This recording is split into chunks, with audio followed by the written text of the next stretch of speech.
information don't want to add to Aunt's troubles.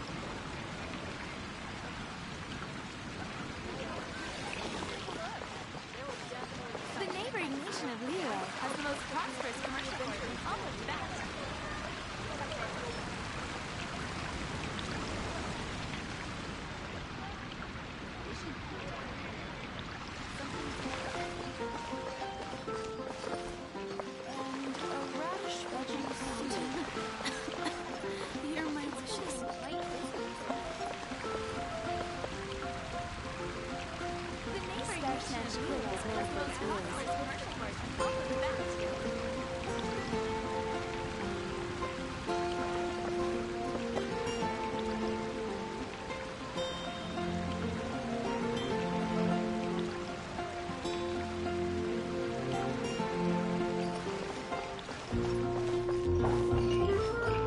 It's been getting quite busy recently.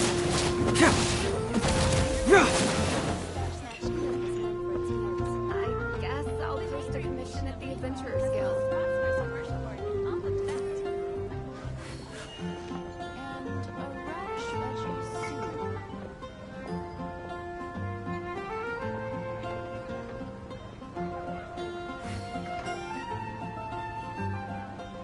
It's been getting quite busy recently.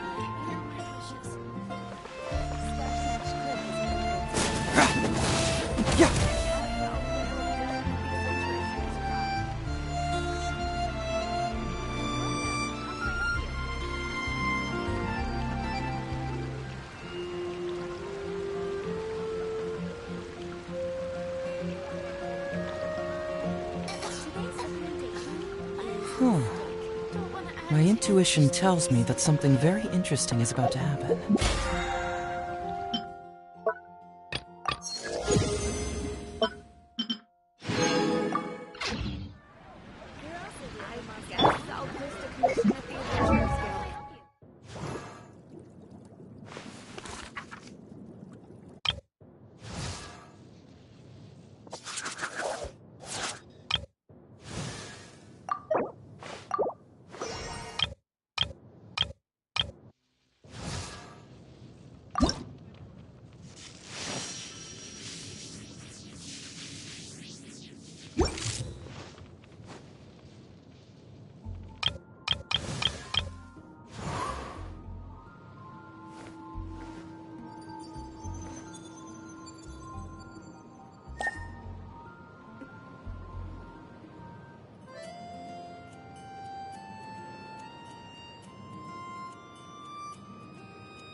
There's something in the air. Something that tells me a new case is brewing. Welcome. How can I help you? My apologies. I don't really know how else to... If I could sketch you his portrait, I would. But my pencil strokes are no match for his.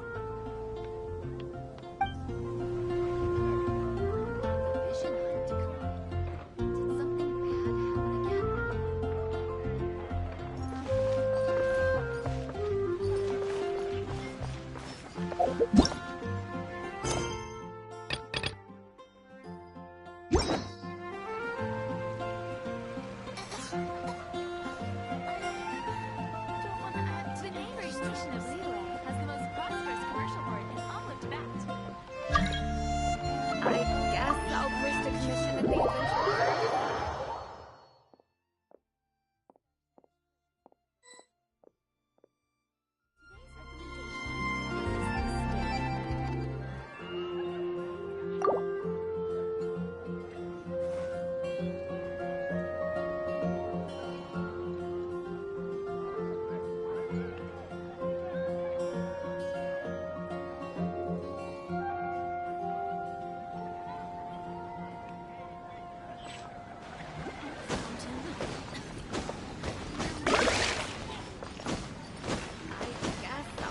commission at the adventure.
Confess!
Rain cutter!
no time to lose.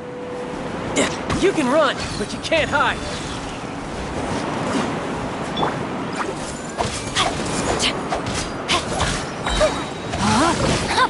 Let me weave you a verse. Get away! Truth hurts!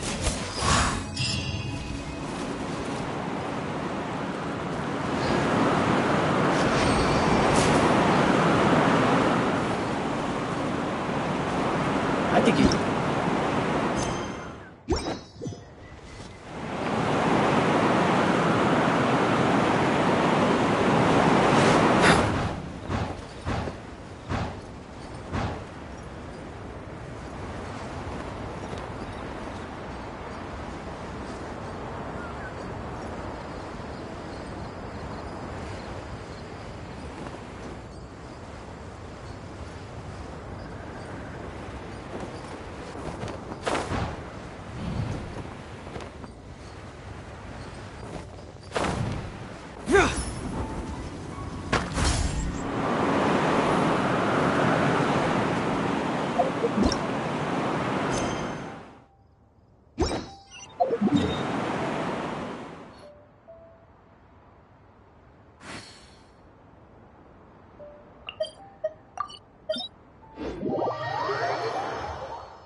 See? Just follow my intuition.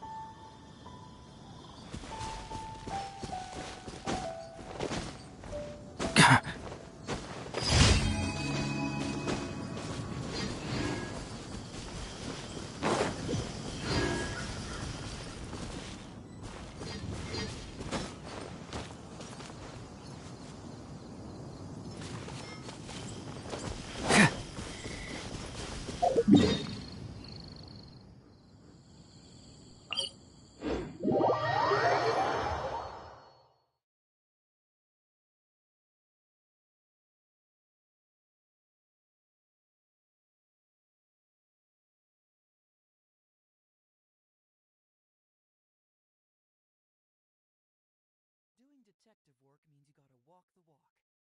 No, I mean literally. I need to search high and low for evidence.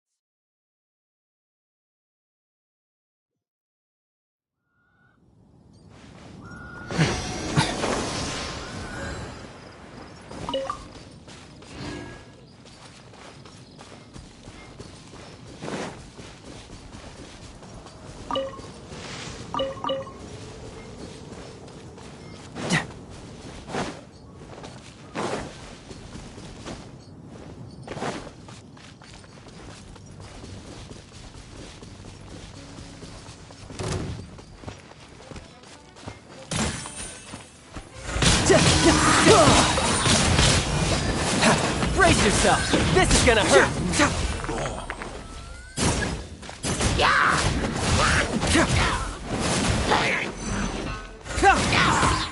Witness the power of good. Cyclone!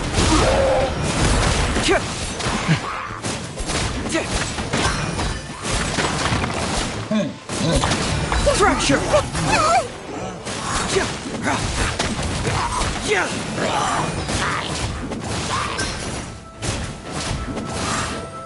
Bring it on!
Confess!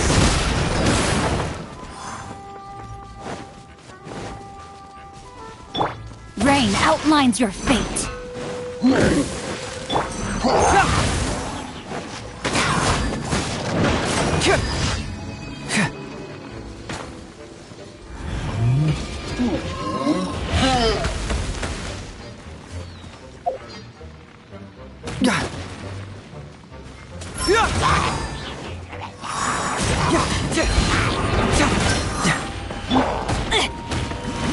No, my sword!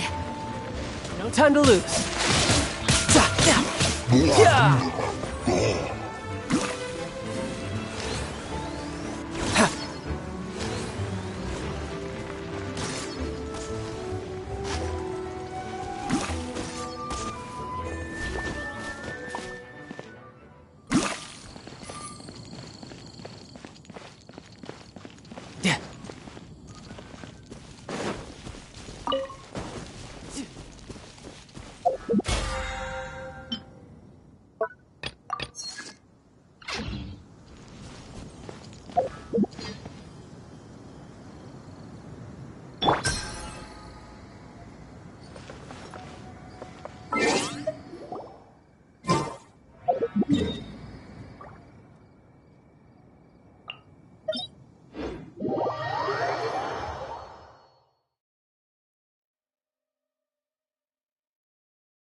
There's something in the air.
Dance with me! Don't bite off more than you can chew.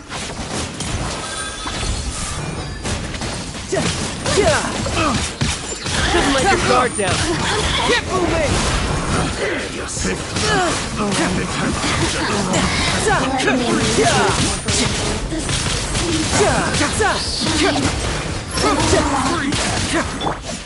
Our bond is strong! No time to lose.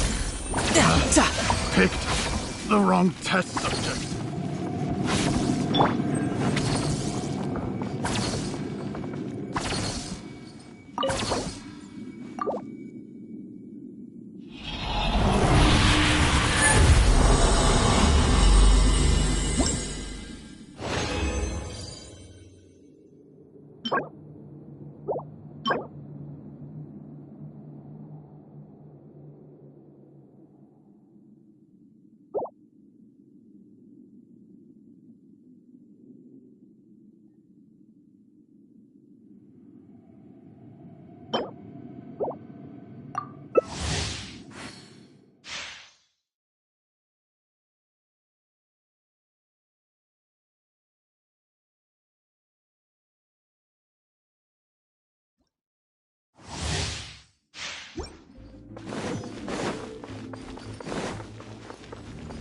No time to lose.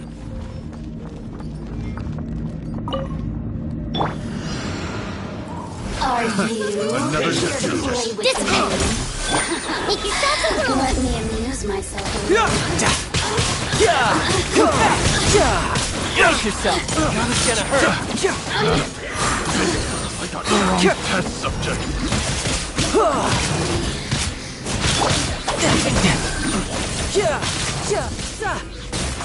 No time to... Can't run from death.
Are you Another here to play with me?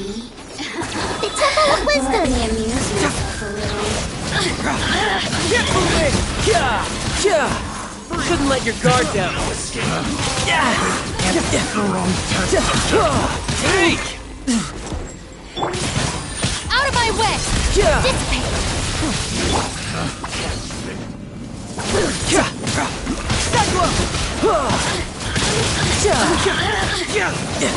Look at me. Just once. Our bond is strong!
There you are, Another eavesdropper. test. Make yourself at home. Let me amuse No time to lose. The wrong No escape. The wrong test subject. Brace yourself. Terrified! This is gonna hurt.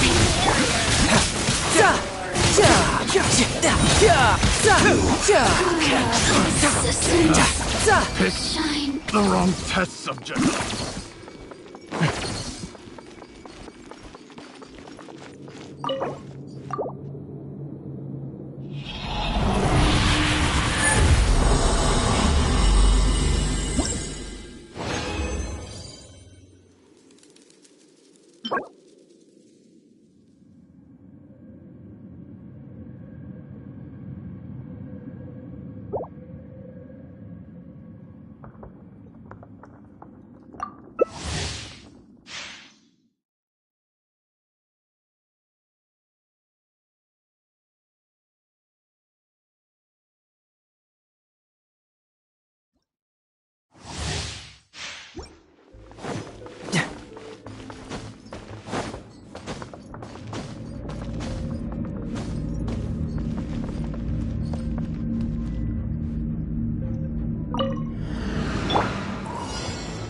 There you are, eavesdropper.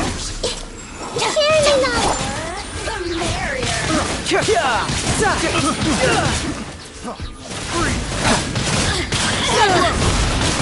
Couldn't let your guard down. Out of my way!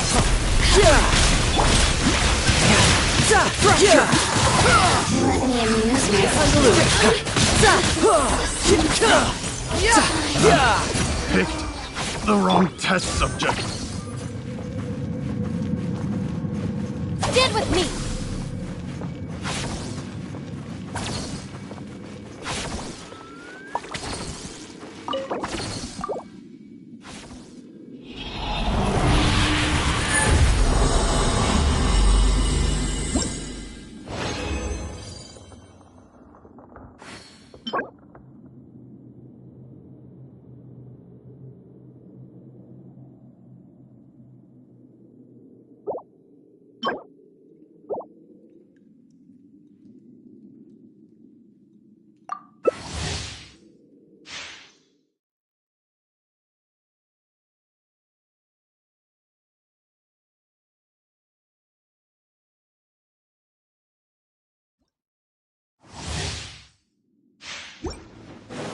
No time to lose.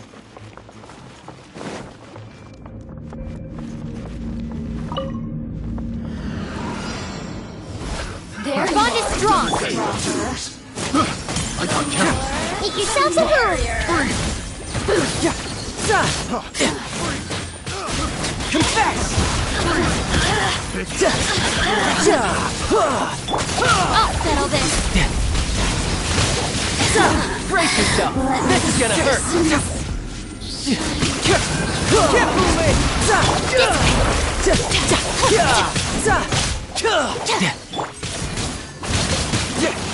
No time to lose.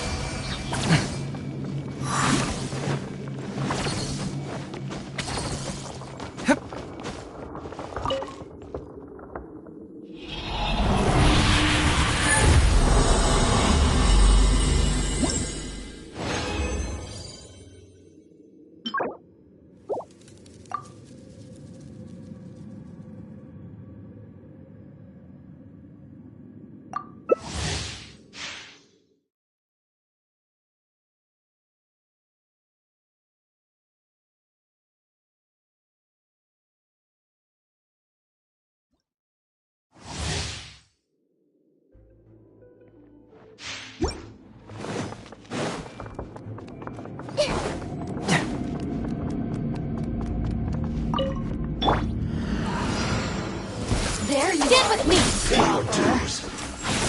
Temple of Wisdom! The merrier. Amateur mistake. Couldn't let your guard down. The wrong test subject.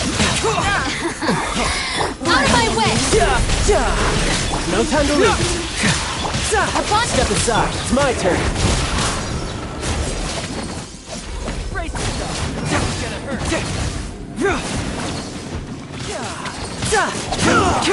Can't run from death.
I wonder what the rest of the Harbingers are up to.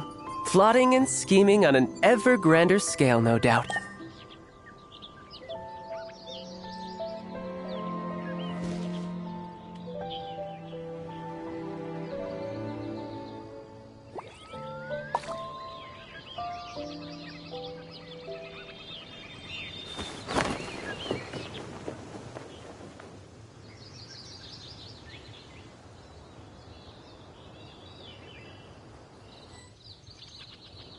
Doing detective work means you gotta walk the walk. No, I mean literally. I need to search high and low for evidence.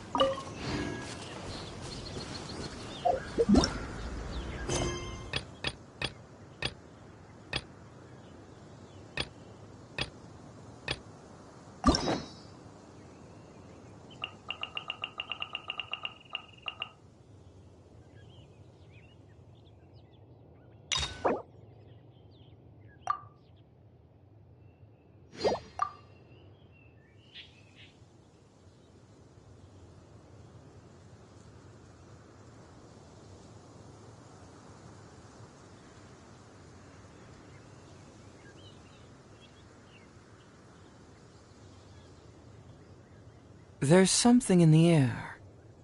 Something that tells me a new case is brewing.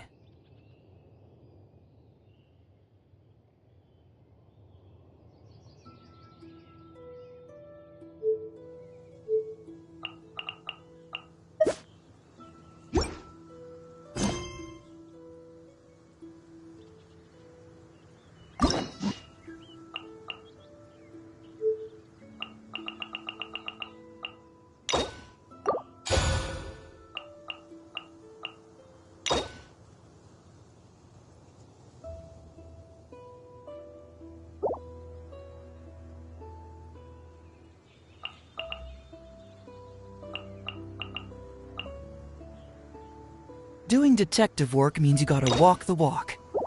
No, I mean literally. I need to search high and low for evidence.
There's something in the air. Something that tells me a new case is brewing.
Let's just hope the rain hasn't washed all the clues away.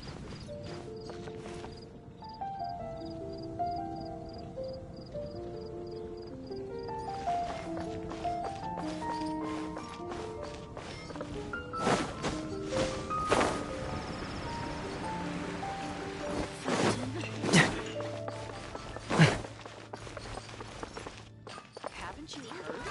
There's a strange wall.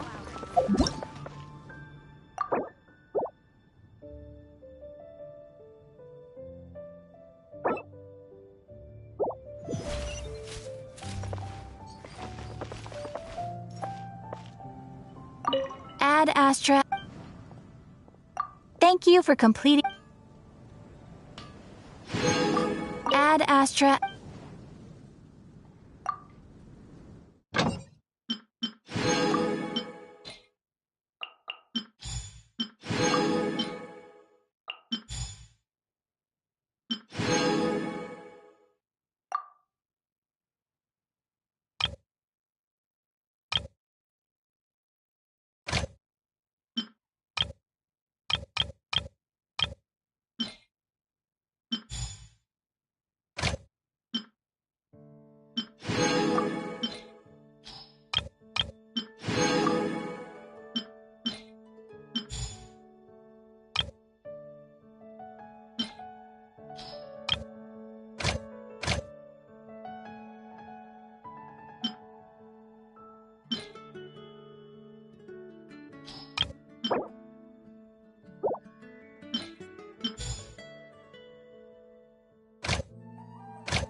Stand with me!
Everybody's already here. Looks like we're the last ones to arrive. You're here. Ah, there you are. Well, look who finally decided to show up. You look like you came here immediately after finishing up some work. I'm very happy to see you here. But we're not late, are we? It's just that everyone else arrived ahead of time.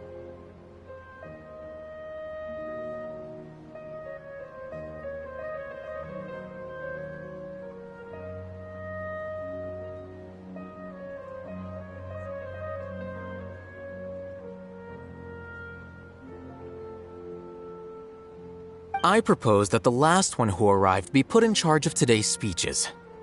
Nah, there won't be any speeches today. Oh, really? Well, even better. Come join us over here. Let's share some great food and drinks, and chat about all sorts of fun things. Everything looks quite good. Wow! Paimon can't wait! Traveler, just look at all the delicious food here!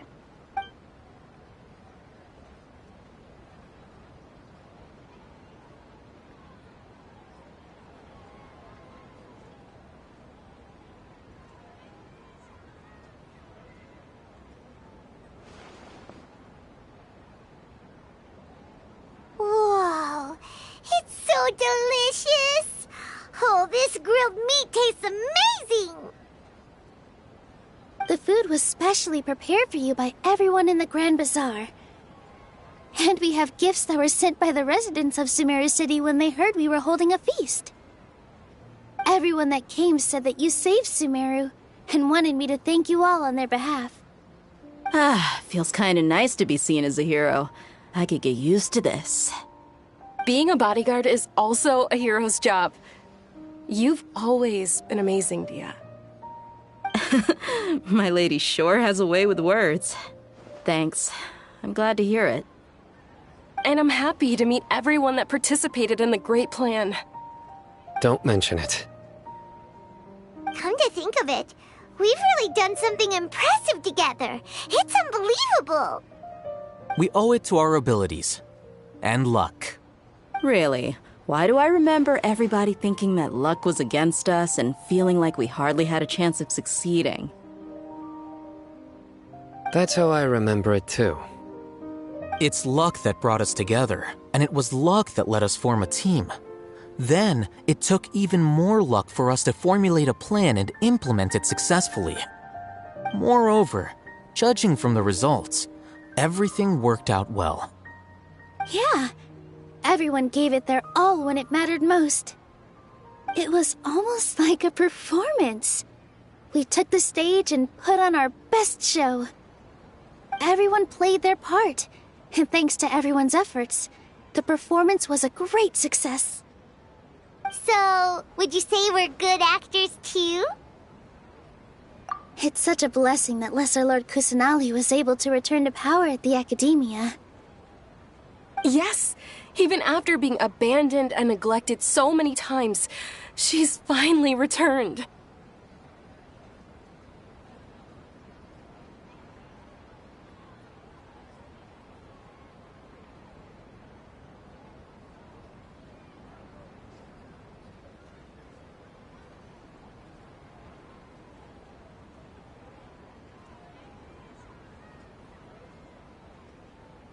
Uh-huh. Lesser Lord Kusanali once used all her power in a great disaster, which resulted in her losing all her wisdom and memories of the past. The Academia basically abandoned her because of it.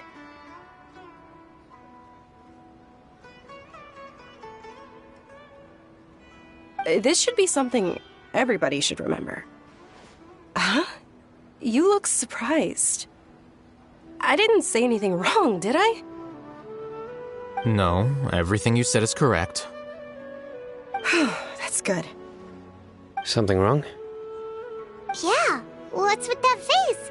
You knew all of this already. Even if those two giants of the Academia are here, I still have to say it. Those sages really have some nerve. 500 years ago, Lesser Lord Kusanali used all her power for the people of Sumeru, and what did they do in return?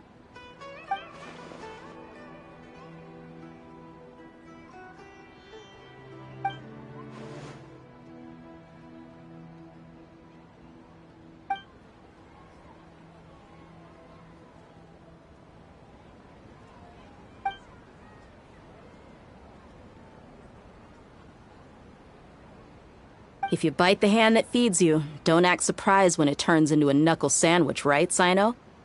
Perhaps I shouldn't say this, but their treatment of Lesser Lord Kusanali calls for a more severe punishment.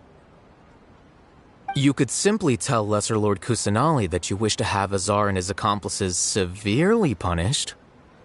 I respect our deity's decision, and won't interfere in any way. While we're on this topic, why didn't you accept the Academia's invitation to become the Grand Sage? Are you trying to say that I'm fit to be a sage? Not at all. But every person handling the selection process has said that you are the most suitable candidate to lead the Academia right now. Why? Because he dethroned Azar from power? Could you try to put it another way? This is a good thing, yet you're making it sound like I overthrew Azar for my own personal gain. But seriously, though, I always wondered if you had some personal motives behind it. I did have my own motive, but it had nothing to do with being a sage. If the rules of our nation were suddenly cast by the wayside, then it wouldn't be long until chaos ensued.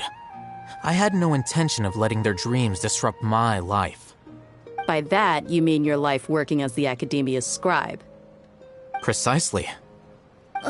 Wait, is that all? So, that's the only reason why you joined us and came up with all those plans? It's reason enough. You've certainly got quite the personality. You flatter me. All right then. How about you? You've already resumed work as the General Mahamatra, right? That's right. Will you be happy with that life? It's not about being happy. There are merely a lot of things that I must do. Even so, keep your spirits up and try to be happy, okay? And try to smile more every day, just like I'm doing now. Thank you. I'll keep that in mind.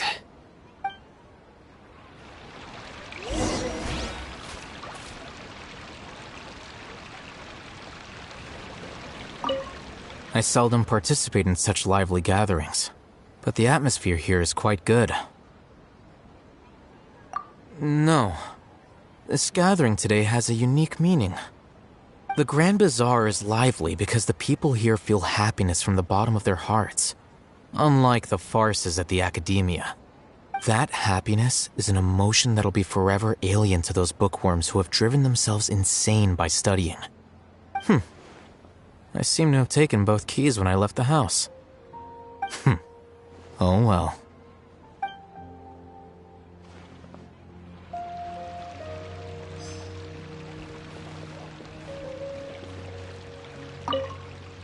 My lady, the grilled meat over there is delicious.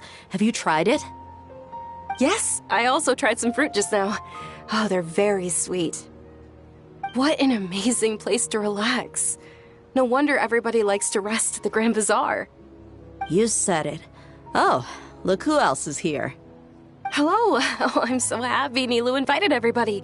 Oh, now I have the chance to meet all the heroes. Hey, less of that polite chit-chat and more eating and drinking. The feast is about having fun, not stuffy formalities.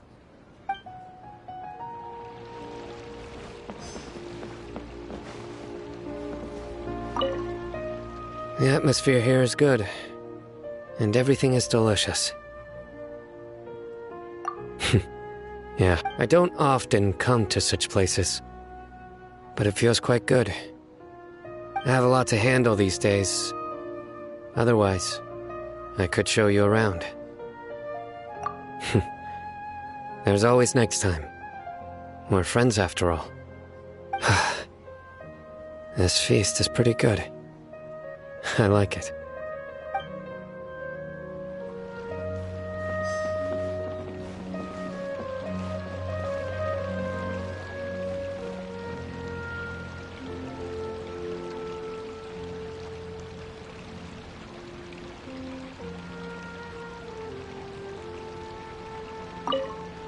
There you are, traveler. Well, how is it? Are you enjoying the feast today? If there's anything you're unhappy with, just let me know. I'll be sure to take note of it. That's good. It's the first time I've ever invited so many exceptional people to one place. I was a little nervous myself.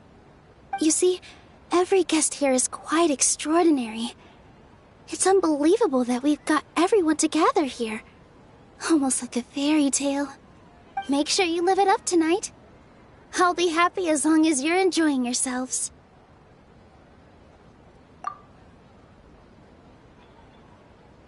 I'm honored to have her think of me this way. If I have a chance in the future, I would really like to invite her to one of my performances. I can't explain why, but I just feel elated right now. Thank you.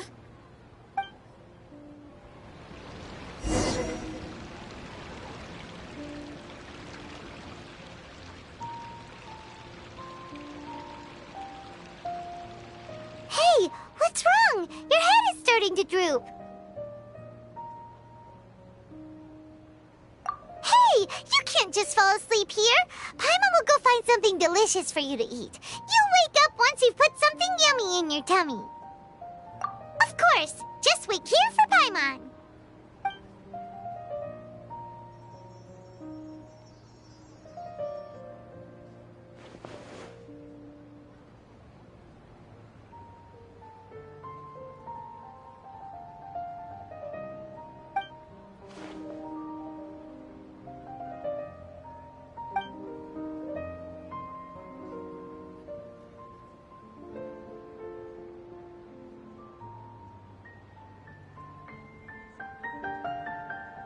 It's me.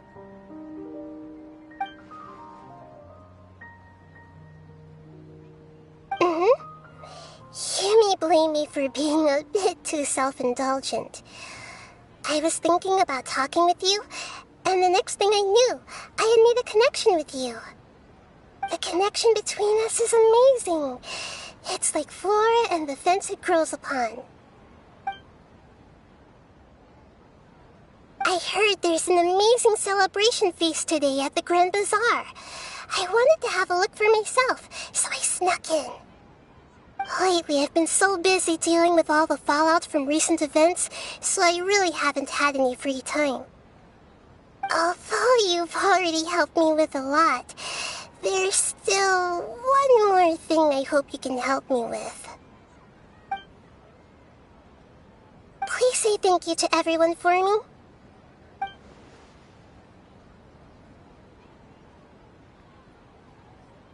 Oh, is it not convenient for you to do that for me?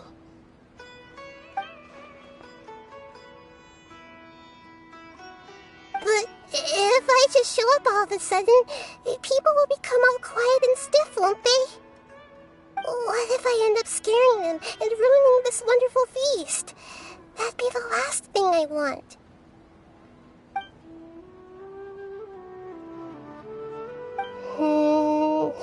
Let me think about it. Okay. Yes, I have.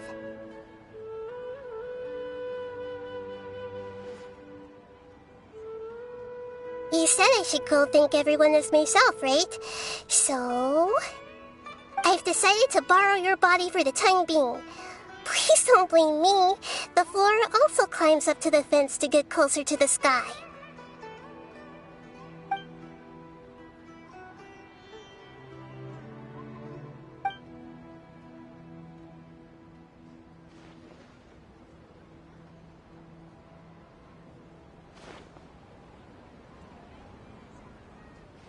Everyone!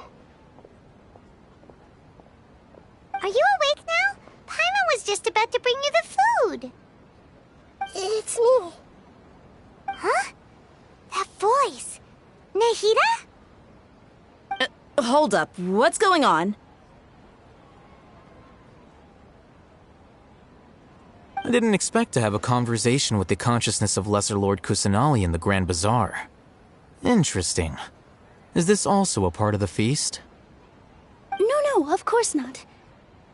Are you Lesser Lord Kusanali? Hello, Nilu.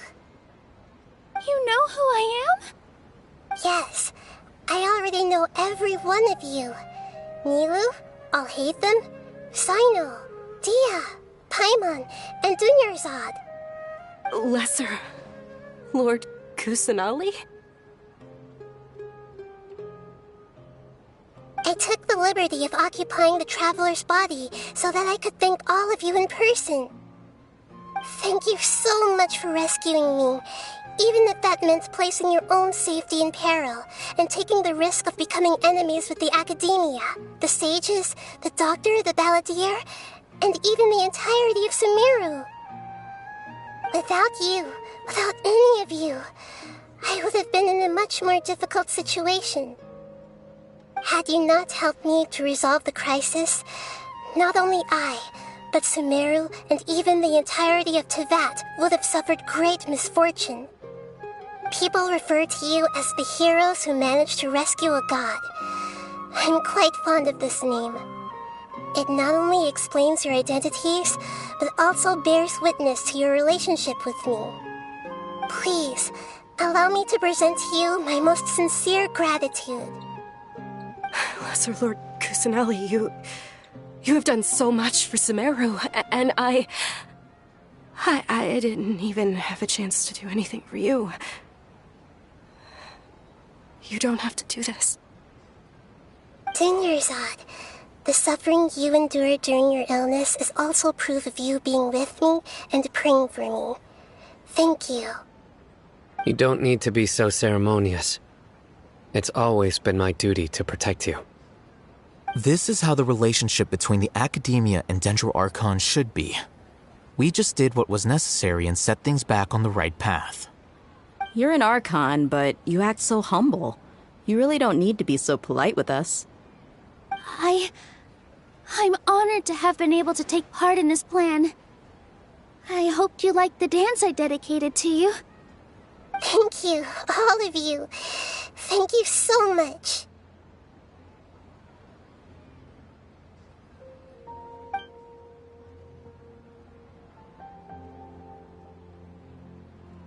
Yeah.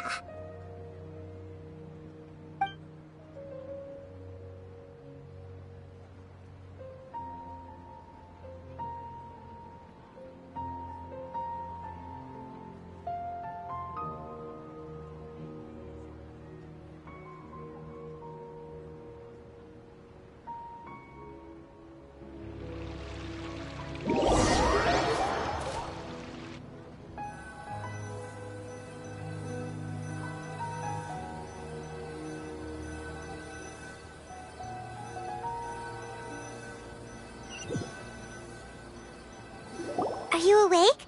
Did you rest well? After Nahida left, you ate a lot of food. You've become a glutton. That just means you still have a lot to learn from Master Paimon, the Sage of Gluttony. Alright, since you're awake now, should we go and have a chat with Nahida? She should be in the Academia right about now. If you have any questions, now's your chance to ask.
traveler and Paimon.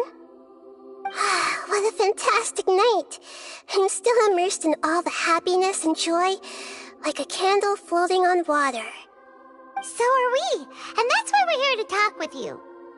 Is there anything you want to know? After recent events, the Akasha can no longer function as it used to. I've given it some thought, and have decided to shut it down permanently. But this is definitely not a bad thing. Even from the beginning, I've been planning to shut it down. The Akasha's centralized administration of knowledge has always restrained people's curiosity and curtailed the number of paths available to them. I don't think this is good for Sumeru. Although people may initially feel a little uncomfortable with the loss of the Akasha, they will soon understand that this life is more suitable for them. And as for the future of Sumeru, I'm preparing to regain control of the academia. The former sages have received their punishment, but the new sages have yet to be selected. I will oversee the process personally. I hope that the new 6 great sages will be more focused on academics. Sumeru needs such leaders more than ever. The other big issue is the people of King Deshret. All the residents of the desert, in fact. They have been mistreated for far too long. I've already taken some measures to address this. It will take some time to rebuild everything, but no matter if it's culture, friendship, or trust, we will rebuild it.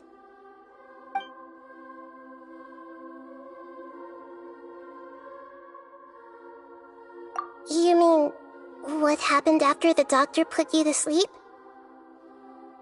You guessed correctly. The top-ranked Fatui Harbingers, up to number 3, possess power comparable to that of gods. I was no match for him in that kind of situation. However, in spite of the bad situation, I still managed to make a fair deal with the doctor. I'm sure you remember the entity that changed your fate, the Heavenly Principles. In fact, the Heavenly Principles has been quiet since the Conria disaster 500 years ago. I used this point as leverage against the doctor. I told him that the Heavenly Principles may be awakened if I destroy the Gnosis. Although it's just a bluff, he still fell for it. I assumed that the Heavenly Principles wouldn't just stand by and let such extensive damage to its laws take place. And as for what I exchanged for the Gnosis, the exchange served as both punishment for the doctor as well as a boon of new knowledge that I couldn't refuse as the God of Wisdom.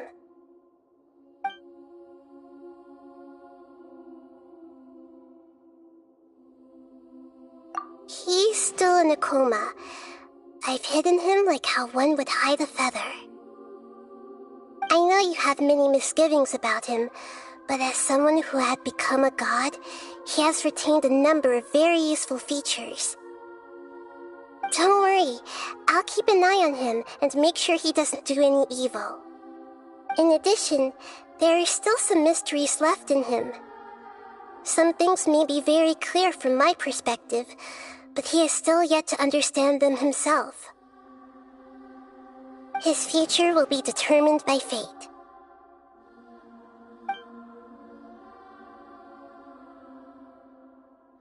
Is that where you're headed next? Fontaine, the Nation of Justice? As far as I know, that nation operates in a judicial system. Does their Archon personally judge people? No, there's a Chief Justice in Fontaine. Generally speaking, the Hydra Archon, Focalor, won't preside over individual trials. However, even then, Focalor will still make herself present at just about every trial. It seems that she just likes to immerse herself in that sort of atmosphere. As Archon, she still reserves the right to influence the final verdict. Anyway, let's just say she's got, a very unique personality.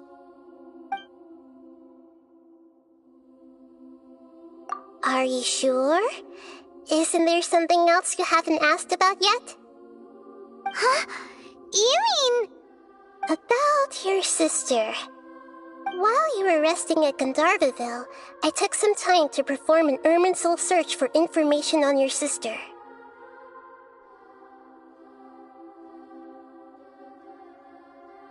Yeah, isn't Irminsul a repository for all the information and memories of Teyvat?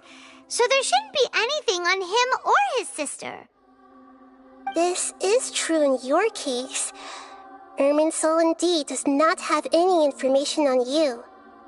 However, there must be something different about your sister, because as it turns out, the world has recorded information on her after all. What? There is only one possible explanation. She belongs to this world.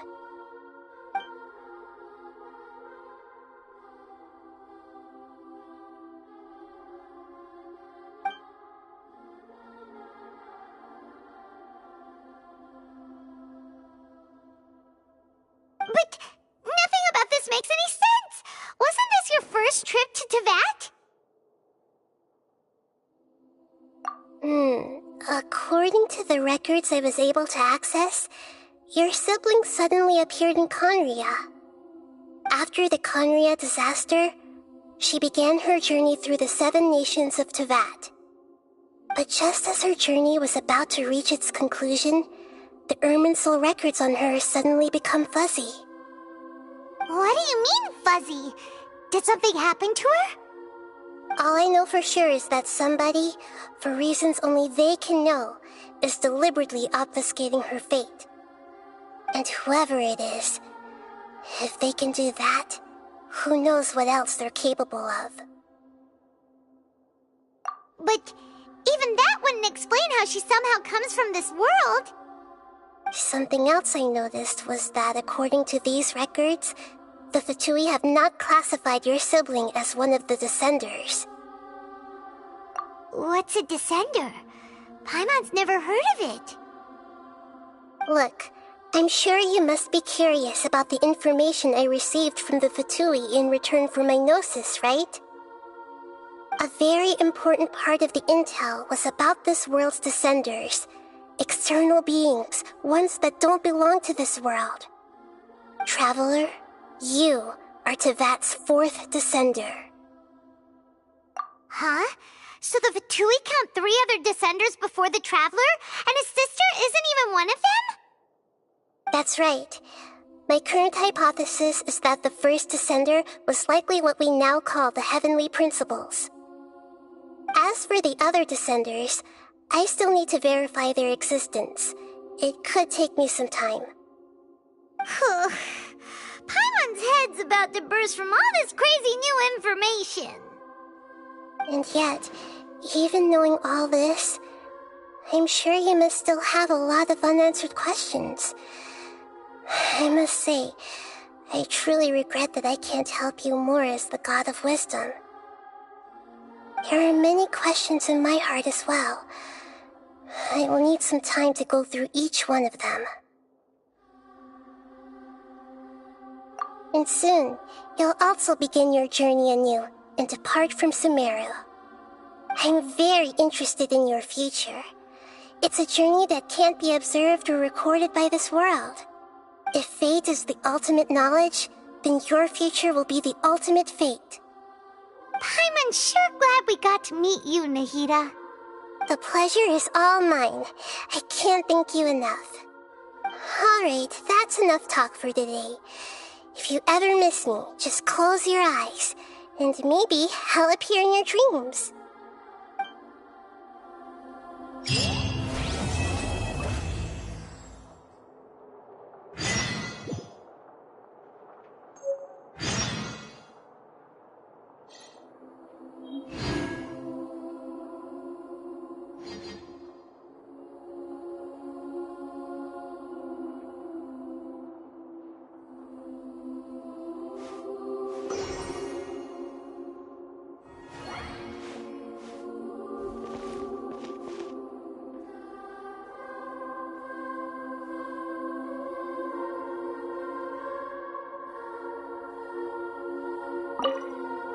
Is there anything you want to know?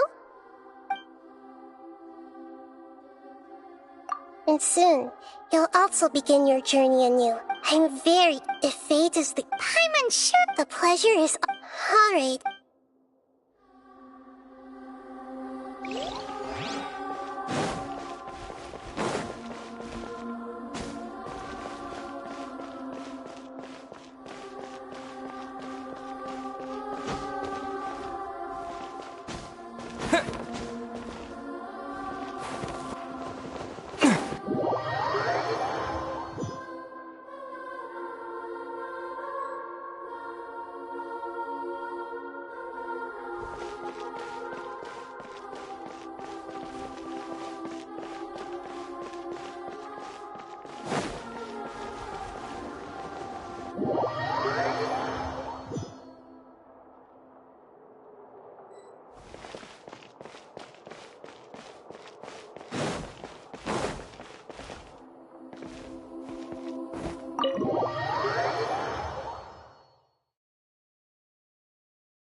Things are about to get dicey.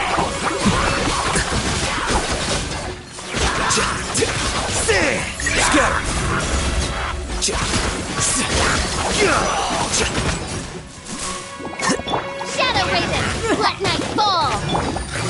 Quietly now. Game's up. Fun's over. Ready, go!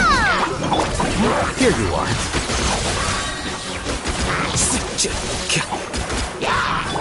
Midnight Phantasmagoria. Things are about to get dicey. Deflect.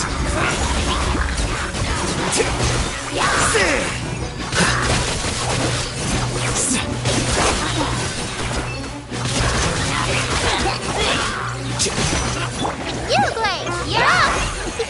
Shadow Raven, let night fall! Game's up. Fun's over. Quicker. Scatter. Well now. Busted.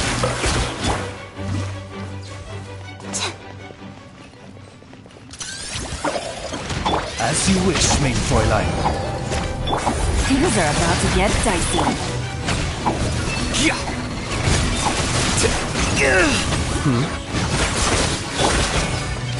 Hey, no! Odds revealed by...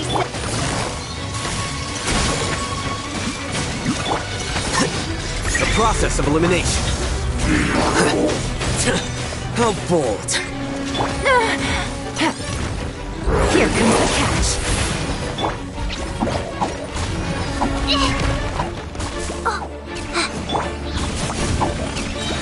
Midnight Phantasmagoria!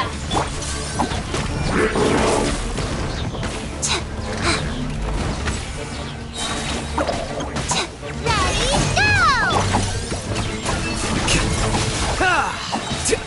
Scatter.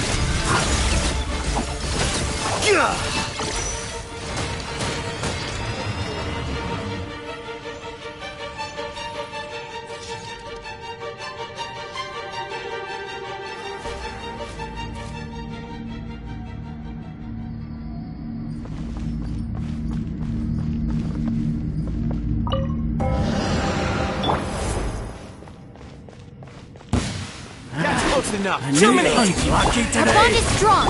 Let me weave you a birth. Cyclone!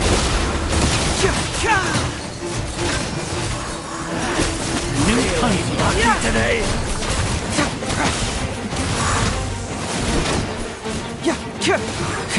Rain outlines your fate. Dissipate. Lightning terrified. Target pressure. Scatter! Get with me. Bring it on! Body and mind. Witness the power of Gugwa. Confess!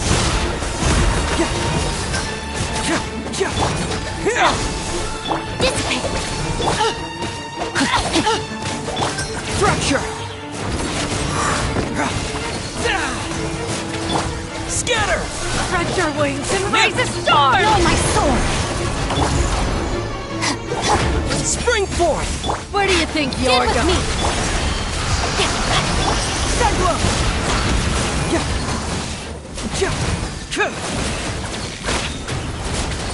Out of my way.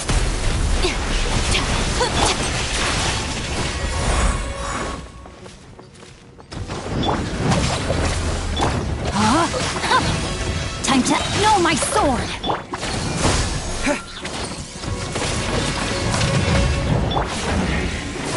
Rain cutter.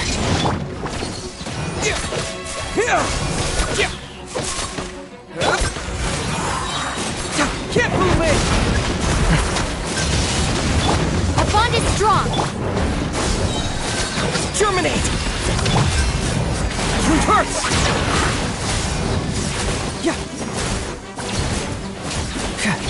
Propagate! Rain outlines your fate. Witness the power of Gugwa. I'll settle this. Cyclone! Spring forth!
dead meat!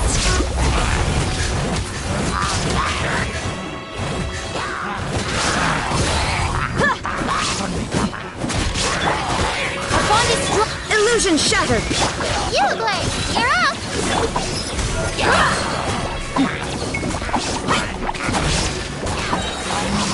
Gloves off!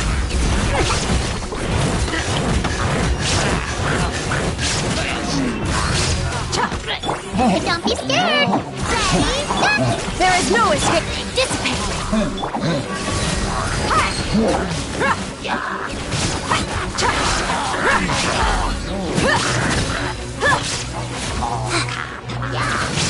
put!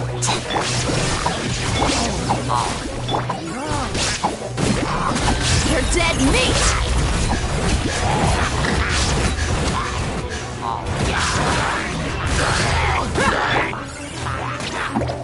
Don't get you!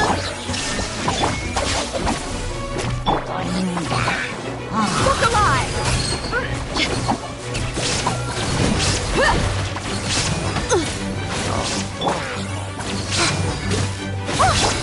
Out of my way! Illusion shattered! Don't be scared! Our bond is strong! Torn to oblivion!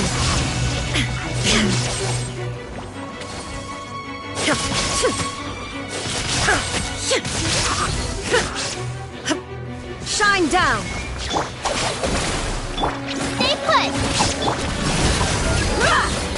Gloves off!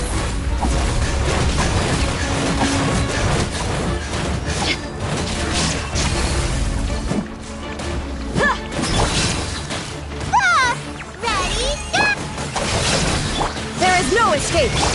You ain't messing around! Hi. Let's get it on! Ha. I'll settle this! Ha.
Rain cutter! Confess!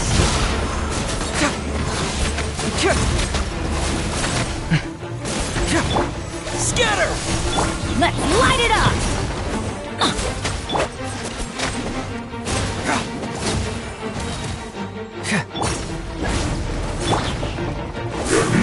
Propagate! I'm going in! Germinate! No, my sword! Rain outlines your fate. Let me weave you a verse. Can't move it!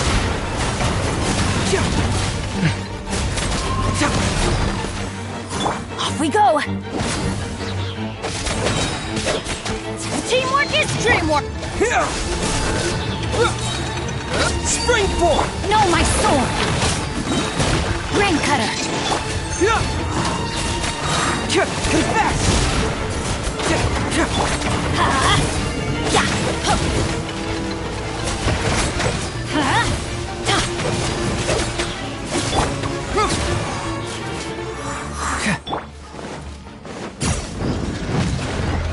Scatter!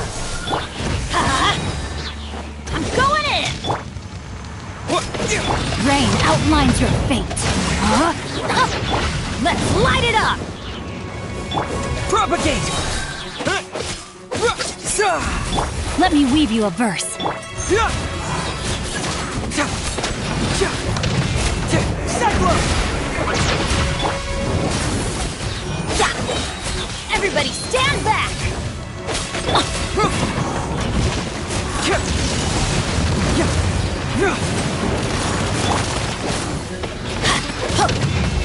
terrain outlines your fate.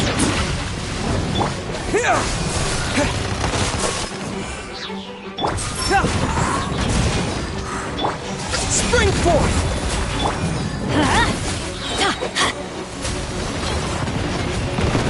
Teamwork is strength! Witness the power of... Confess!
A blade embraces its duty, as a jeweler cherishes their gems.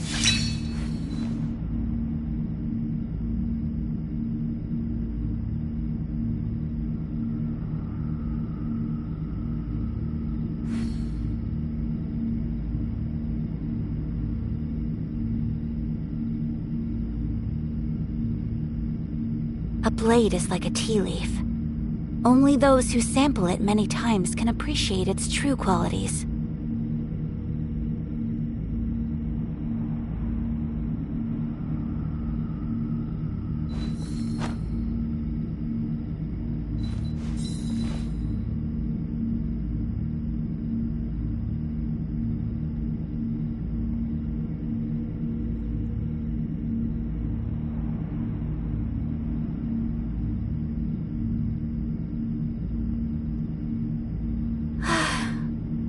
I wish life could be as leisurely as this a little more often. How greedy of me.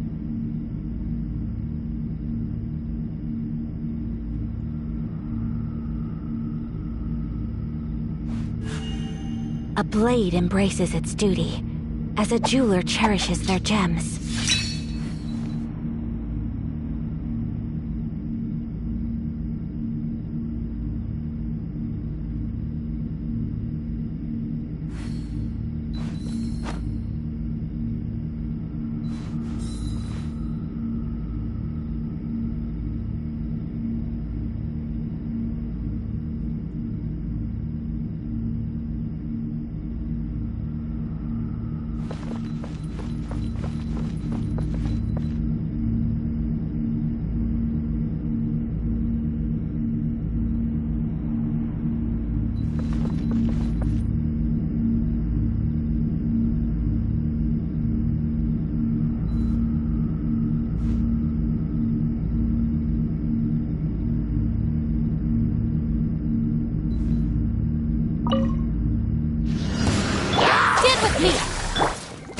Let me weave you a verse. Hold the line! Whirling snow!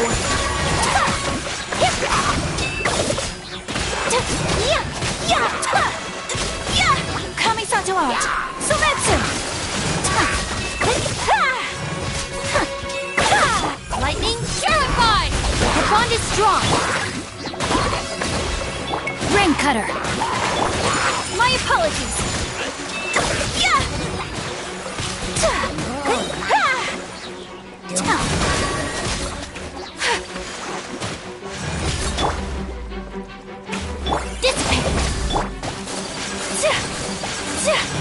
Sakura swirl!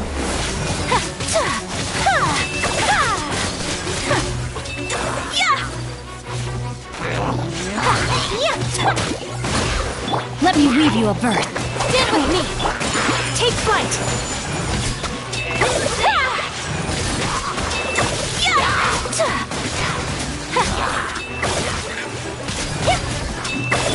Out of my way! Embrace the ice.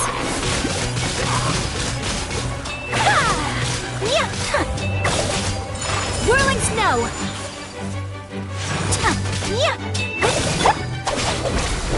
Rain cutter. Allow me.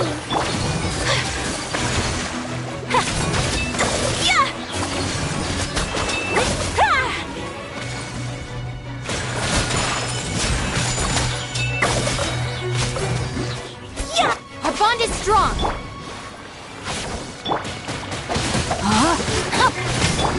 Kamisato art. Sumetsu.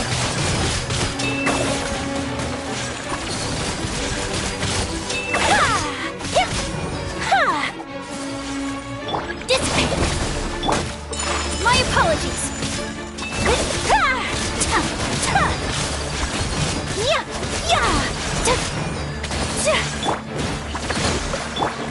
Take flight.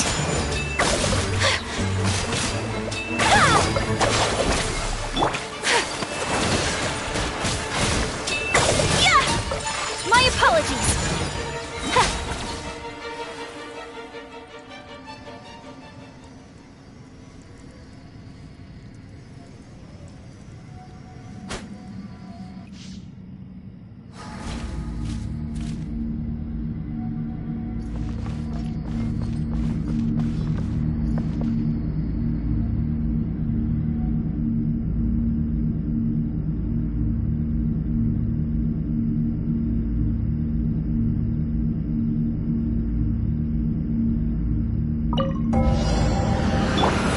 What you got? Another test.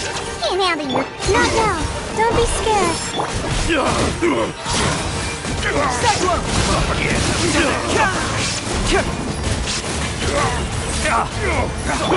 Now you shall perish. Off with you! Fury! Diana special. Think you can pull it? My guiding stars. Cold. Bring it on! Confess! End this quickly! Torn to oblivion.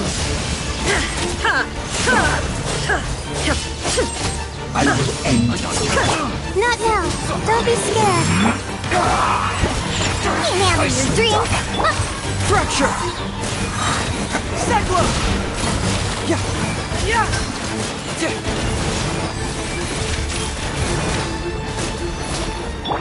Shine down. The night is cold. Stars, shine for me.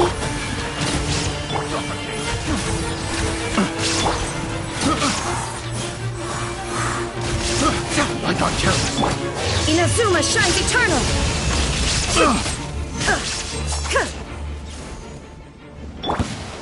Following orders. Diana special. Not now. Cold.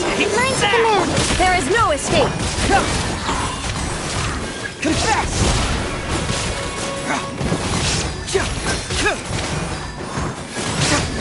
Time to look. It hurts! Scratch. The night is cold. Stars, shine. That! Now you shall perish.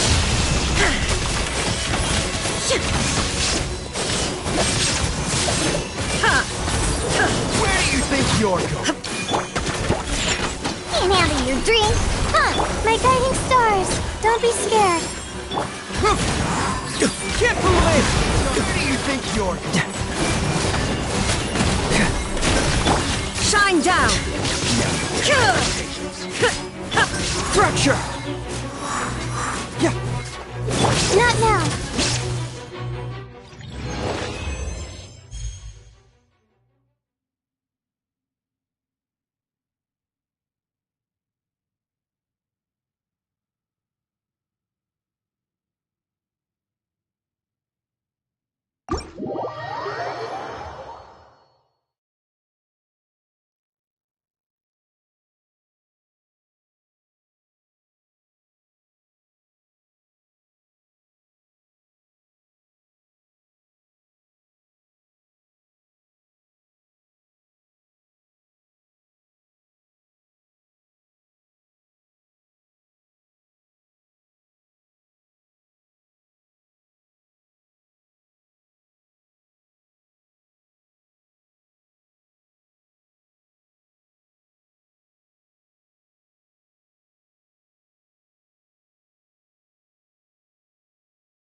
Terminate!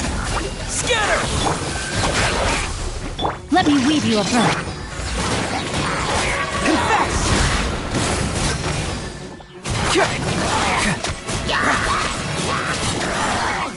I'll settle this. No, my sword!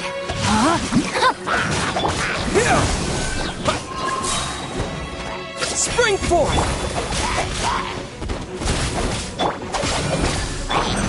Truth hurts! Can't believe! Rain cutter!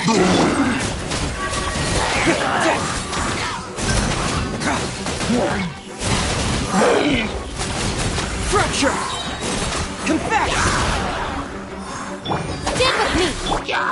Rain outlines your fate. No, my...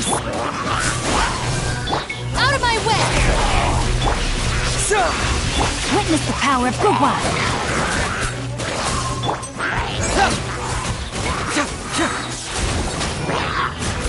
Our bond is strong! Can't fool me!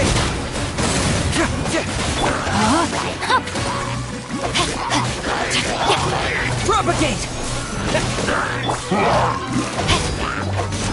Dissipate!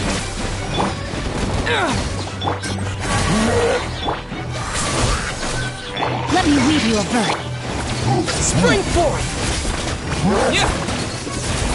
Confess!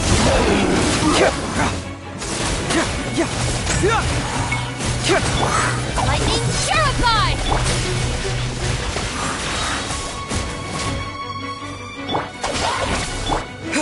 Scatter! Rain outlines your fate. Cyclone!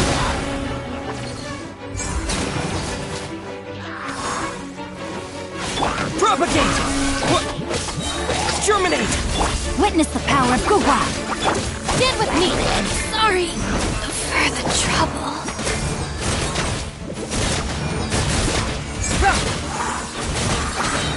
Confess!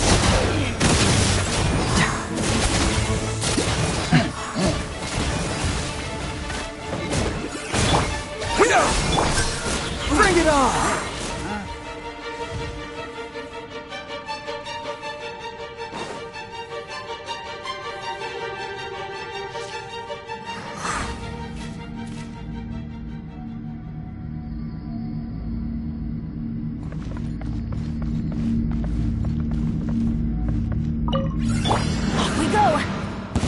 What you got? Have fun with this game.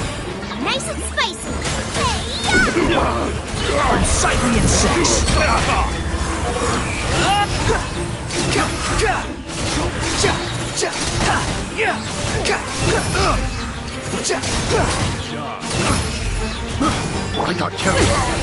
see about Teamwork is trick! Out of the frying pan, into the fire! Eat this! Gears of the Storm! Cry louder! You're dead! Behold!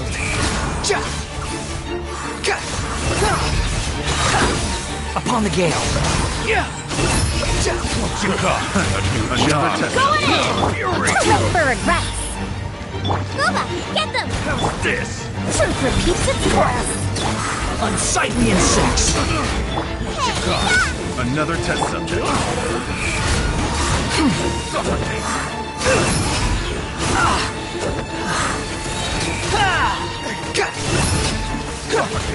Wretched vermin! Teamwork is trick! Gears of the Storm! Another test. Try. The wind rises.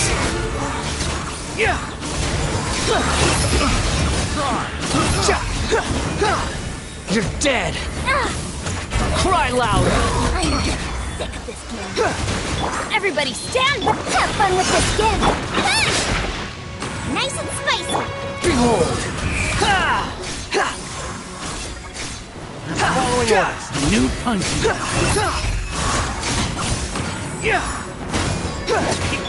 Booba, get them! Let's light it up! Dare to mess with me? You're toast! Teamwork is dreamwork!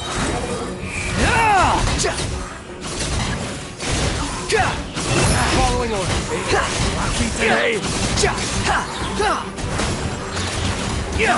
Wretched vermin. Truth repeats its course! I'm going in! Swarm.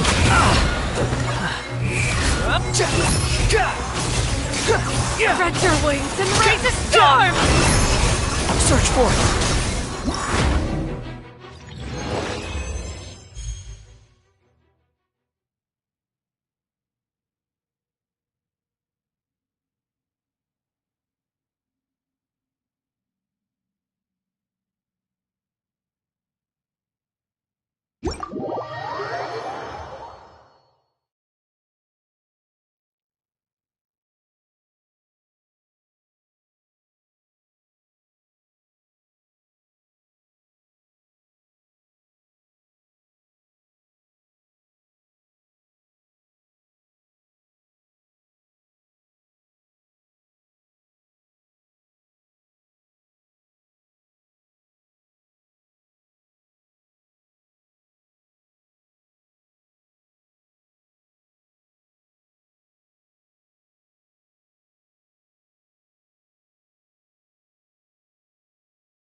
Twas on a deserted moonlit night that the hero approached the vile dragon's limpid lair.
If the Tenryo Commission won't assist in dealing with the thunderstorm, the consequences could be catastrophic.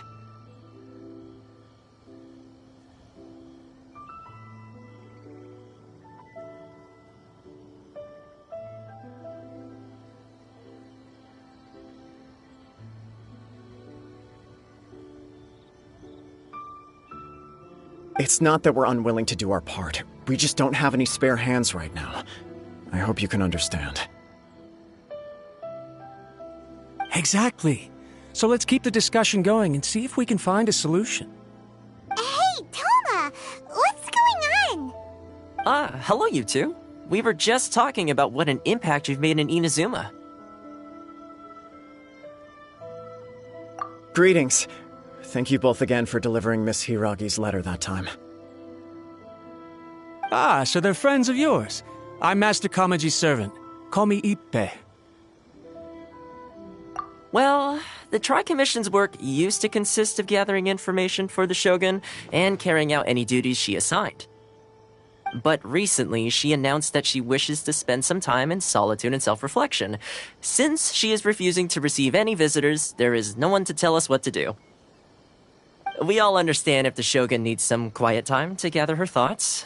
The only problem is, in the meantime, the thunderstorm out at sea has been getting wilder. Yep, that's the one. And all the time it's been there, the storm has never changed in shape or size.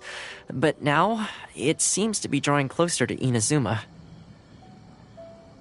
What? So her will's changed and she wants to destroy Inazuma now? Or is this her way of trying to get revenge on us? Oh yeah, you're right! If she really wanted to get revenge on us, she could just strike us with lightning right here! Which would also be pretty scary! I don't think you need to worry about that. The reason we're concerned is that we've never known the Almighty Shogun's will to falter before.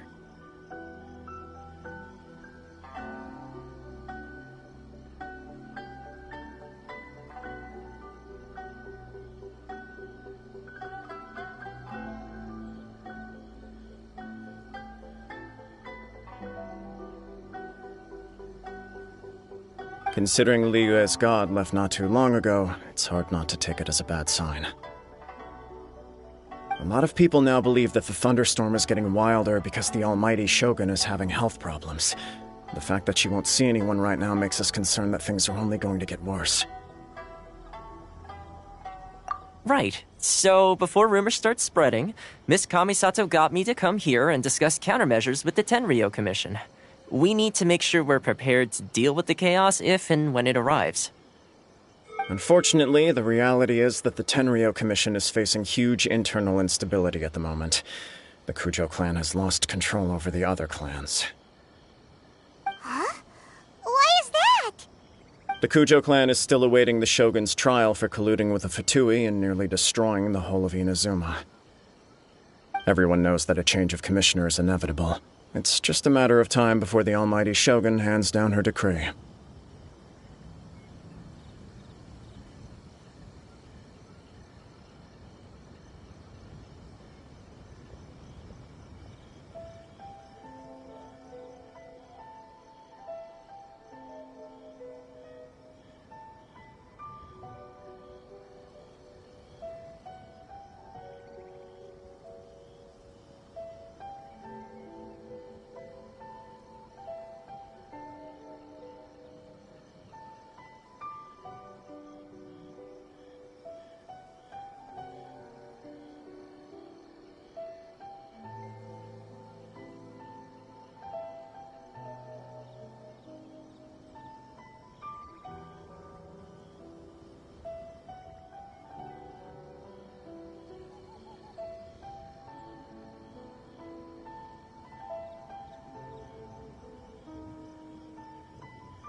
To put it simply, no one will take orders from the Kujo clan anymore. But there's still work that has to be done.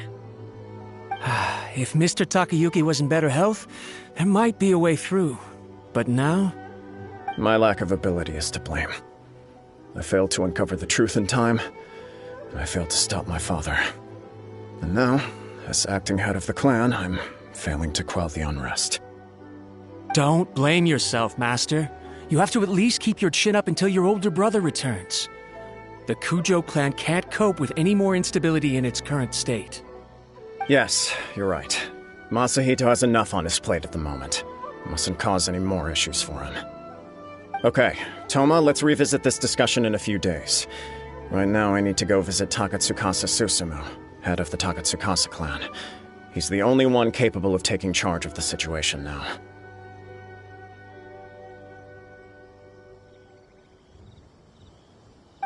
I suppose. Well, okay, no problem. A speedy resolution to the Tenryo Commission's internal issues is in our best interest as well. I'll come with you, Master. No need.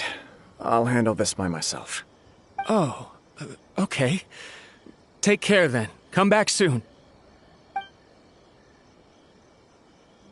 If you think about it, both the thunderstorm situation and the issue with the Tenryo Commission have been caused by the Shogun's decision to take some time off, right?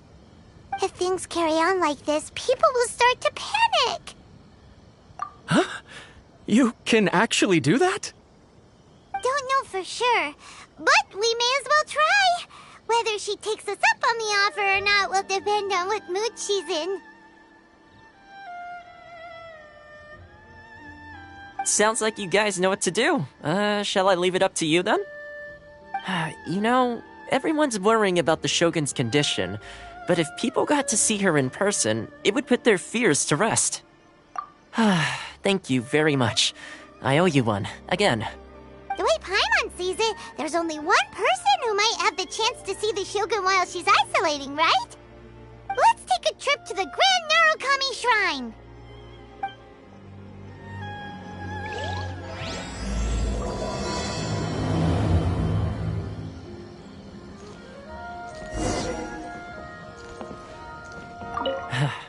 Your master shouldn't blame himself so much. Anyone else in his position would find it just as difficult to deal with. Exactly. He puts far too much pressure on himself. The Kujo clan's future isn't looking bright.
wasn't expecting to receive VIP shrine visitors during downtime.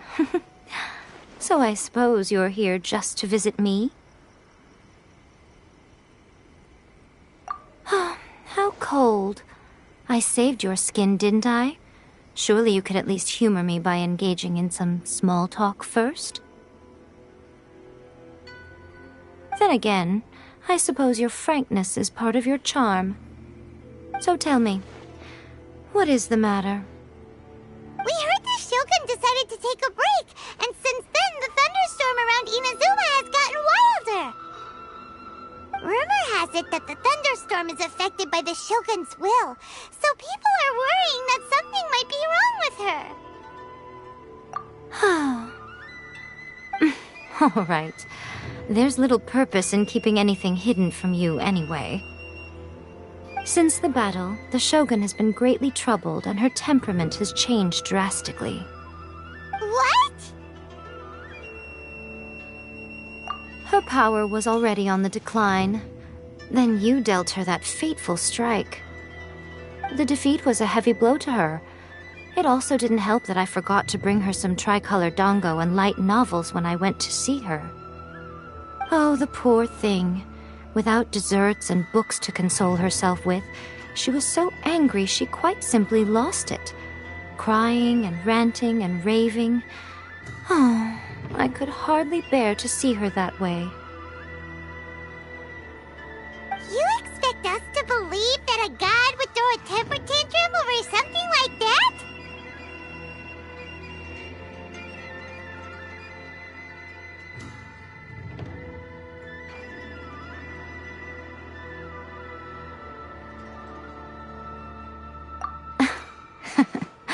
Before you get too indignant, consider the fact that your concerns sound every bit as nonsensical to me as that blatant lie did to you. A seeks eternity. To her, mortal lives come and go in the blink of an eye. Of what consequence to her are mortal concerns for her well-being? You're saying she's fine, right? I don't know the details. She said she wanted to rest, and I have nothing pressing that requires her attention, so there is no reason to disturb her. I have heard about the thunderstorm, though. As to the cause, it is not inconceivable that, as you suggest, her will has wavered somewhat. I am the only one in all of Inazuma who can visit her while she is resting. But tell me, why should this concern me? Why should I do this for you, when I already have everything one could ever want, and have seen everything one could ever wish to see? I like that answer. Here is the pass permit. Show it to the Okuzumeshu at the gate, and he will let you in. Thanks, Miko! My question was in jest, but since you answered it in earnest, please stay true to your word. Oh, and don't forget to return the pass permit to me after you have finished with it.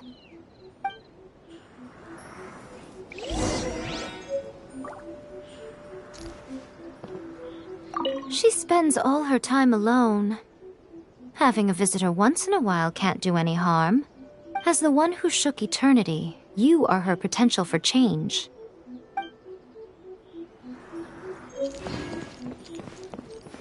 Narukami, please.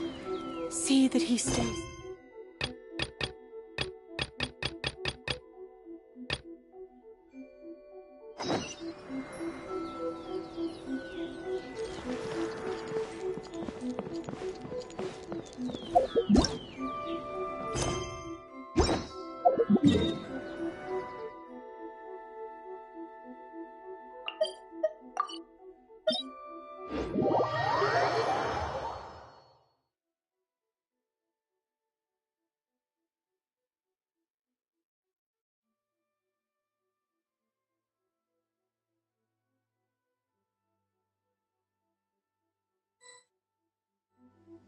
The almighty Shogun has requested solitude. No visitors allowed. Oh, we've got a pass permit from Miko.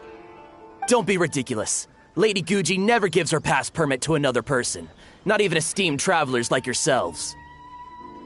Guji-ai is only authorized to hold that pass permit because of the trust that the almighty Shogun places in her, and her alone. Wait, this is authentic! Understood. Then as the Shogun has ordered, I must not stand in your way. Apologies. Please proceed. Since the Shogun is resting at this time, please be especially respectful, and make sure your behavior is impeccable.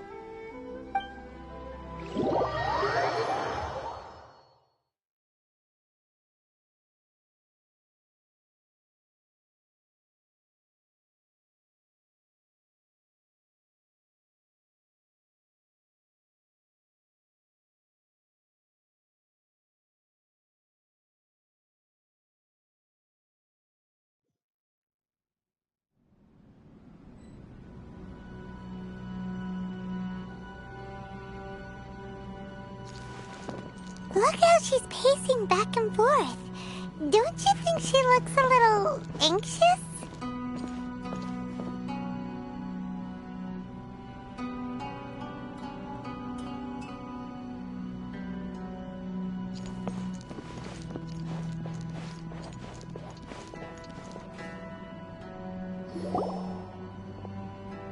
How did you get in?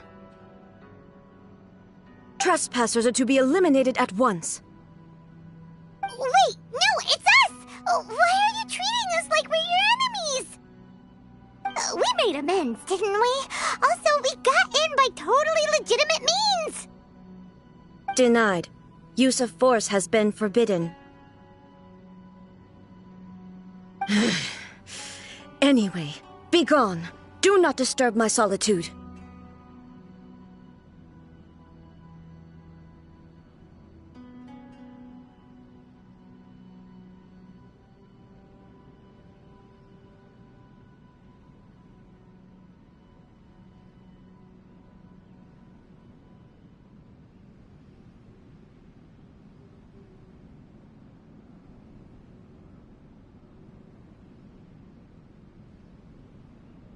That is of no concern. This is my recuperation state.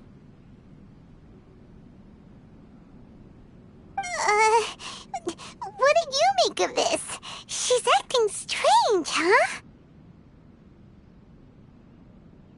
This body has no need of rest, but I am an assistant to the one within. If she wishes to rest, I must follow her will. Paimon gets it, so this is all A's doing. But why? Surely you going about your business doesn't interfere with the plane of euthymia. She's got plenty of space in there. Seems like it would be the perfect place for rest and relaxation. I do as she wishes. I can say no more than this. I cannot. In my current state, even if I went out, I could do nothing. I am currently unwilling to deal with any business. I am also incapable of it. What do you mean by that? It has been forbidden. Please refrain from making me talk any further. What should we do? It feels like this conversation is going nowhere. Oh, it's you two. It's been a while. The Shogun can't do much at the moment. Come straight in and see me.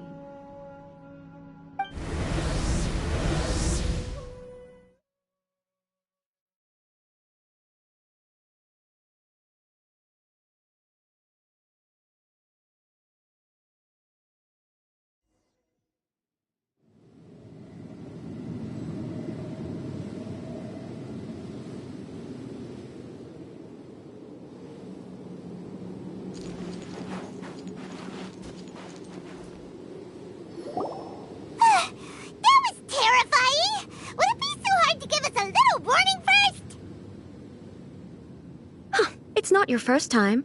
I don't see what there is to be so alarmed about. So, is the Shogun broken? Are you gonna get it fixed, or...? Don't worry.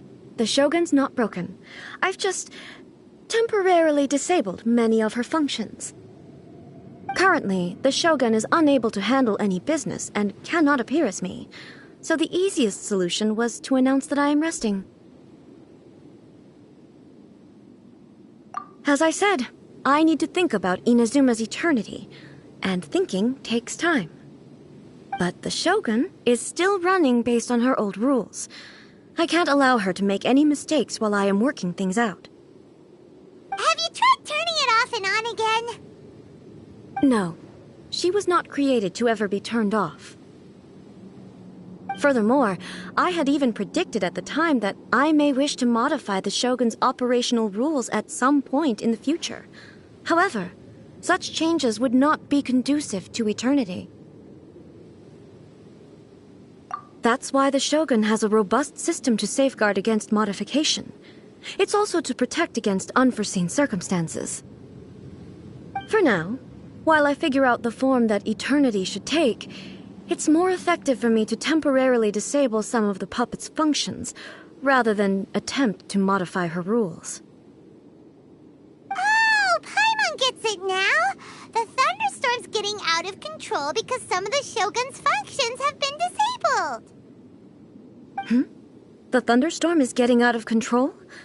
This is the first I've heard of it. Huh?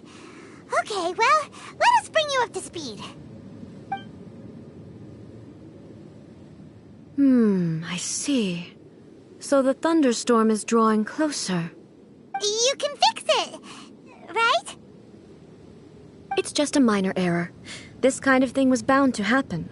A small modification to the Shogun should fix it. Don't look at me like that. I've never had to tinker with the Shogun before, and she's very complicated. It's practically inevitable for something to go wrong when you start tweaking things. Yes, that's it. I'm not making excuses. It's the truth. It's fine, just as long as you can fix it is all. Not much. As before, I can see the way forward, yet there are still contradictions. But there is no urgency. To reach an ill-conceived verdict in haste, just for the sake of having reached one, would be a confusion of priorities. If everyone sees that the Shogun is in good health, it'll put all the speculation and rumors out there to rest. And who knows? A change of scenery might put you in a different mood and give you some fresh inspiration. You mean leave the plane of Euthymia? It's unnecessary, as far as I'm concerned. But since you're inviting me, a change of pace might well be nice. All right, then. I'll come out for a while. Oh, since the theme of the day is a change of pace, you can just call me A. I'm not a great fan of rigid titles. What? But you're just A's consciousness, aren't you? Can consciousness actually leave this place? I have my ways. I would never subject myself to imprisonment voluntarily. Oh, great! Then there's nothing to worry about. Allow us to be your tour guides. Tour guides? What's a tour guide? Someone to show you around the Inazuma of today and give you tips on where to eat and how to have fun. All right, let's go, go, go!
sword.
Is this the marketplace? It's a far cry from how I remember it. The stores have changed, and so have the vendors. Well, that's to be expected. It's the Shogun! What is the almighty Shogun doing here? Isn't the Shogun sick? This is quite sudden. I appear to have frightened the people. Well, what did you expect? The almighty Shogun makes an impromptu appearance in town? People are gonna freak out a bit.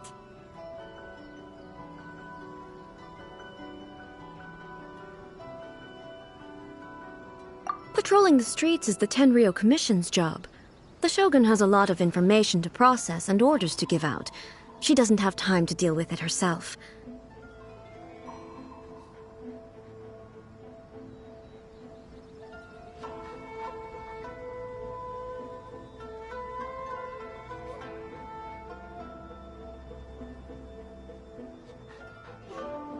Additionally, the Shogun has no need of recreation. There would be no need for her to come here just to pass the time or to relax. So, what do we do now? Should we go away for a while and make a more low-profile return later? Why? It's not like I'm here to cause trouble. Let's just relax. It was more the ordinary people that Paimon was worried about. Never mind. This definitely seems like your style, eh? People still use Mora in commercial transactions, I assume. Yep, same as ever. Just as shiny and just as hypnotic. Wait a second. Hey, are you saying you don't have any Mora either? Of course I don't. There is no need for commerce in the plane of Euthymia. If I ever need something, I can simply have one of the commissions bring it to me. Wait, what do you mean, either? Anyway, people seem to be behaving in a very orderly fashion. I don't see the liveliness you spoke of anywhere. People aren't exactly gonna let their hair down in front of the almighty Shogun.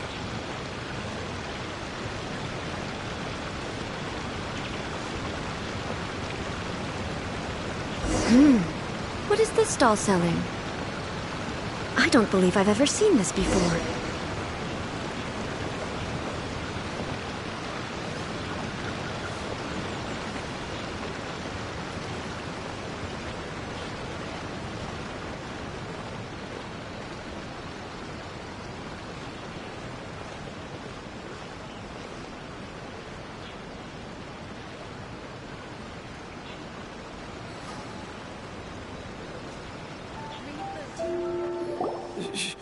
Shogun,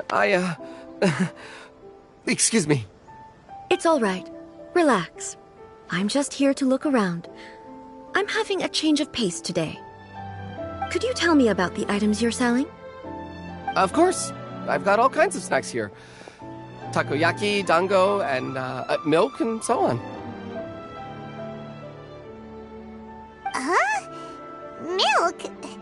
Sounds kind of like the odd one out.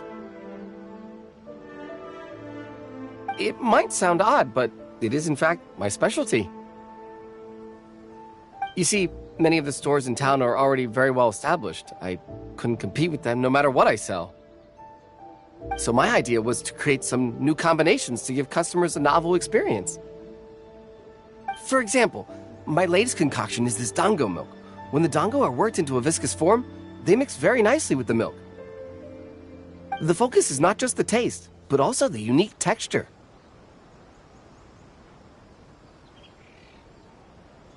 Oh, dango with milk. I've never heard of it. What made you want to do this? I'm sorry, Shogun. I've got no bone to pick with eternity. I said relax. There's no need to go treading on eggshells. Do you really think the eternity I pursue is something that can be shaken by dango and milk? Huh.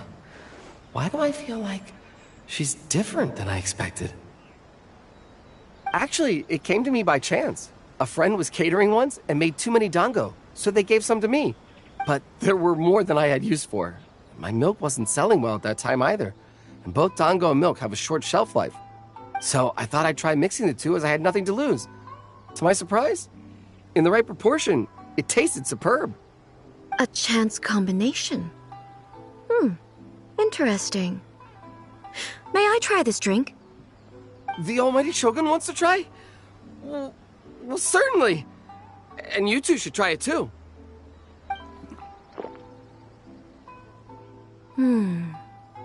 Nice. It's sweet. The sensation is not so different from eating a dessert. A unique beverage indeed. Yeah, it's definitely a drink, but it also feels like eating food. It's a little bit like porridge? But the resemblance is only superficial. Anyway, I like it. I'm very glad you approve. I imagine that an item as delicious as this dango milk must sell exceptionally well, no? Well, I won't lie to you. Sales are very average. Huh? So it's selling slowly? Why is that? Because most people aren't willing to give it a try. They think it's an unusual combination. Even though everyone who's tried it before rates it highly. I'm not saying the almighty Shogun has unusual tastes. Please, don't take it the wrong way. Ah, I see. Well, that can be fixed. I'll just have the Yashiro Commission order a few hundred cups and go door-to-door delivering them. No, almighty Shogun. That's too much. Is it? I just want them to try it. It would be a shame for them to miss out on dango milk.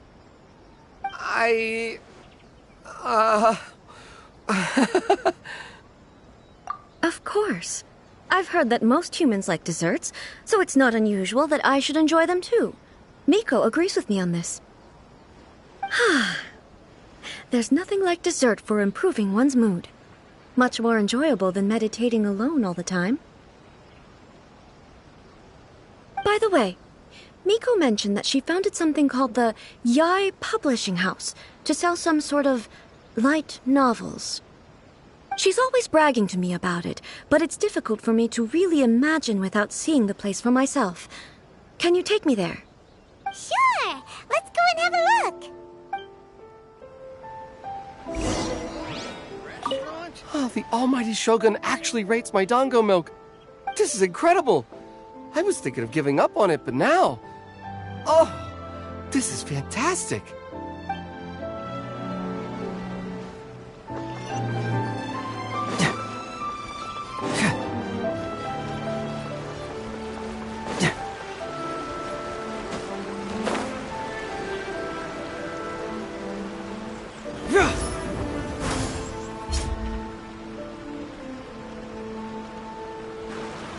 Shogun! Almighty Shogun! What brings you to the Yai Publishing House? Do you have instructions for us? No, not at all. Don't be so nervous. I'm just here to look around. Apologies. I still don't quite understand. Are you here to look into the management? Or publishing regulations? Or fire safety measures? She just wants to browse your books. The Almighty Shogun wishes to read light novels? Yes. Any recommendations? The Yai publishing house's novels are mostly targeted at the general public, and the content is all kinds of strange. I'm not sure we have anything quite to the Almighty Shogun's taste. I'm just here to try something new. There's no fun in reading the same kind of thing over and over again. Relax. It's just words on a page, isn't it? What could I misunderstand, really? In principle, you're absolutely right. It's just... It'll be fine. If there's anything the Shogun doesn't understand, we'll explain it to her. Well... okay then. Please proceed to the bookshelf over there. It has all the latest bestsellers. There are some winning entries from the This Novel is Amazing competition. I've just finished compiling them into a saleable form. Don't take them too seriously. It's all just a bit of fun. Okay. Let's go then.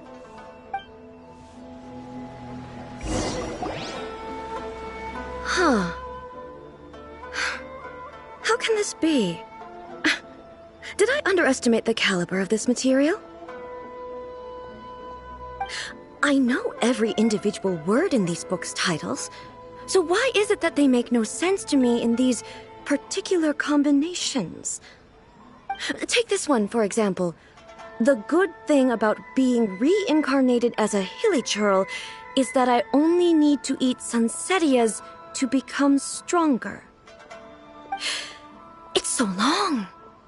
Is it true that hilichurls grow stronger from eating sunsettias? Well, surely it should be some sort of meat, at least. It's just a narrative device. Narrative device. So it's made up? What's the point of that? Without being grounded in reality, how can the story be believable? Also, I'm fairly certain that hilichurls can't write stories. So, does this author claim to be documenting hilichurl life from an outside perspective, perhaps?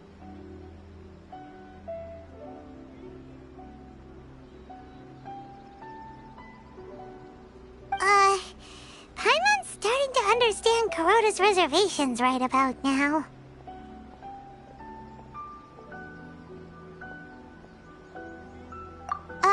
How about we choose for you? We can pick out some novels that are easier to understand and give you the scoop. All right, then. I believe myself to be relatively well-read, but with stories like these, I don't even know where to start. I have high hopes, though. This seems like Miko's style, so I'm sure the stories are very entertaining. All right, leave it to us. We'll be back in a jiffy.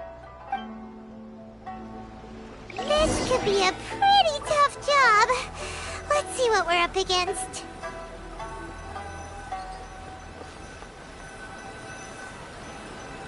Adding more abilities to the characters.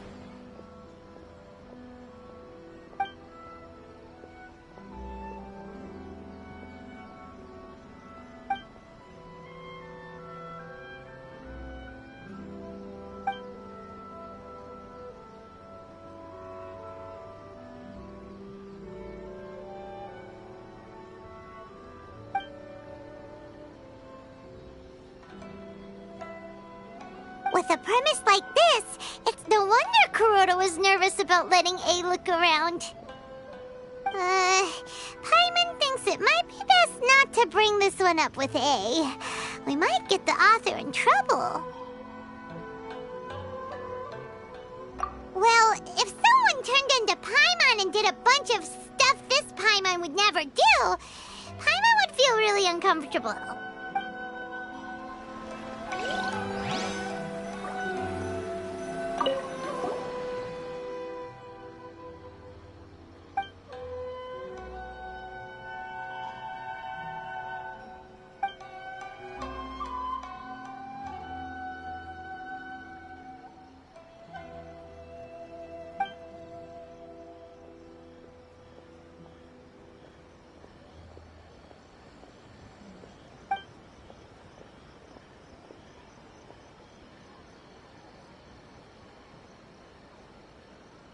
What a strange person. Why would someone want to be a novelist that badly? Someone like that could easily become the top martial arts pro in the world. You do have a point. And a character so determined to follow their ambition is likely to appeal to A, right?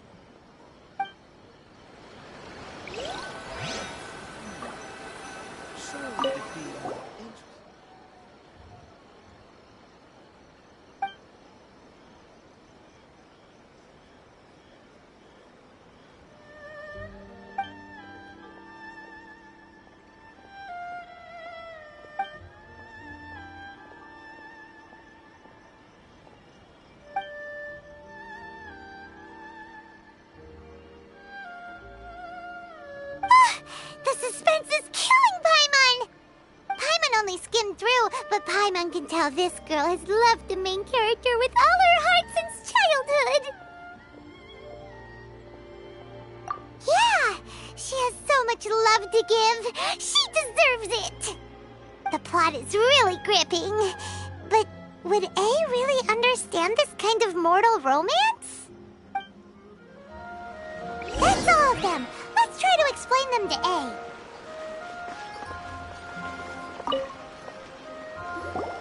The looks on your faces tell me you found some good stories.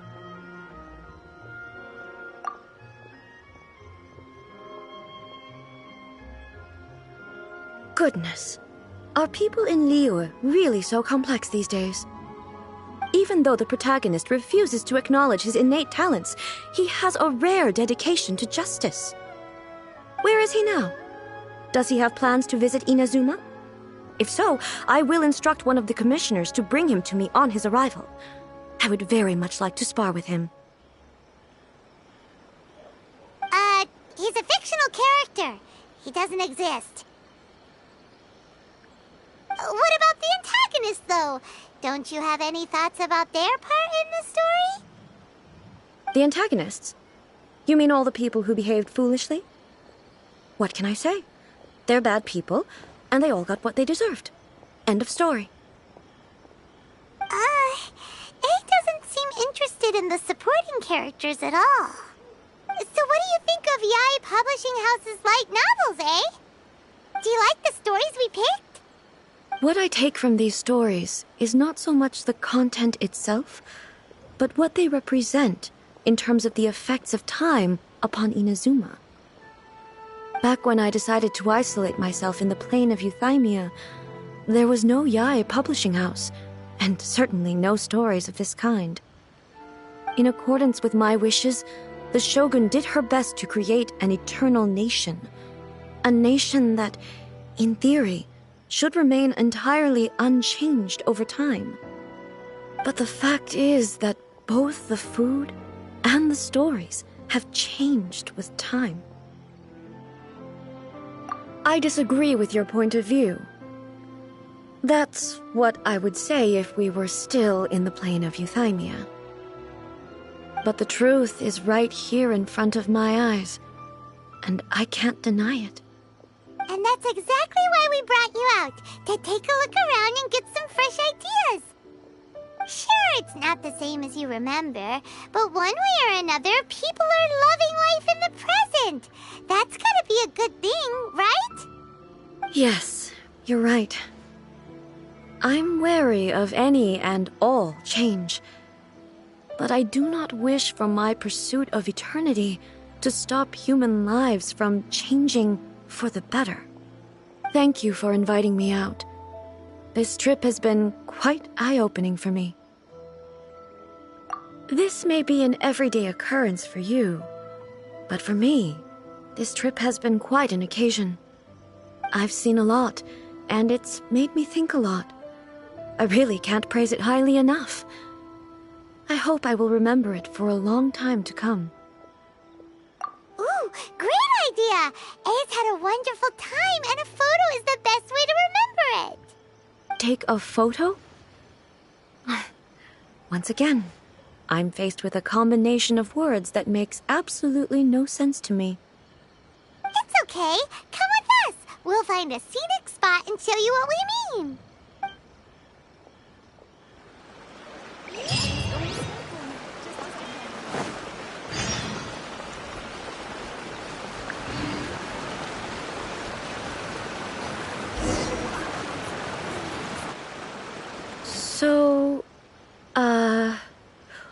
What are we supposed to be doing? We're taking a photo of you. Just leave the hard work to us. All you need to do is stand over there and strike a pose.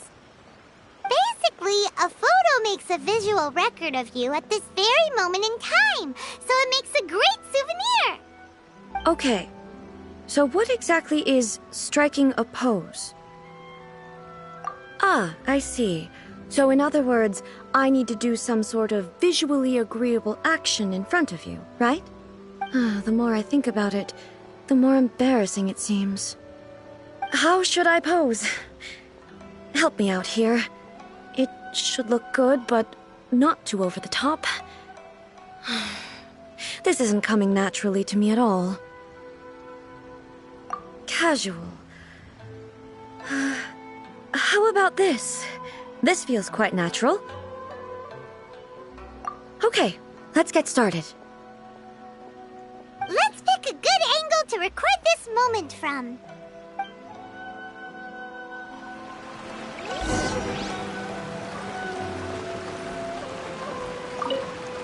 So a photo is a visual representation, an impression, like casting a shadow. Fascinating. I'm learning a lot today. Let's get this underway.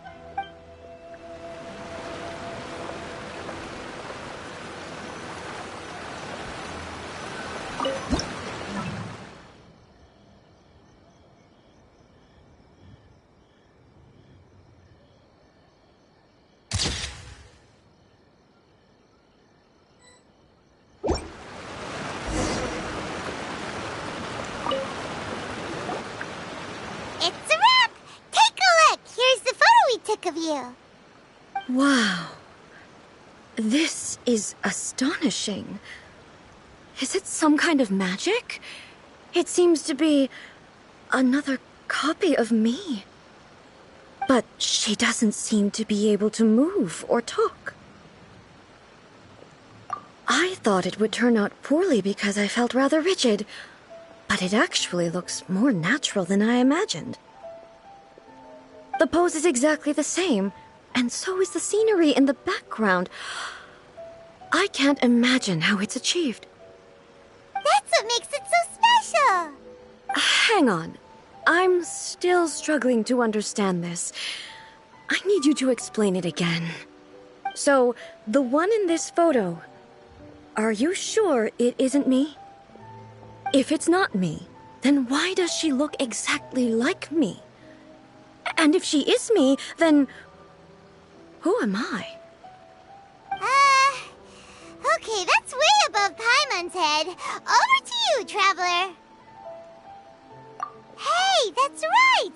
Do you think the Shogun counts as you? Of course I do. It was never my intention to place control of Inazuma into anybody else's hands. So then, who does that make you, here and now? Well, I'm still me. There is no doubt about that. My existence. I think I understand. I am me. There is only one of me, but I can exist in many different forms. It's not important what form I exist in. The Shogun, for example, is one of my forms of existence. The question of whether or not she is me is not determined by any of her components. In that case, this picture is one of your forms of existence too. So even I, who seeks eternity, am constantly changing my form of existence. Then, how can I ask Inazuma and everyone who lives here to remain unchanging? Everything I have encountered on this journey with you has been from beyond my existing sphere of knowledge. You've seen a lot of my ignorant side today. Maybe you can't tell, but all this has challenged my understanding of things. Based on what I have seen today, I am forced to accept that Inazuma is a completely different place from the one I remember. But it would be incorrect to conclude from this that the Inazuma of today is no longer Inazuma. Both the Vision Hunt Decree and the statue of the omnipresent God were conceived as a means of bringing about eternity. But if I were really getting closer to eternity, none of this ever would have happened. Perhaps... Perhaps I've been holding on to everything too tightly. Sounds to Paimon like Ace figured things out.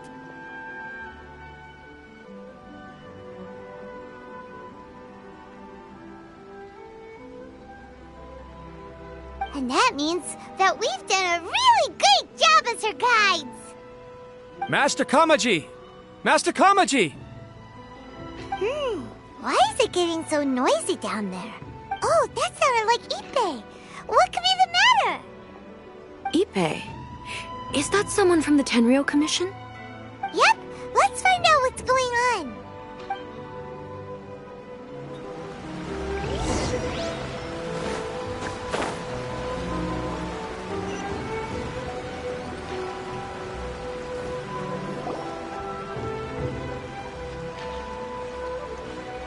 Ippei, what's the matter?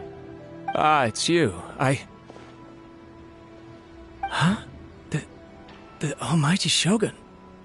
You must be looking for my master, Kujo Kamaji? I am very sorry, he's not here at the moment.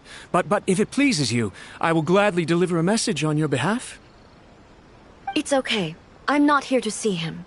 We just heard you calling out, so we came to see what was going on. Yes. Master Kamaji still hasn't returned from the negotiations, and I'm starting to get worried. In fairness, he does have a habit of taking long walks and coming back late. It's perfectly possible that he just found somewhere he likes and lost track of time. But for some reason, today, I'm particularly nervous. Kujo Kamaji.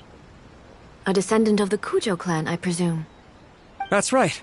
Apologies, since the head of the clan is in poor health at the moment, and Master Masahito is rarely home, Master Kamaji is currently serving as representative of the Kujo clan.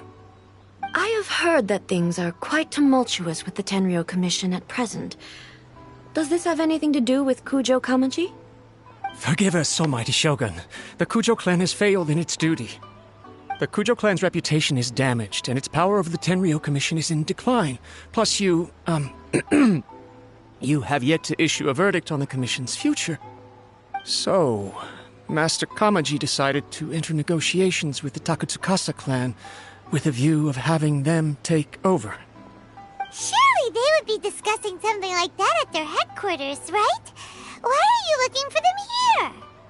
Actually, they decided to hold this one elsewhere. I'm a little confused as to why, to be honest, but I didn't feel it was my place to question the higher-ups. The meeting place is in the mountains near the Grand Narukami Shrine. I believe the Takatsukasa clan have some kind of base there. Takatsukasa. Another familiar name. They have been faithfully serving the Kujo clan all these years? Yes, that's why Master Kamaji decided to discuss things with them. I understand they must have had a lot of ground to cover, but still, there's no way it should have gone on this long. I've searched all over the city. If he really hasn't returned yet, then...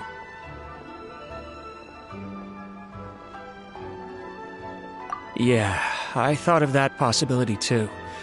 But someone of my rank can't just go venturing into Takatsukasa clan territory like that.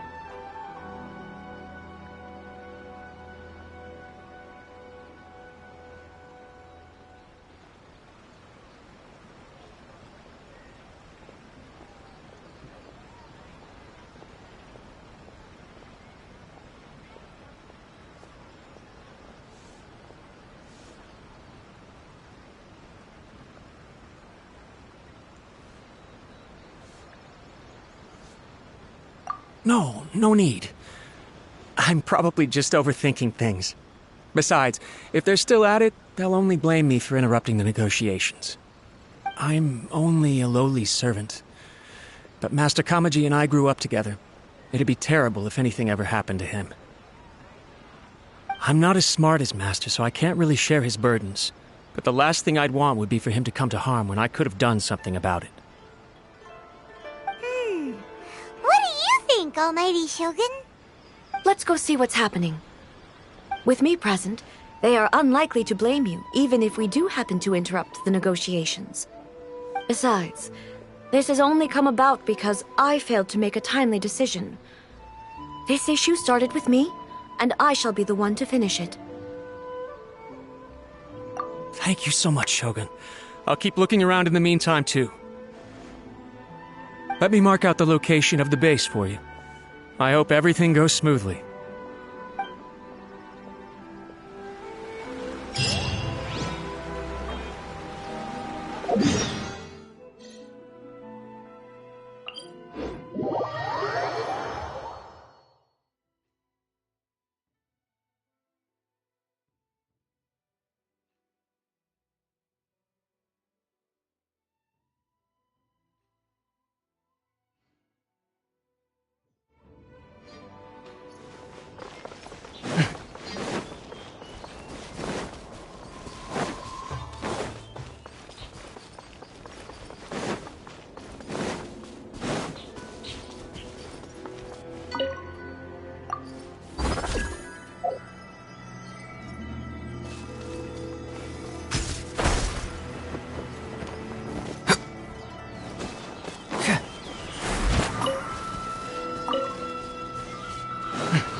Whoa! Look at how well hidden this place is. I can't think of a reason anyone would want to build a structure like this deep in the mountains. I feel something that doesn't belong here. I sense danger. Huh? We should proceed with caution. The Kujo clan descendant may well be in trouble.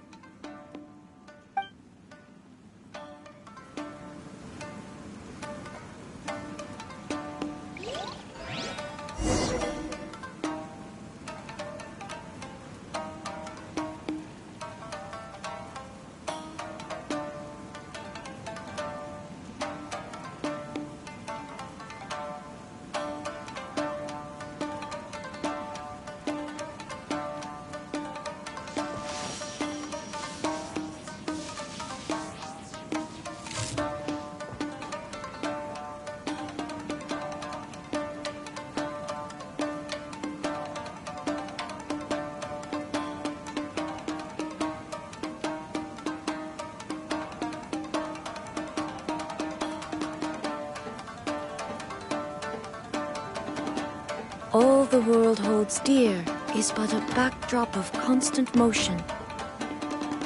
I stand before it, alone and unchanging.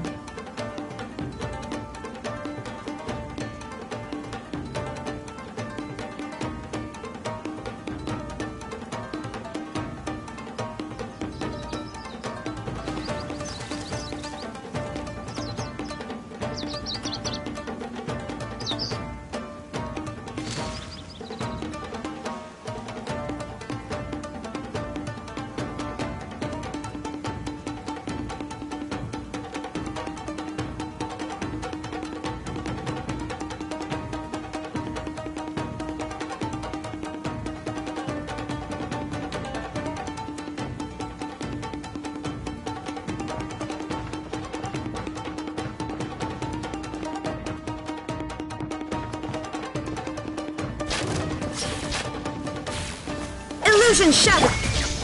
Ha! Propagate!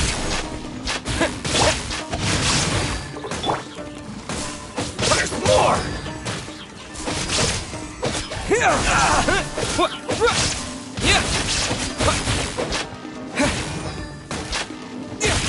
the ferry.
Why are they rolling here? This is a Tenryou commission base! Something is not right. We must remove all those who stand in our way. Let me read you a verse. To the ferry. How's this? Finally. To the ferry. See no more! Keep moving!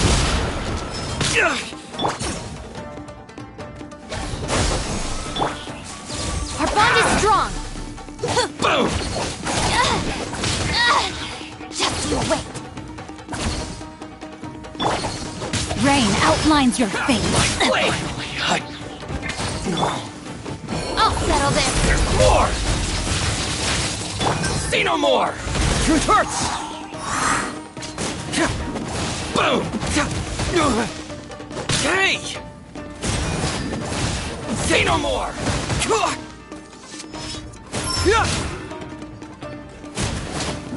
How's this?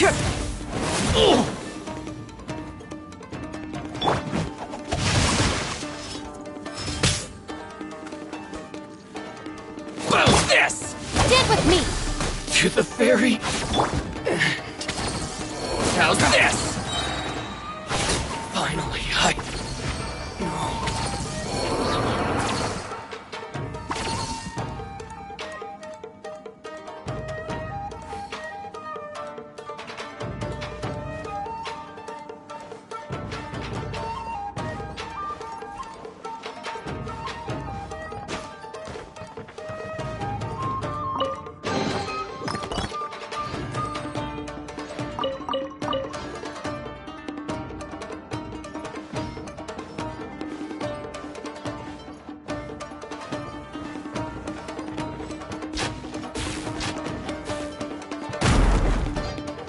my lucky day.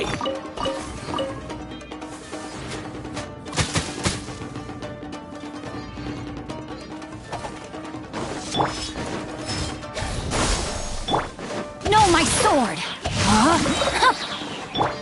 There is no escape! Our bond is strong! There's more! The fairy!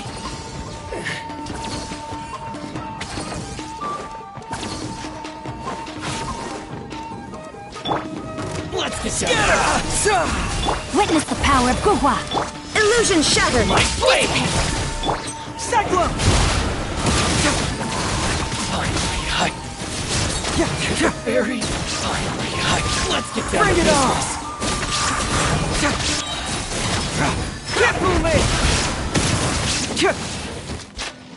Rain outlines your fate! Propagate! Fracture! Your lucky day! Out of my way! See no more! Spring forth! Rain cutter! Our bond is strong! Finally, to the fairy! Finally, let's get down to business! How's this? Cyclone! Rain outlines your fate! Dissipate!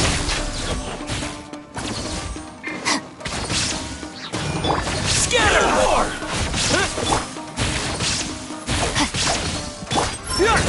There!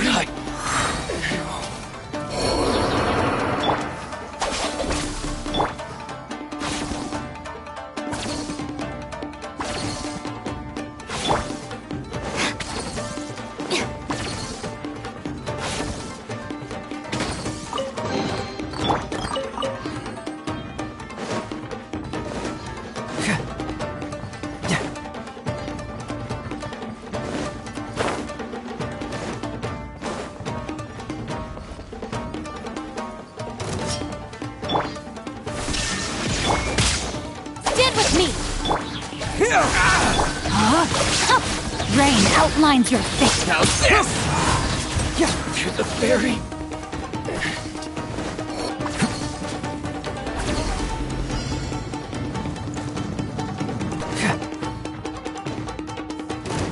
Let me try my blade. Germinate!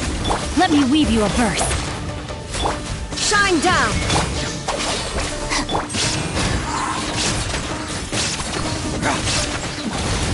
Can't move it! Fall before me, evil wind! Fall before me! Cut down! Like this. Dissipate!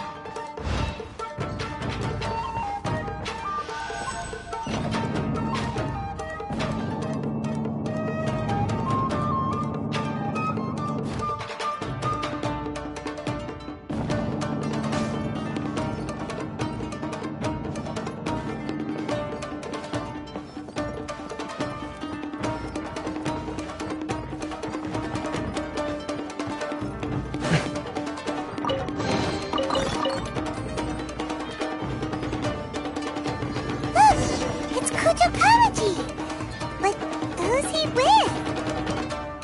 Stay back.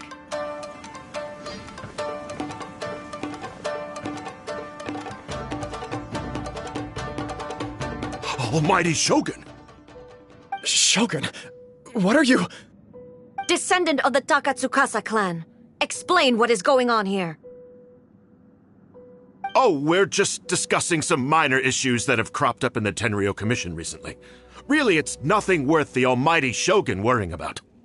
And these minor issues warranted the secluded location and the hiring of Ronin and Kairagi to keep guard? Well, there's been a lot of turmoil lately. It was just out of security considerations, that's all. Silence. Descendant of the Kujo clan. Your turn. All right. I came here intending to negotiate, but it turned out all they were interested in was a written confession from the Kujo clan. A written confession? Yes.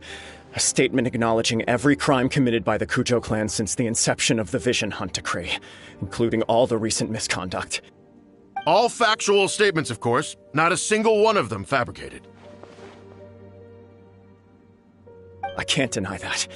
But it also emphasizes the Takatsukasa clan's achievements throughout the document, claiming they stood steadfast all along and fought back against the crisis. These are all falsehoods. Says who? Why, you two-faced... You're going back on everything you said. I'm just stating the facts. I'm sure the almighty Shogun can discern the truth. All the Takatsukasa clan is trying to do is make themselves look good, so they'll be first in line to replace the Kujo clan. Why else would you push a false narrative in the written confession that paints your clan in a good light, and try to make me sign it under duress? What are you talking about? You're not under duress, we're just negotiating here. You've completely changed your tune. I believe I now understand the situation. Don't listen to his nonsense. I'm sure you're well aware of the major failings of the Kujo clan. Surely you, of everyone, knows. Not a single word they say can be trusted. You are quite mistaken if you think your dispute is of any interest to me. Descendant of the Takatsukasa clan, you wish to become the new Tenryo commissioner. Do I understand this correctly? Well, yes, of course. It's the eternal pursuit of everyone in the Tenryo Commission to offer our lives in service of the almighty Shogun. Then the situation is not as complicated as you seem to have made it. After all, I am the one who appoints the Tenryo commissioner. The process is quite simple. Anyone who can beat me in a duel becomes the new commissioner. Sorry, a duel with the almighty Shogun? The first Tenryo commissioner demonstrated his will with the blade in his hand. That is why the title has been passed down within the Kujo clan ever since. If you want me to appoint a new clan, then naturally, there must first be a new duel. Do you not know how to wield a blade? Or do you simply doubt your abilities on account of your advanced age and declining physical condition? Here you are talking about offering your life, and yet you are too afraid to face my blade. Well, never mind. What about one of you, then? Anyone who can defeat me, Takatsukasa or not, will be appointed the new Tenryo commissioner. Does not a single person dare to face me? I will challenge you, almighty Shogun. What? Descendant of the Kujo clan. Regrettably, even if you win against me, it cannot atone for the wrongs committed under the Kujo name. I realize that. I don't stand a chance of winning against you anyway. I know full well that the mistakes my father made ought to spell the end of the Kujo clan's legacy in the Tenryo Commission. Even when I was executing the Vision Hunt Decree, I had doubts about my father's decisions. I knew that what I was doing was wrong. But that was as far as I went. I doubted, and I ruminated. I understood the situation perfectly well, but I took no action, and I didn't save a single person. I accept the Kujo clan's decline as punishment for my deeds. I can't even say that I failed to prevent it, because in order to fail, you have to have at least tried. To be brutally honest, for someone of your strength, there is nothing you could have done, even if you had tried. Yes. I'm too weak. My father ignores me. My elder brother can't help me. And I even need Ippei to set me straight at times. It's the way it's always been. But if nothing else, then right here, right now in the Kujo clan's final hours, it is I who represent the clan, like my father before me. His duties are now mine to perform. Just as the Shogun said a forefather of mine once showed his will with his sword. Then please, let me, Kujo Kamaji, end the story of the Kujo clan in the same way that it began. This is my last chance to do something. This is patently meaningless. But I accept. Come forward.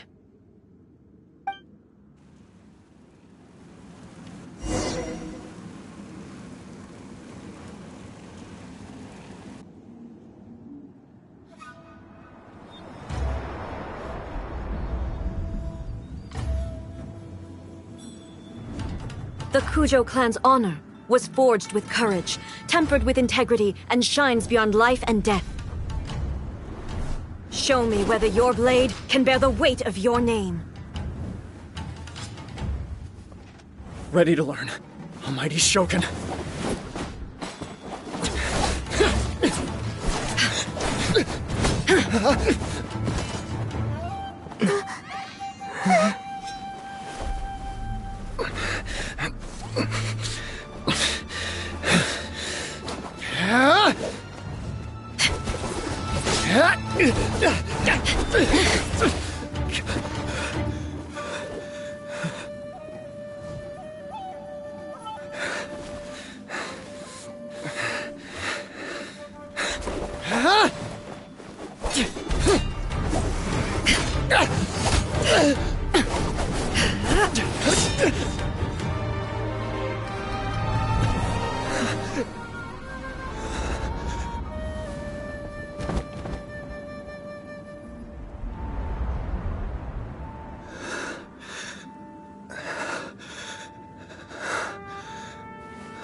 Another anomaly in eternity. Nevertheless, it appears that the Kujo honor still courses through your veins.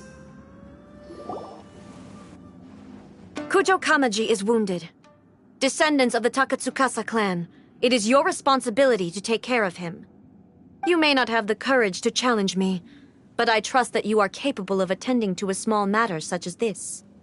Yes, of course. I apologize. I'm sorry. So sorry. I had heard that the Kujo clan is no longer fit to shoulder the work of the Tenryou Commission. The search for a successor to the role of Tenryou Commissioner is indeed a matter of great urgency. However, following this duel, I have decided to postpone the Kujo clan's punishment for the time being. In the meantime, I expect the Takatsukasa clan to continue supporting the Kujo clan as before.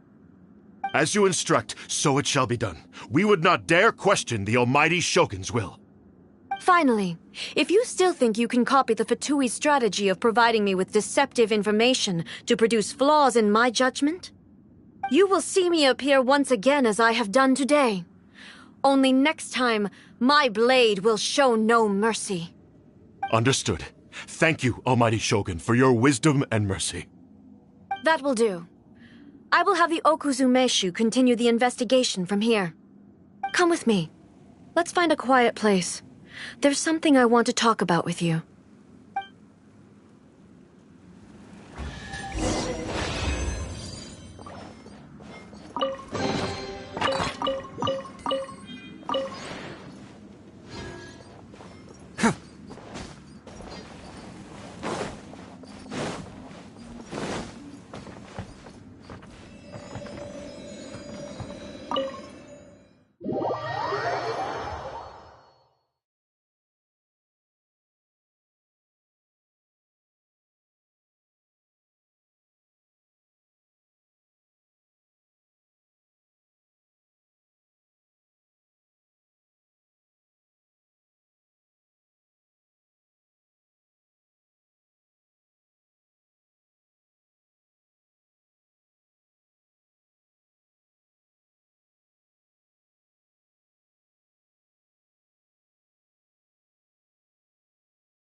When it's time to deal with the situation, you're just like the Shogun.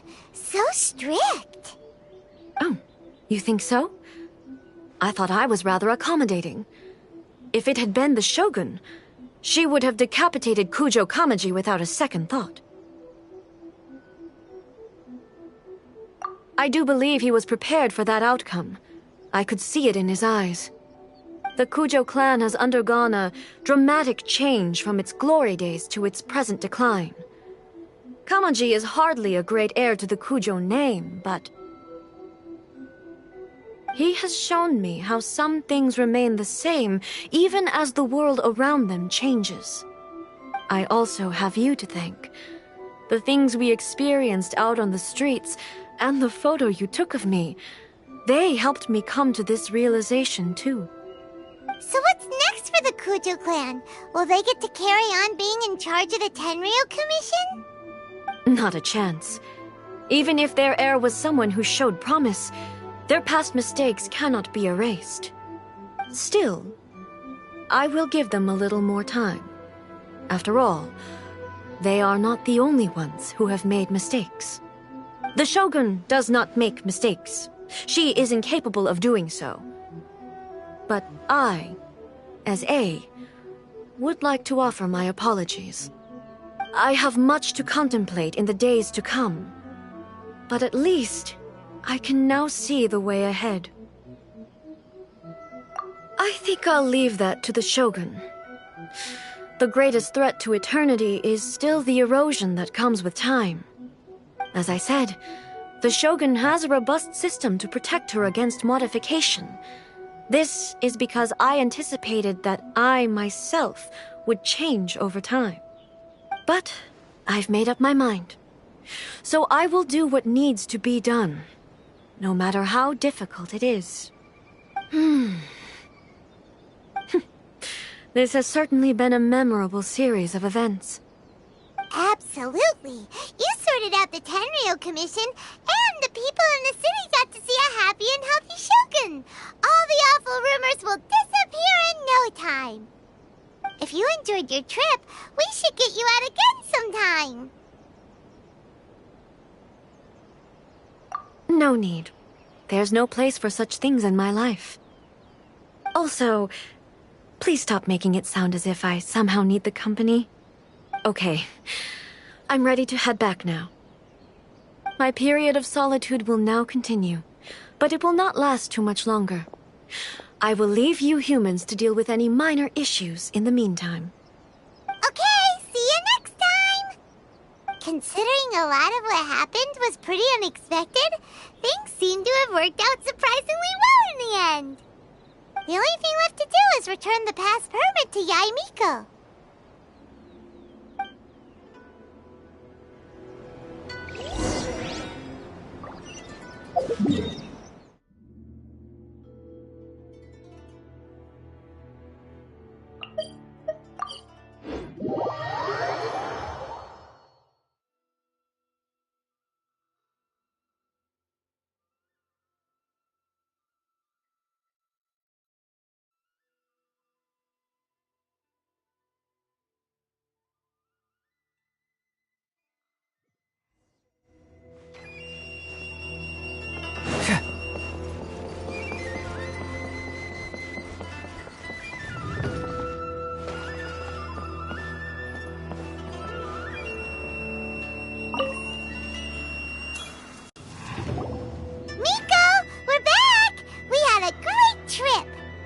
Did you know? Well then, you'll have to tell me all about it.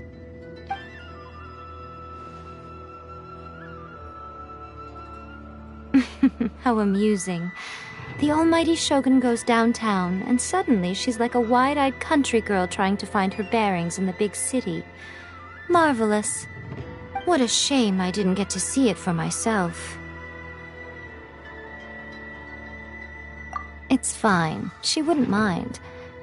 Really, she wouldn't. So, from what you were saying, it seems that she's finally begun to comprehend what form eternity should take? That's the most important outcome of this trip. To be honest, I wasn't expecting you'd make such great progress when I lent you the pass permit. Yeah, it seems like she's not gonna force everything to stay the same way anymore. To put it nicely, Even deities indulge in wishful thinking. To put it more bluntly, there are things that even the Seven can't do when faced with something even more powerful than themselves. Take a guess. Anyway, it sounds like you had a very pleasant trip and even had the chance to see A's less formal side. Next time you wish to see her, you can come and take the pass permit from me again. She would never admit to it, but she does, in fact, get quite lonely. What? But she said she doesn't need company. Because she is a god. It's not that gods don't need the company of others, just that the idea of a god having company seems indulgent to her. But you don't belong to this world. Perhaps you are just the company she needs.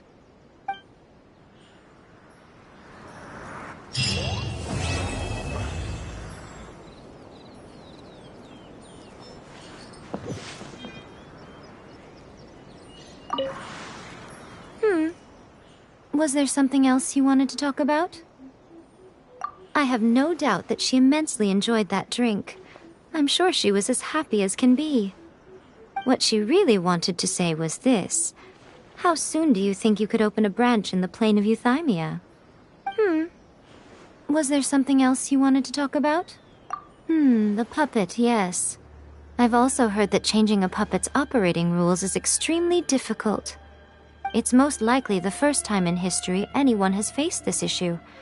You can imagine how hard it must be, given that it has successfully flummoxed the wise and powerful A. This is one problem that even the Muso no Hitotachi will not be able to solve. Was there something else you wanted to talk about? Don't you think it's a fun idea, someone being reborn as the Raiden Shogun? That's all that light novels are supposed to be. A bit of fun. For her, though... Yes, probably a little too avant-garde. Ooh, maybe I should commission a sequel. Reborn as Guji Ai. What do you think? Was there something else you wanted to talk about? Narukami, please. See that he stays.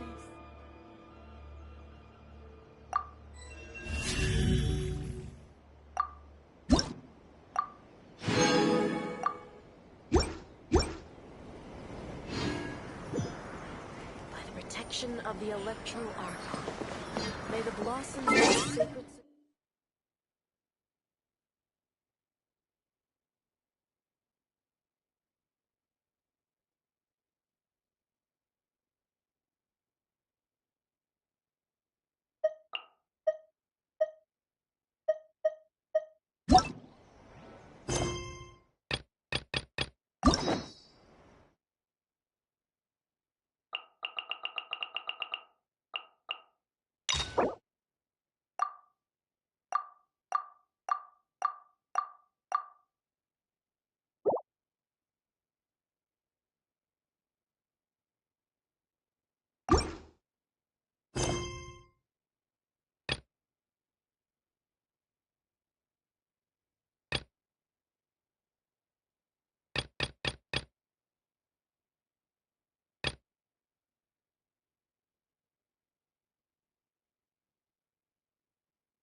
Stand with me!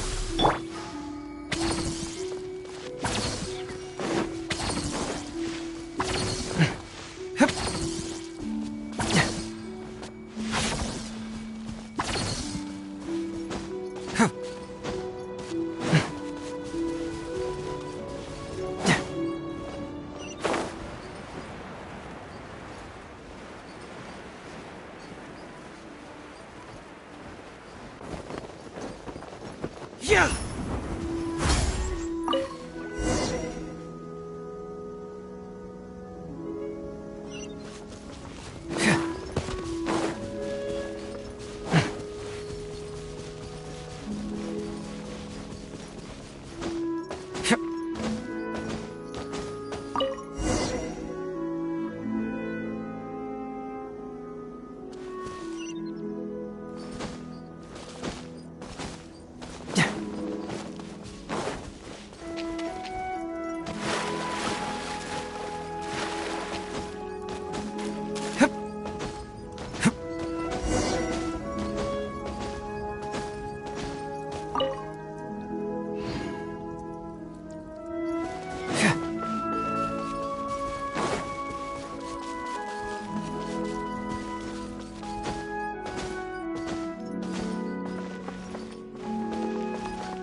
I can't wait to see my adorable daughter again.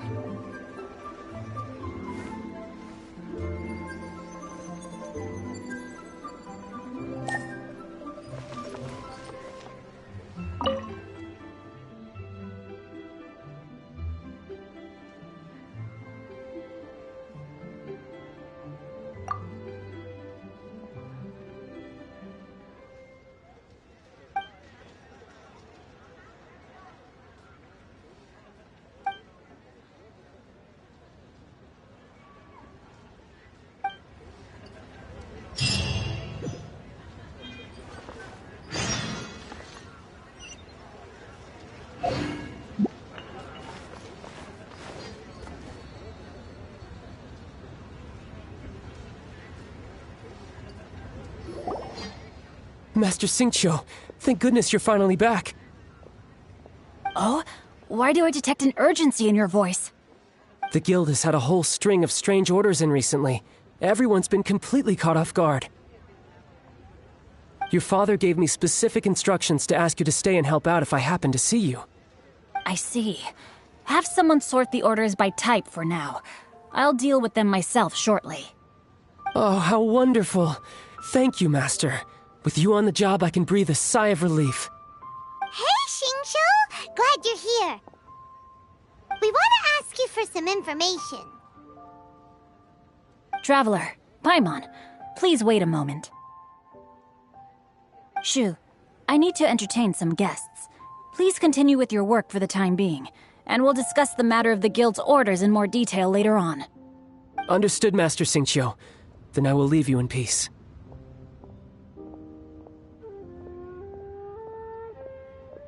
I wasn't counting on finding you here today.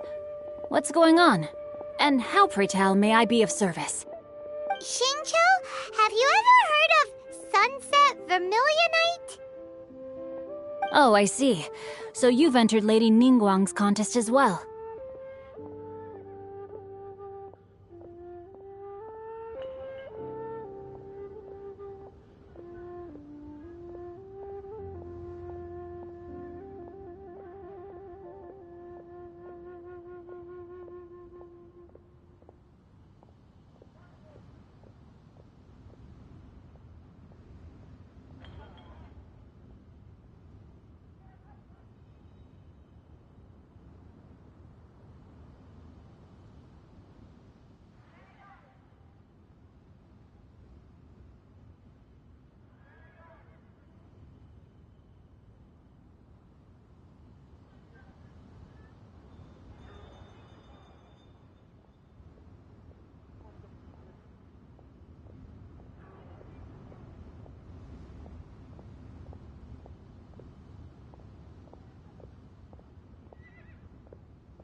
As well?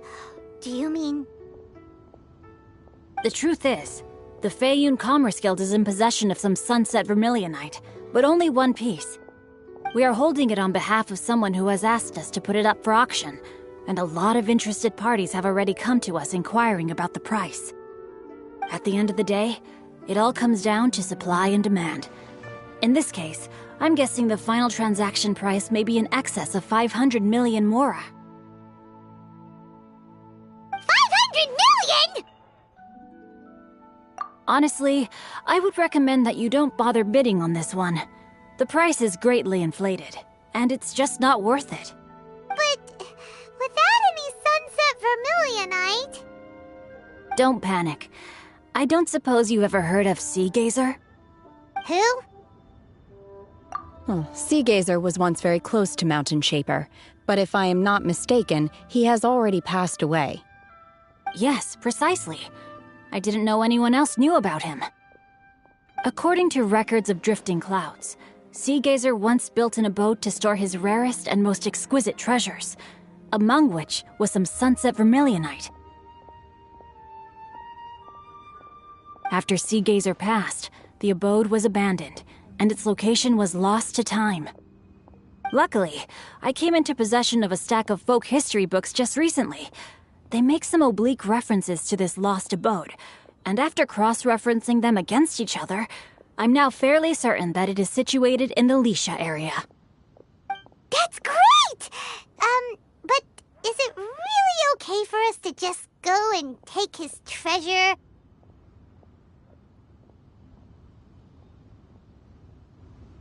Wouldn't it be a little, disrespectful? With him being an Adeptus?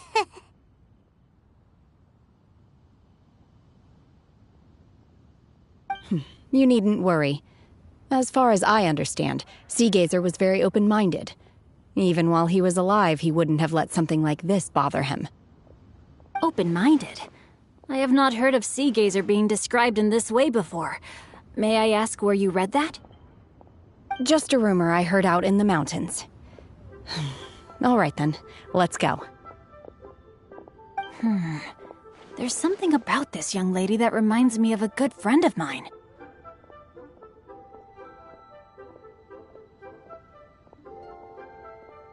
Oh, I almost forgot. Adepti abodes tend to have very ingenious designs, especially when it comes to their defense mechanisms. Plus, it's likely to be crawling with monsters after being abandoned for so long. So please, be very careful. Okay, we will be. Thanks, Xingqiu.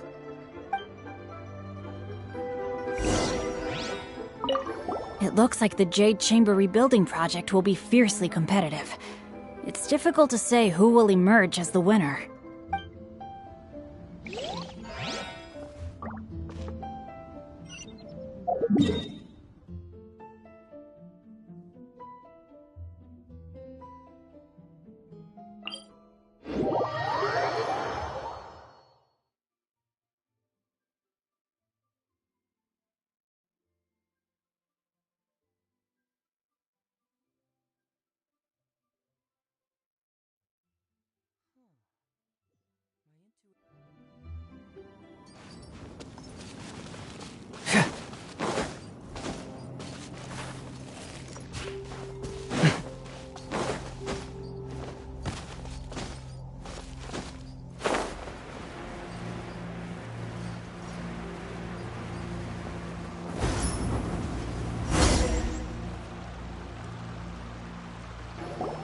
Let's see. Xingqiu said it should be around here, but Paimon doesn't see anything.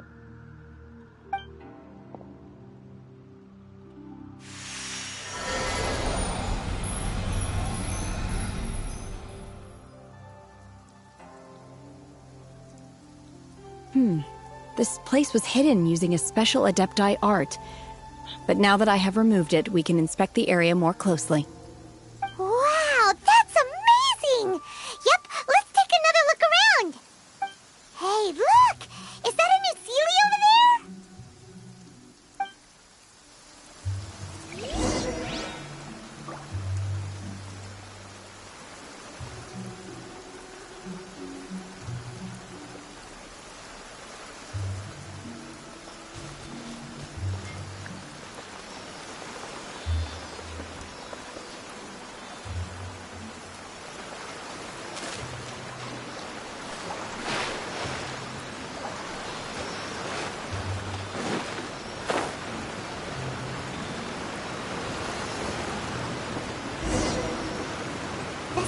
Got to here and then disappear.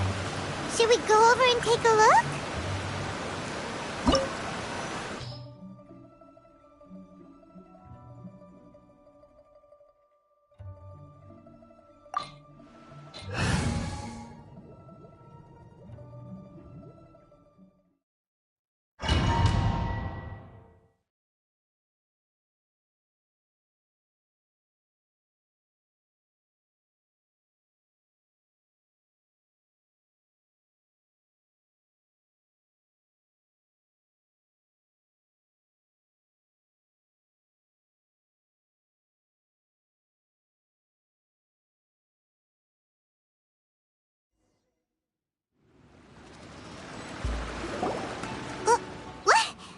Weren't we at a waterfall just now? How did we suddenly end up here? Oh, so many clouds. It feels like we're high up in the sky. I believe this is the abode of that Adeptus. With any luck, the sunset vermilionite we're looking for should be in here. Really? Let Paimon see. Huh? Isn't that the Sealy from before? Look, it's gone and snuck beneath the clouds. And now that Paimon takes a closer look, the rocks and trees here don't seem complete. Oh, could there be something below the clouds? These are not real clouds. They are the product of an Adepti art used for spatial partitioning. If we want to go down, we must first destroy the mechanism that is maintaining the Adepti art.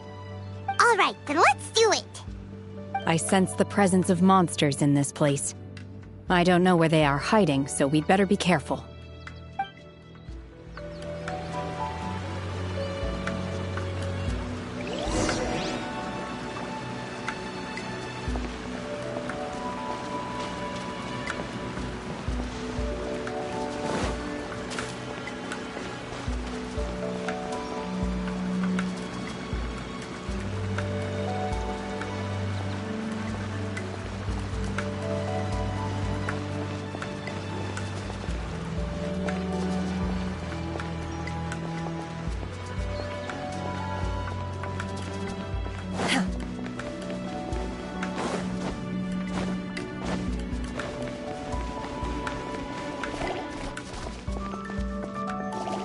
Obey! Unleash!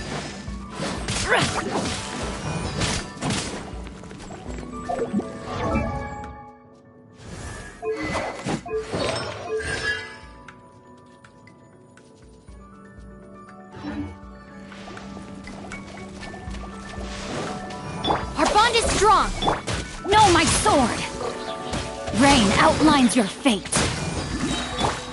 Obey! Unleash!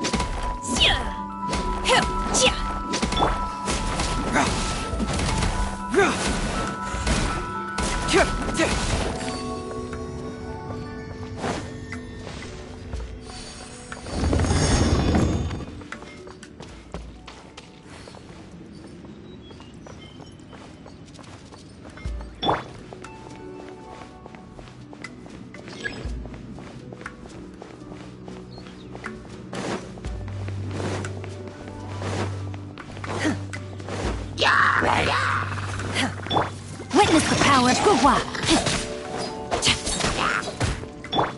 Manifest! Obey!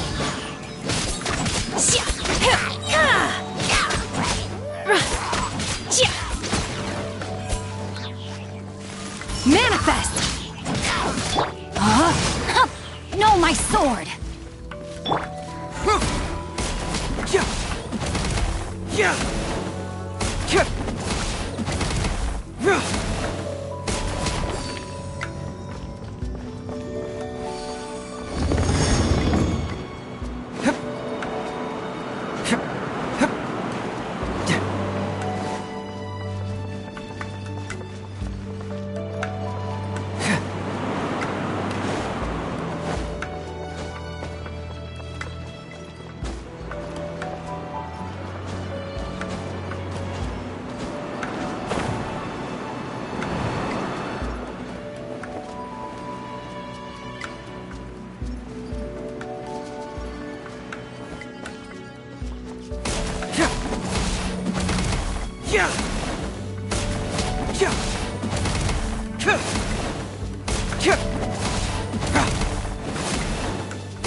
It appears that we've been taken for intruders. This time, why not allow me to take care of this? Rain outlines your fate! Spring forth! Cryo incarnate! Let me weave you a...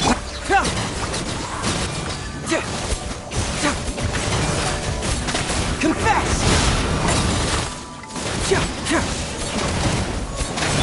Obey! Dissipate! The core of the mechanism is exposed. Now's our chance. Manifest! Curse! No, my sword! I'll settle this! Propagate! Obey!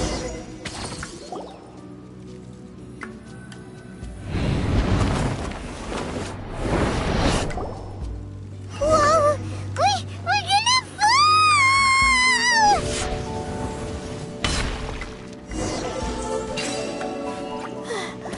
Is everyone okay? Look! The Celius disappeared beneath the clouds again! It looks like we need to go further down. But before that, let's destroy the guard mechanisms on this level first.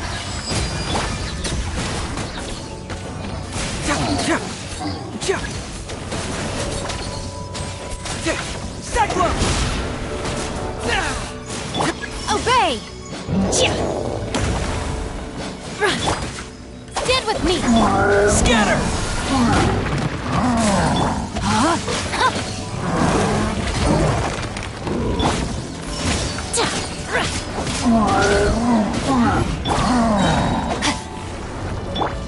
Terminate! Let me weave you a verse. Dissipate! Unleash! By ordinance divine! Get moving!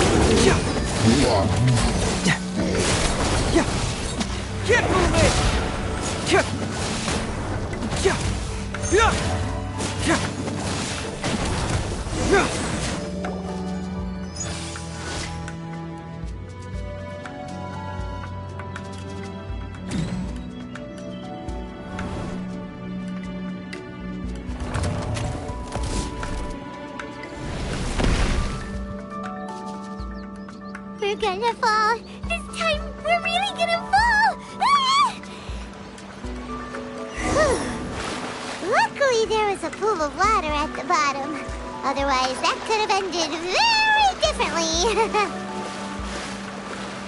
Hey! That ceiling's on the move again.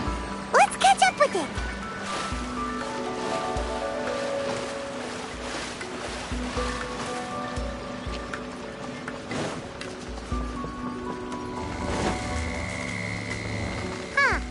Something looks different about this stone wall. Let's take a closer look.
Propagate!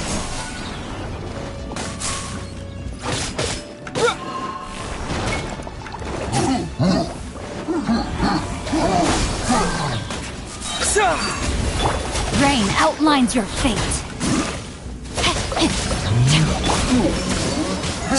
Manifest! Witness the power of Goop! Stand with me! Confess!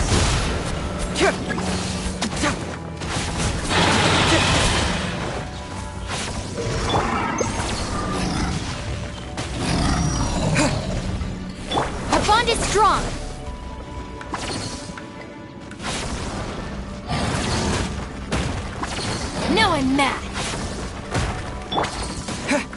Scatter! Spring forth! Body and brain cutter. Obey! Do your master's bidding! Stand with me!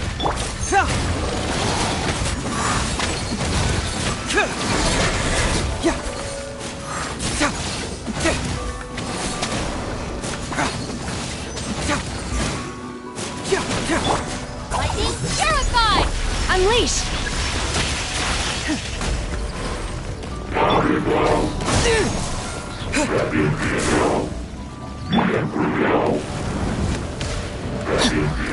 No, my sword!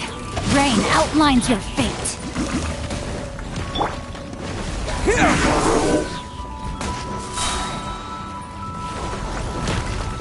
Germinate! Let me weave you a verse. Manifest! Obey! Cryo incarnate! Get moving!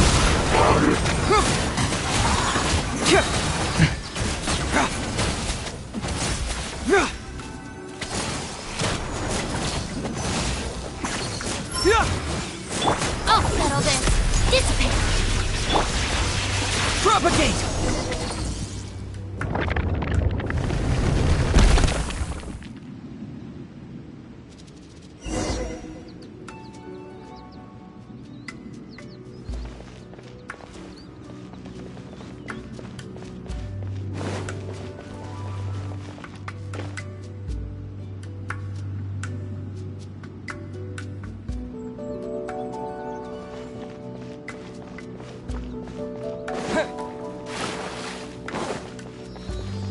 Stand with me!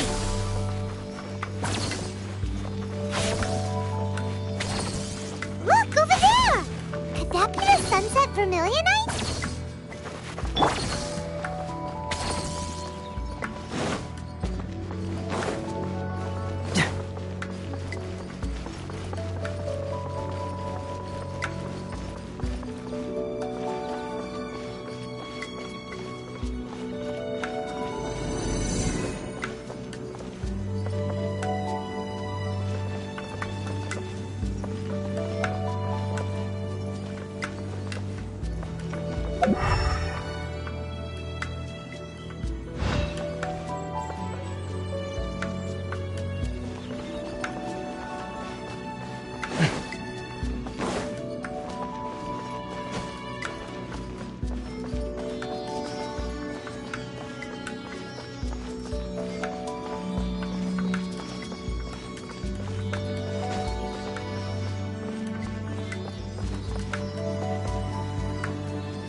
Is this it?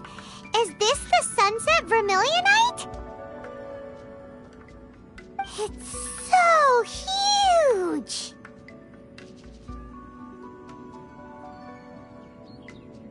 That's true, but then again, why isn't it floating? Plaustrate doesn't float until it's activated. It may look different from most ordinary stones, but it weighs around the same amount. Only after being activated does Plaustrate reveal its true nature, breaking free from the shackles of the mortal realm and ascending up into the heavens. Wow, Shenhe, you seem to know everything about this. Only because my master is fond of chatting about these things. The moment she has some time to spare, she'll come straight for me and start telling story after story. I don't care for her stories most of the time. I certainly didn't expect them to ever come in handy like this. Hold on a sec. Paimon just realized something. If we activate it here, there's no way we'll be able to get it back to the site, right? Heck, we'll be dragged up into the sky too! But if we don't activate it, how else are we gonna lift it? This rock must weigh well over 1,000 pounds, surely! Don't worry. I can handle the weight quite easily. Are you sure? Be careful! Please don't worry. I'm well aware that a plaustrite sample this large must be highly valuable. I will be gentle with it and make sure it does not get damaged. My safety. That's right! Paimon's sure you can handle it and everything, but if something this heavy lands on you, you're gonna get yourself hurt, no matter who you are. You gotta be extra careful when lifting heavy objects. It's just common sense! Is it now? Well then, thank you. I'll go on ahead with the plaustrite. Let's meet at the building site later. How is Shenhe able to carry that huge rock all by herself? Adepti super strength much? We can't slow down yet. Let's go meet her at the building site.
The Golden House is sacrosanct. None may enter without good cause. State your business here.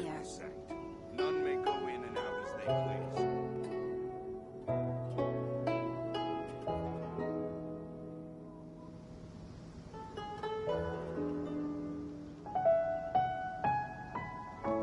please. There's something in the air. Something that tells me a new case is brewing. State your business here. None may go in and out as they please.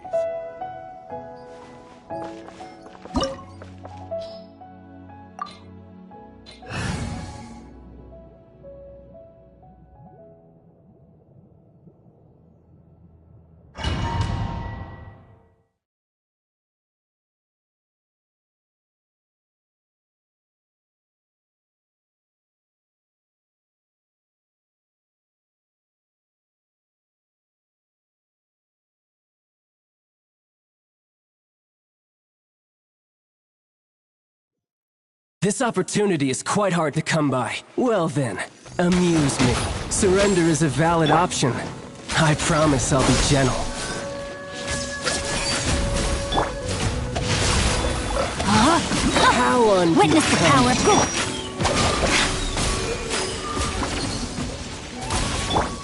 Try this. Confess! Poor time.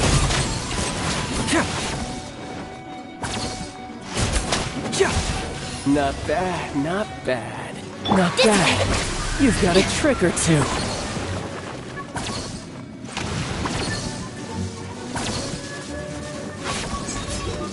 Break!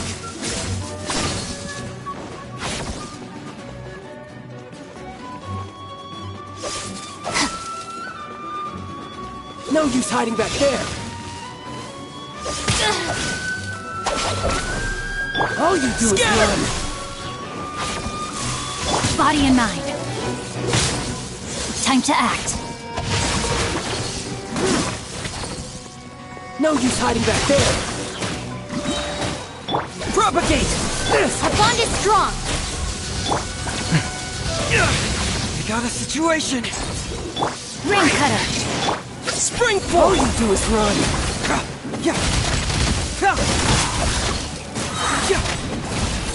No use hiding back there.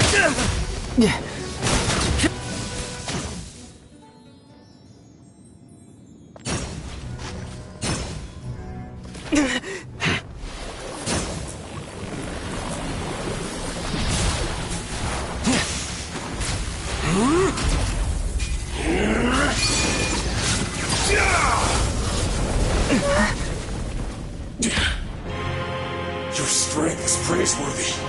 I too shall use all of mine. So, don't you dare disappoint me. Foul Legacy, the Devouring Deep!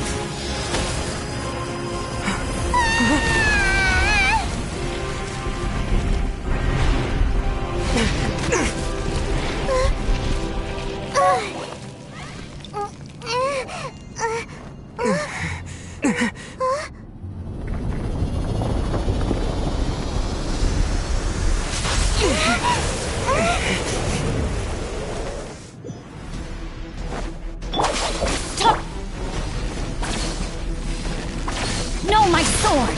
Rain outlines your fate.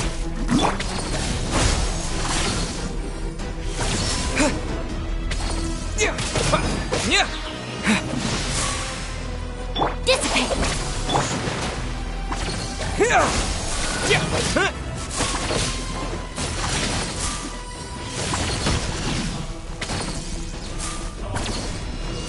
Propagate!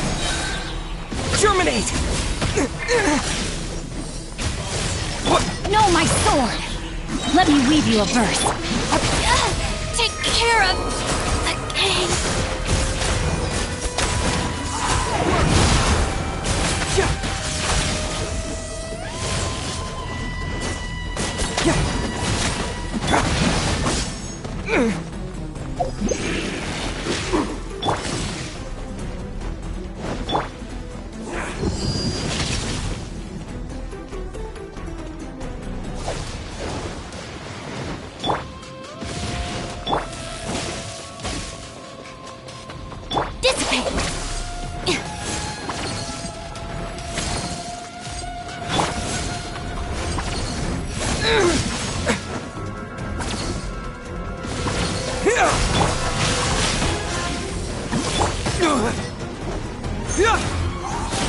Die here. Our bond is strong. Scatter! Spring forth! Body and mind. I let my guard down. I have taught you everything I know. Get with me! Get moving! No.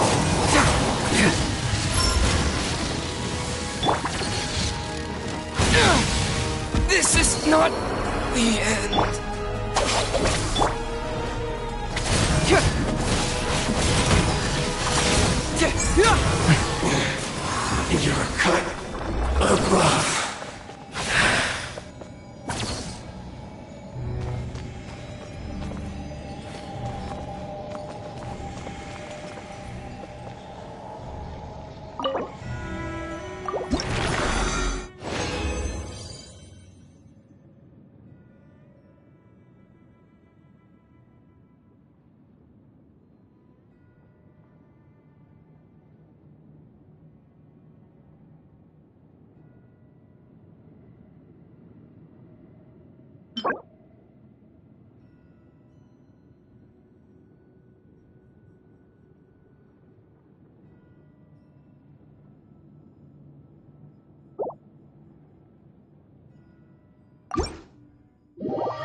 with me.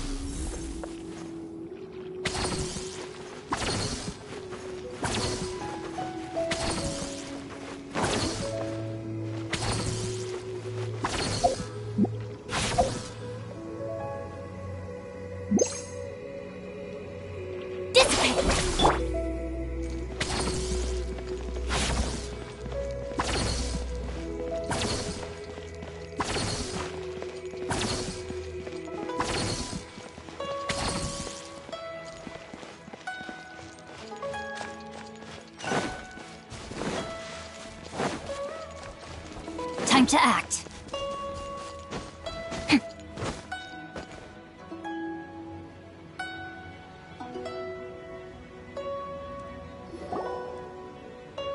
Oh my god, I can't believe my eyes.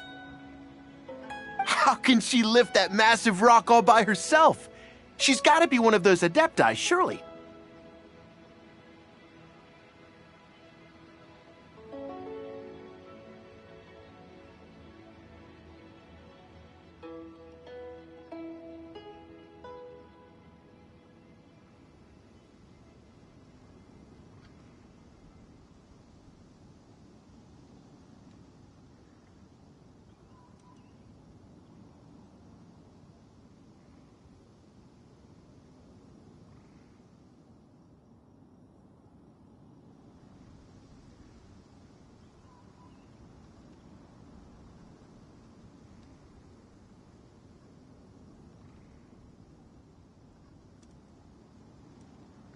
Oh, mighty Adeptus, please give me your blessing so that in the coming year I may reap a more bountiful salary.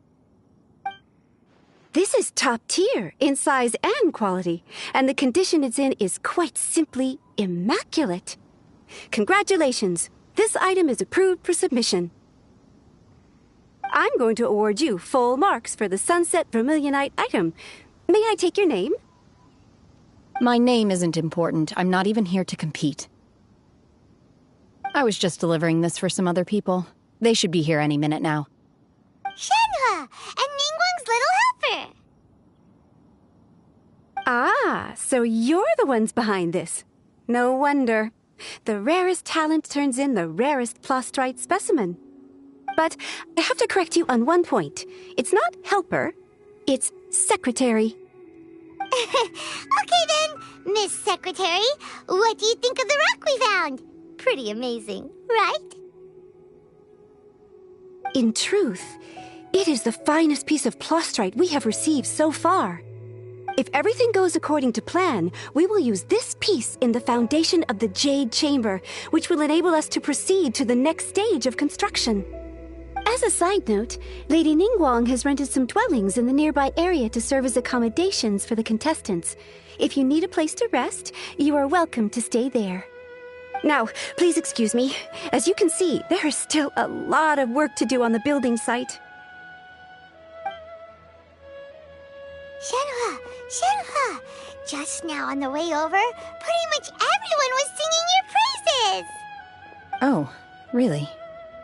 What kind of reaction is that? So strange. Aren't you happy about it?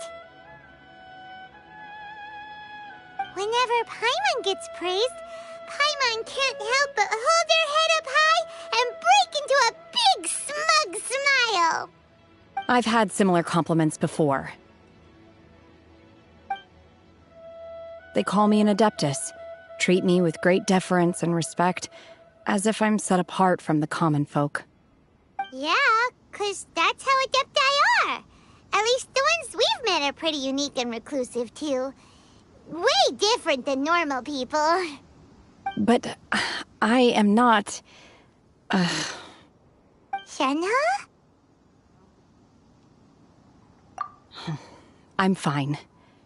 I've been exerting myself quite a lot ever since we set foot in that abode. I'm just a little fatigued. Well, Byron said that there are some makeshift hotels we can use, right? Let's go check in and take a rest. No need. I simply need to find myself a secluded place in the wilderness to sit and meditate in silence. You can't do that. It's dangerous out in the wild on your own. When you're hungry, you go eat something tasty. And when you're tired, you go lie down in a nice, comfy bed. All right? Seriously, don't punish yourself like this. Okay. If you insist. Great! Now we're talking. Let's head to our hotel.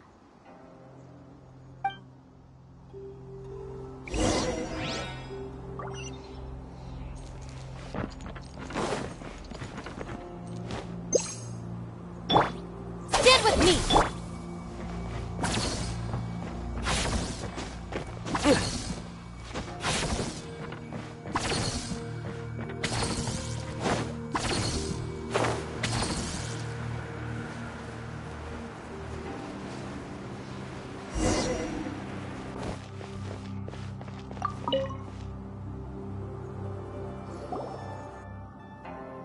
Hi there! Checking in, are we? You're just in time. We only have 2 rooms left. Since this was chosen as the building site for the new Jade Chamber, we've had a constant stream of people in this area. And not just workers either. Visitors, business people, tea sellers, all sorts. So, business is booming for me today. Very few vacancies. You're lucky you got here when you did. Great! One of your rooms is still being cleaned. I guess it should be ready within the hour.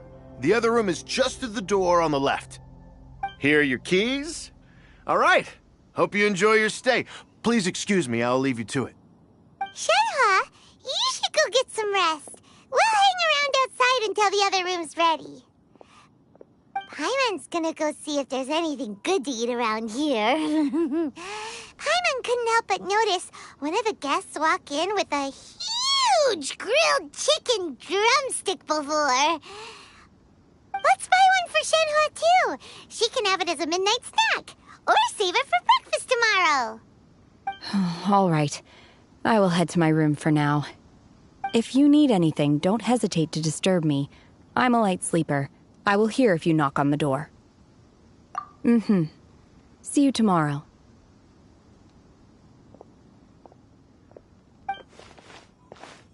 Hey! Isn't that Cloud Retainer? What's she doing here? Let's go and say hi.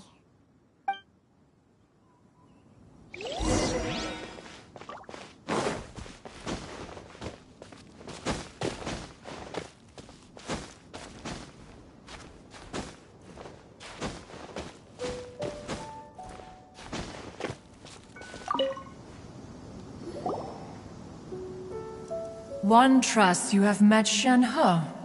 So, are you getting along quite well? So far, so good. Yeah. So, you know Shenhe too, Cloud Retainer? Naturally. Save for Ganyu, who spends the majority of her time in Liyue Harbor. All the Adepti living today are acquainted with Shenhe to some degree. Cool. So, what's her Adeptus name anyway?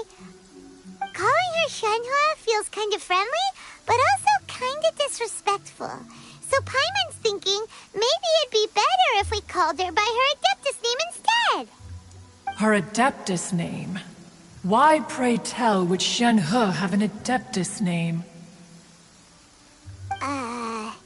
Don't all Adepti have a special title they go by? On this latter point, you are correct. However, Shenhe is human. Oh, right. Wait, what? What? You knew already? So is Paimon the only one who didn't know? Do you mean to say that she presents differently from ordinary human beings? Well, to start with, her problem-solving methods are extremely direct. Ah, yes. She was like this all those years ago when one first met her. In this respect, she has not changed. One first found Shenhe by chance in a cave. One was passing by and sensed the presence of a god's remains. Being of an ever-vigilant disposition, one entered immediately to inspect the scene. Inside was Shen-He, then aged around 6 years old. In her hand, she held a dagger with which she was confronting a monster that was the god's remains incarnate. That sounds so dangerous. When one arrived, she had already been locked in confrontation with this monster for several days.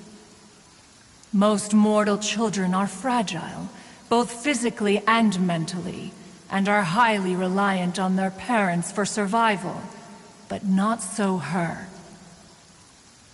That she was able to endure such terrible danger was due not only to her strong willpower, but also to the bloodlust and homicidal instinct with which she was born. One dealt with the monster, yet she still refused to lower her guard. She even pointed her dagger in one's direction and remained ready to strike. Only after she was satisfied that one had no intention to cause her harm did she finally relent. She then passed out without uttering a single word. In other words, if you hadn't passed by that day, Shen-He might have... Not necessarily. Upon one's arrival, one could sense that the god's wrath was gradually receding. Even had the stalemate continued, one suspects that Shen-He may have still emerged the victor of the confrontation. That's still so dangerous, though! Why was a tiny little kid battling against the wrath of a god in the first place? Alas, the mortal world is rife with suffering of every kind, and she had experienced her fair share of this, even at a tender age. Seeing that she was homeless, one decided to adopt her.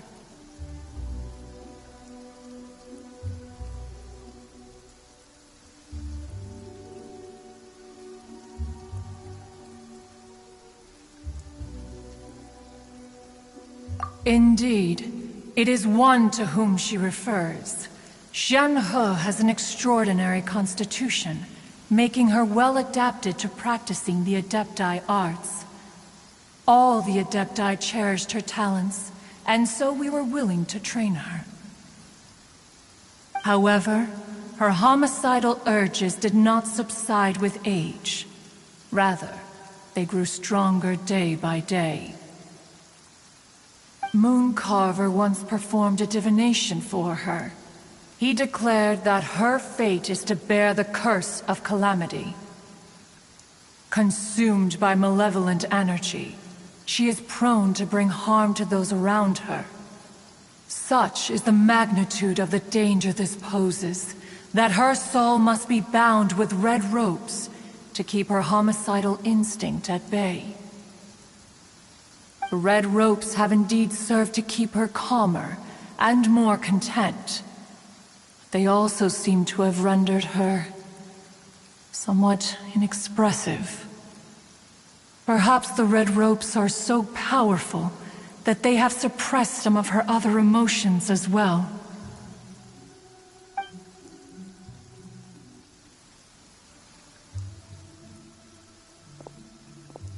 It is only by fate that people's paths may cross. Now that Shen-He's path has crossed with yours, please be sure to treasure the gift that fate has given you, and take good care of her. Oh, now Paimon gets it. You came out here to check up on Shen-He because you were worried about her, didn't you? Huh. You dare draw such a facile conclusion on the nature of one's present excursion? Incorrect. The truth is that while Liyue Harbor may seem peaceful today, danger is always lurking in the shadows. Ningguang once made a bold assertion that this is to be the era of the contract between Liyue and the humans. Well, one is most curious to observe how she will respond to the coming storm. If she handles it admirably, One is willing to be a witness to her achievements. But if she does not, the Adepti shall not hesitate to seize control. Let us conclude our conversation here for today. One has occupied enough of your time, and night is approaching. Be sure to get ample rest.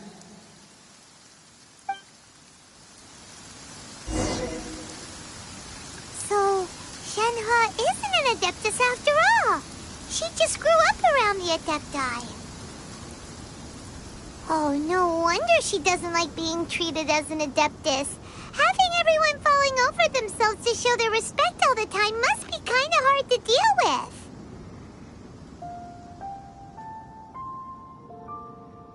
There seem to have been a growing number of tales told regarding Shenhe in recent years.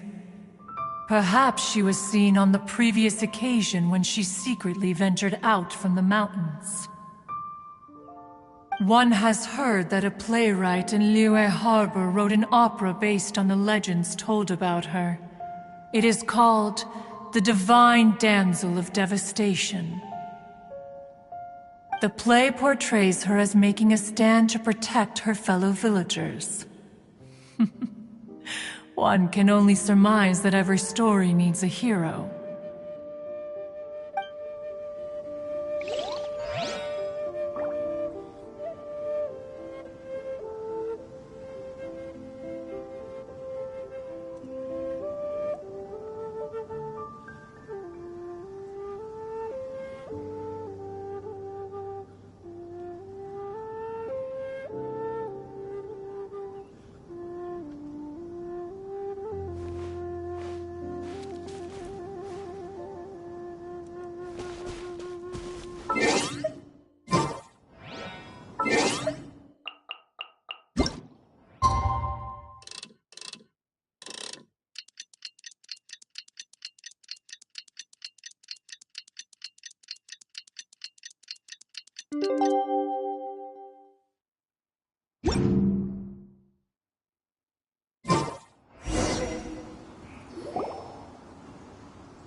Hey! So, Shenhe...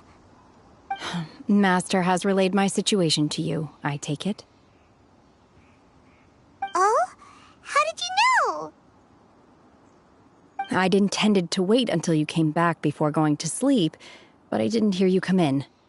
I was worried that something may have happened to you, so I went outside to check and caught sight of my master. On top of this, you have been acting very strangely around me this morning, causing me to suspect that my master must have told you everything about me. After all, Master is... very talkative. Sorry, Shenhe. Paimon had you down as an Adeptus this whole time, but it turns out Paimon was wrong. It's okay. I don't mind. The fault is mine for not explaining everything to you sooner, because in my experience, trying to explain is a futile pursuit. Still, though you mistook me for an Adeptus, you never treated me as distant and unapproachable. Instead, you treated me as you would a friend. For this, I am very grateful indeed. To be fair, we've met our fair share of real Adepti, too. Anyway, now it's settled. From now on, you're our friend. Whether you're an Adeptus or a human isn't the important thing. First and foremost, we're just plain old friends. Got it. Although I don't know quite what it entails in terms of what I have to do, I must say I like the title friend very much indeed. Great! Well, now that we're all rested up, we should start searching for the other 2 items on the list. But before we do that, let's go to the building site and ask Ningguang's little helper how the progress is going. After all, Sunset Vermilionite is so rare. Paimon doubts many competitors will really be able to find any. If it turns out some of them have given up already, we'll be able to take things a little more slowly. Oh, and another thing. We bought some grilled chicken drumsticks on the way back last night. There was a place just outside. Here's one for you, Shenhe. Try it! They're so good. I concur. It has a rich flavor, far more agreeable than those I've cooked for myself in the wilderness in the past.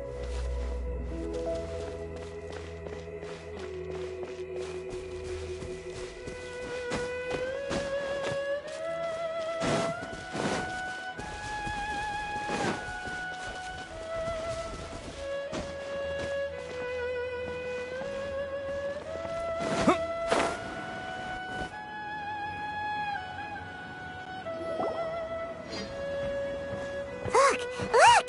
The Jade Chamber is floating into the sky! But it seems to be tied down by something. That's because it's not finished. Hey, Bywin! And hey, Beto! And hey! Person Paimon doesn't know? Given the enormous scale of the Jade Chamber, we split the construction work into 2 phases to make sure the structure remains balanced. Before we find some suitable plastrite, we build the Jade Chamber's keel at ground level. Once the plastrite is ready, we place it into the keel and let the partially constructed Jade Chamber rise up to the height of the surrounding mountain peaks.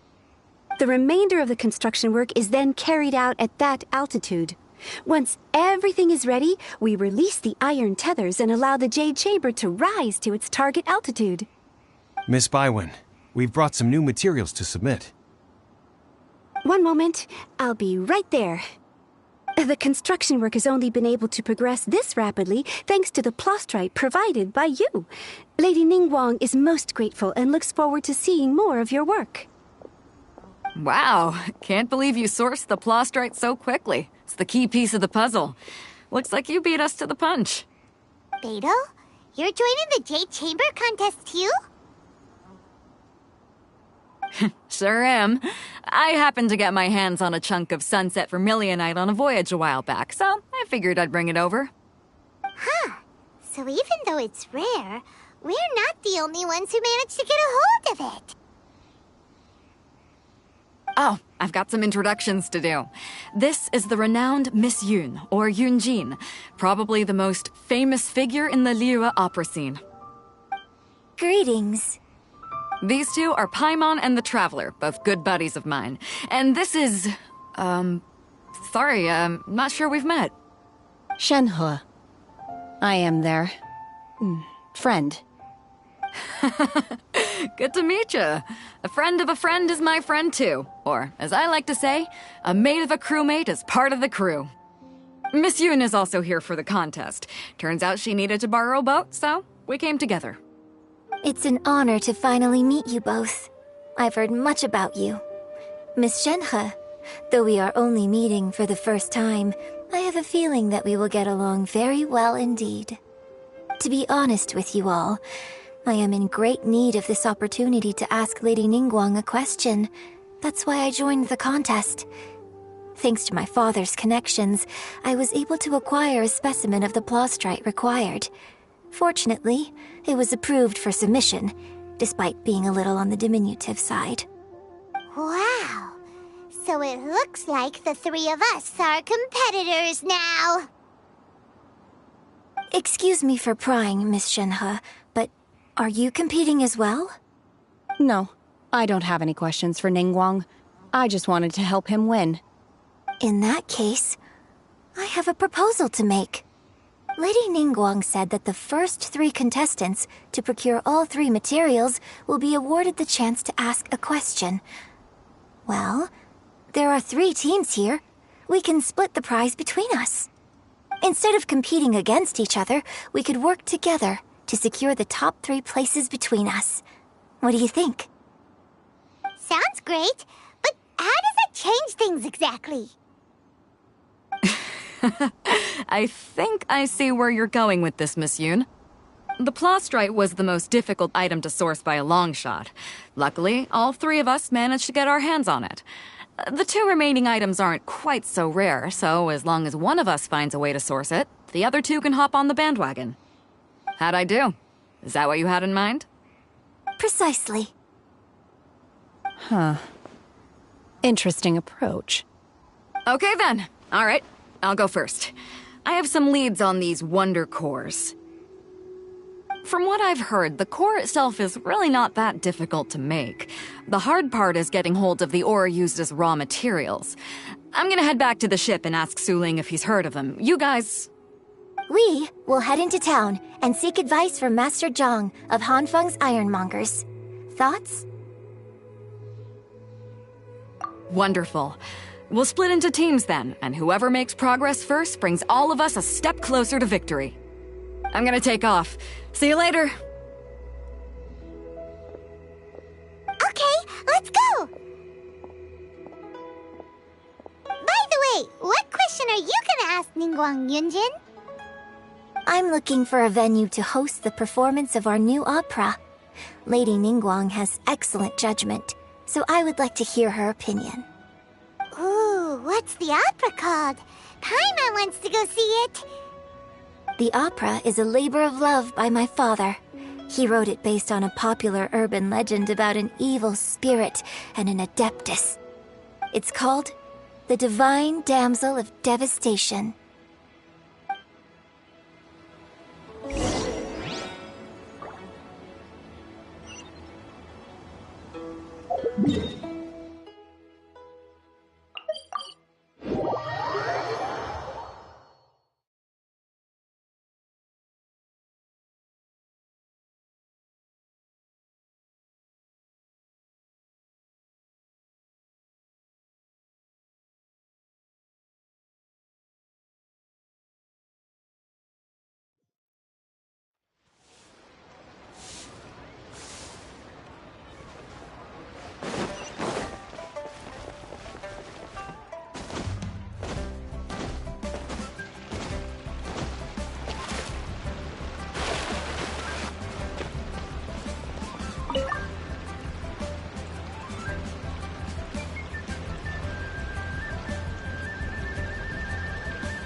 Ah, hello. Are you here for something off the shelf, or do you need something forged? Excuse me, Master Zhang. We were wondering if you'd heard of something called a Wonder Core. Of course I have. Sorry, who's asking? My name is Yunjin. Perhaps you don't know me, but I believe that you forged some weaponry for my father in the past, for stage use. Yunjin? Stage use? Oh, so you must be Miss Yoon. Sorry, my brain's finally caught up. It's not used to doing much beyond bashing a hammer all day. Everyone's heard of you, Miss Yoon, even folks who don't make it to the opera all that often. Like myself. So, you're here to ask about Wonder Cores, huh? As it happens, I do know how to make them. Matter of fact, I made some for Lady Ningguang back when she was building the original Jade Chamber. The types of ore needed to make Wonder Cores are a little hard to come by. Lady Ningguang supplied them herself last time. I don't suppose you've brought any yourselves? No, we were gonna ask you what kinds of ore we need. Sure. Well, you'll need two kinds. Star Splinter Iron and Subrosium.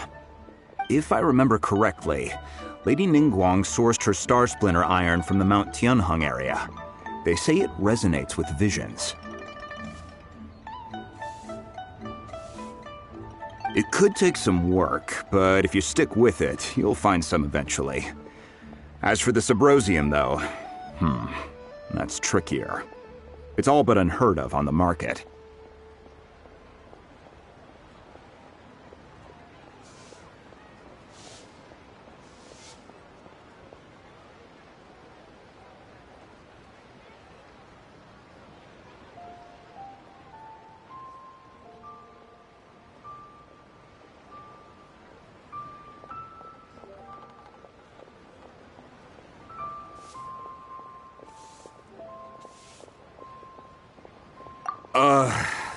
I'm really not sure. Sorry.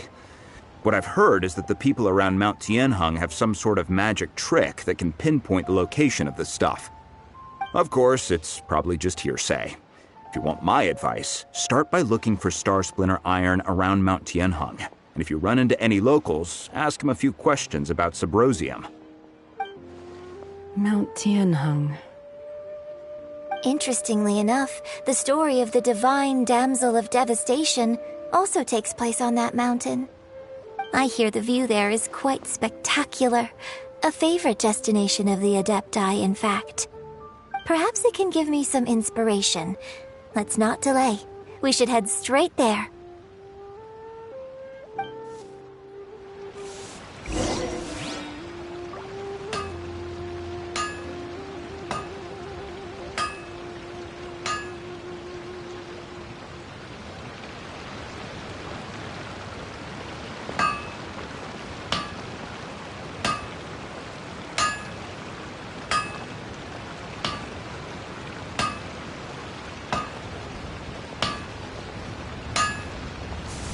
Anfang's Ironmongers, here to serve.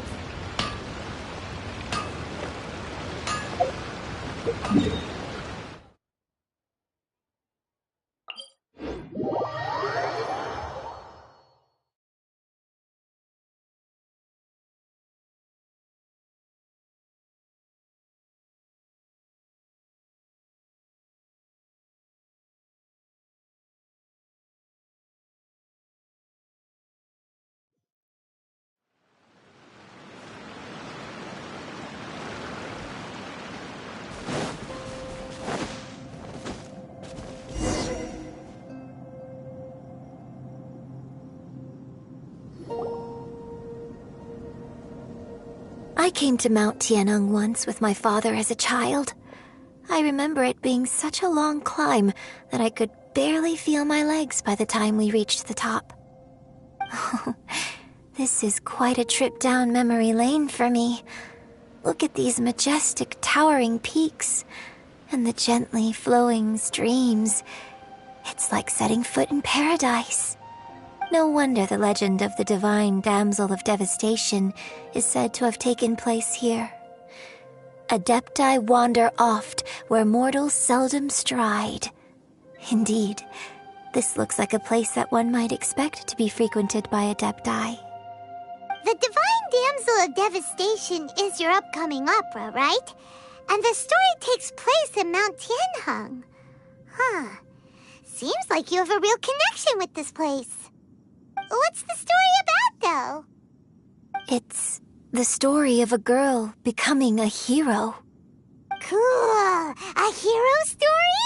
They're Paimon's favorite! The legend first arose in this area. It is said that there used to be a prosperous village on the mountain. In that village, there was a loving couple who were completely devoted to one another. One day, a terrifying monster appeared.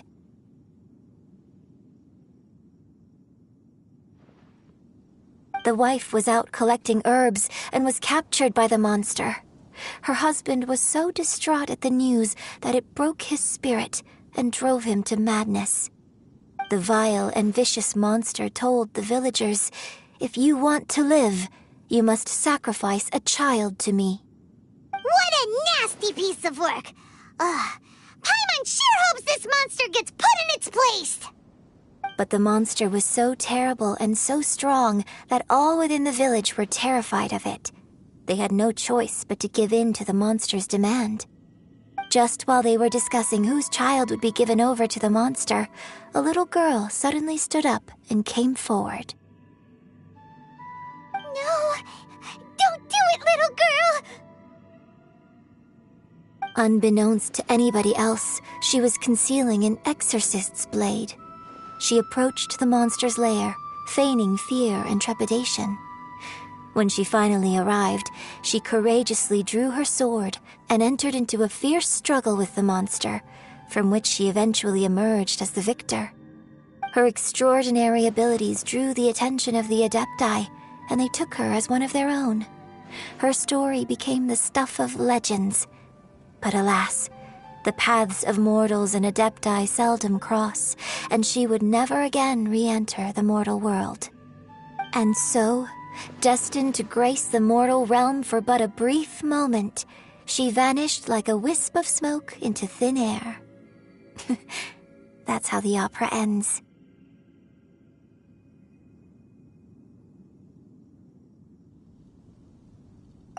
I really like this story. But I personally think that perhaps the little girl was not as brave as the opera makes her out to be. I'm not sure she deserves all the praise she is given. I've never considered that before. Opera is always an interpretation of the events it purports to portray. A certain degree of deviation from the truth is always inevitable. When my father wrote the script for this play, I suppose his intention was to inspire his audience with the character of the divine damsel. I think it's a great story. The ideal story. Well, it sure inspired Paimon! Let's go get ourselves some Star Splinter Iron! Yeah!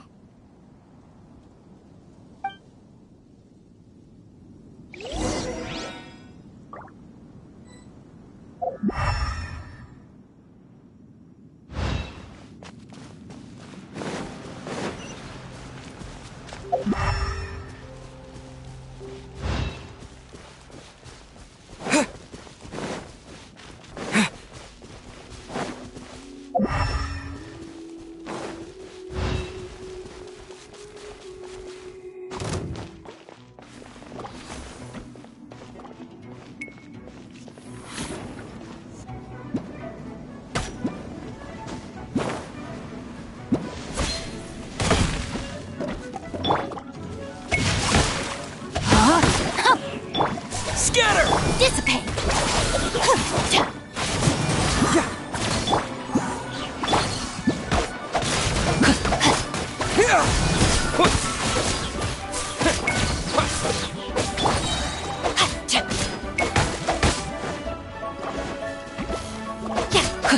No, my sword! All right, my turn.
Should be enough Star Splinter Iron.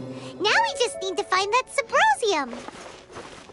I think I saw a village on our way here. Master Zhang said we should ask the locals for help. Why don't we try there?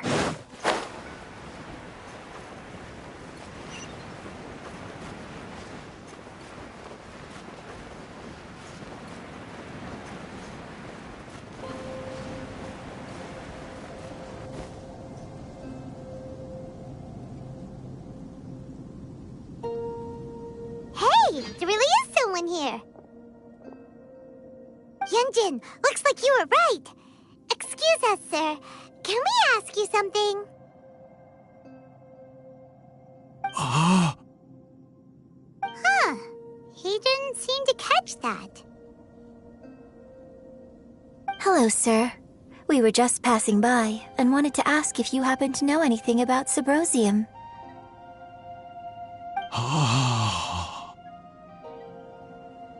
Is he trying to tell us to look for clues in the village? Well, whatever. Guess we're on our own here. Shenhua, Yunjin, let's have a look around. Sorry, you can go ahead without me. I'd like to have a word with this gentleman. If that's okay with you, Uncle Mingjin. It's... Shenhe. Shenhe. You're alive. The rumors were true. So, All these years? I'm sorry, I don't know how to find Subrosium, but I think you can find some information in the village. This place is deserted now. No one ever comes here, so you can rummage around all you want. Huh? You know this guy, Shenhua?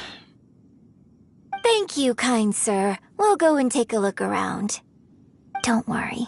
Mingjun has no ill intention towards Miss Shenhe. She'll be quite safe. Okay, then let's see what we can find in this village.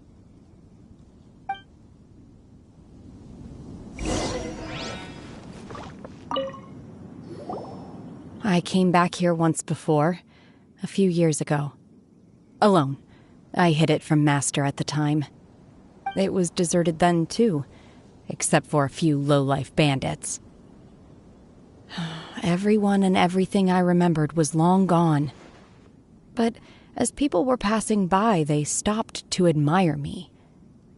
They praised me, telling me I gave off the aura of an Adeptus. I tried explaining to them that I wasn't an Adeptus, just an ordinary person who came from this village. But no one believed me. When I saw how run down all these houses were, I felt at a loss. It was like I took a look at the world, and on the surface, it looked like a vast realm with so many places I could go. Then I looked a little closer, and there was nowhere for me to go at all. Suddenly, so much time has gone by. Everything has changed. Last time I visited, I felt so upset. But today, I don't know why, but it feels different. It is easy for your mind to run wild when you are alone. But this time, you are with your friends, aren't you? Yes, my friends.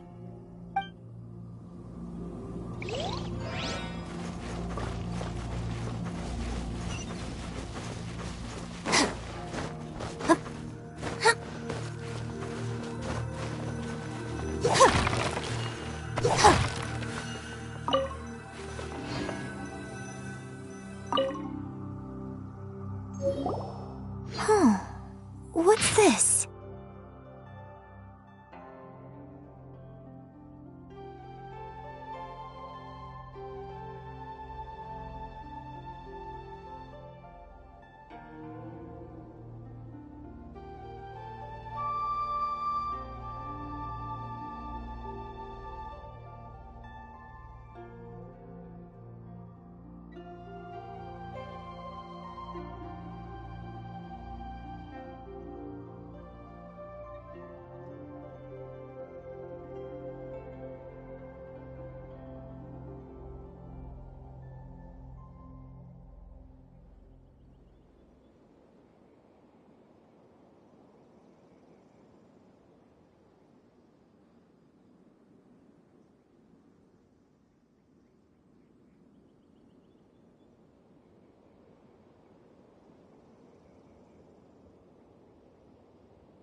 So, Shenhe is the divine damsel? Now that I think about it, she does behave rather like an Adeptus, and she is about the right age. So that's why I've been getting the strangest feeling whenever I chat with her. I should have noticed it earlier. According to this text, the divine damsel from the opera was actually the daughter of the loving couple. And she didn't volunteer. She was sacrificed to the monster by her own father. Oh, the truth is even more lamentable than the opera. Now I understand why Shenhe said the girl was not as brave as people think. It wasn't her choice to enter that ghastly situation. She was forced into it.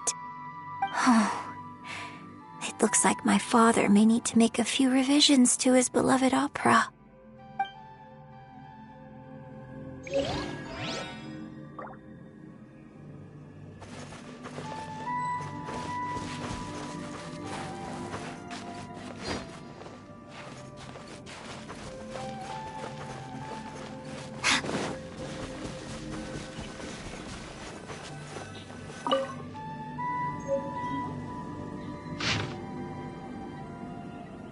So it seems that Shenhe's father thought he was summoning a benevolent deity using a magic incantation. But in fact, he summoned an evil god's remains, which took the form of a monster. His obsessive yearning for his deceased wife led to a terrible tragedy. The villagers moved away in fear, without ever learning the truth. And now, this place is deserted. Still, I do wonder what the connection is between Shenhe and Mingjun. We've looked everywhere, but still no mention of Subrosium. Let's have a look over there.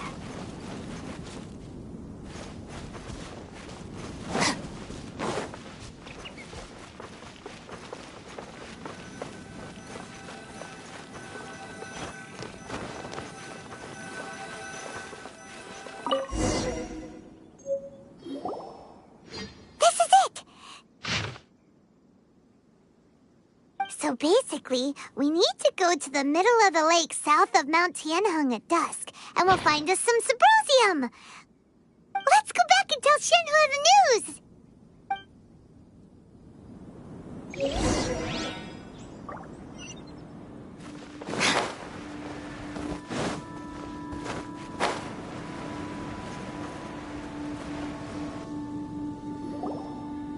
One year when I was back visiting, I heard a story about a white-haired adeptus from a merchant passing by.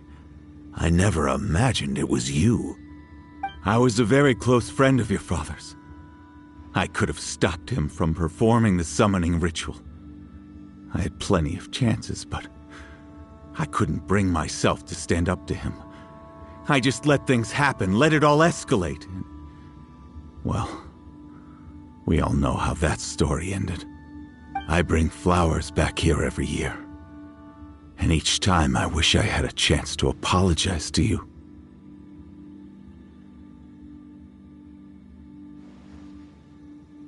Apologize for what? If you'd stopped him, he'd only have found another way.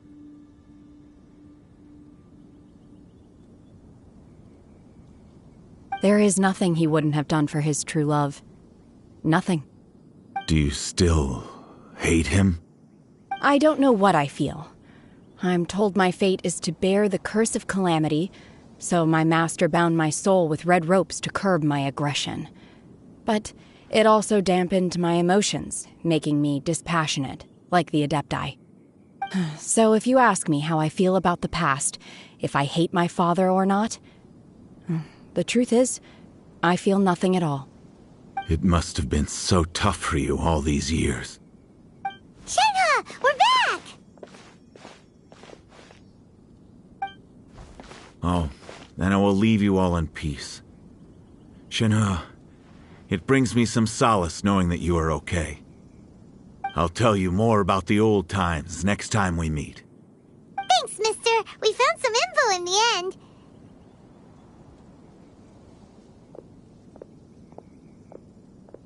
Shenhe, look! This tells us how to find Subrosium. All we gotta do is go to the middle of that lake! Let's go then.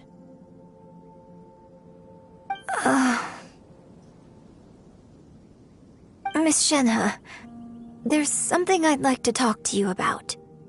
Just now, in the village, we found your father's diary.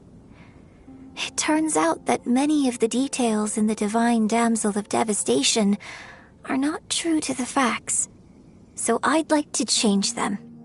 Why?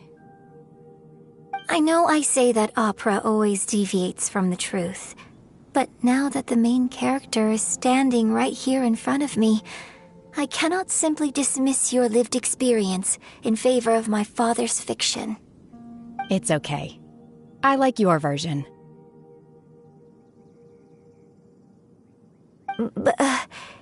Huh? My master once said that the day I learn how to use my strength for the good of others is the day that I can truly become part of human society. So, I hope that one day I might be brave enough to stand up and protect others, just like the girl in the opera.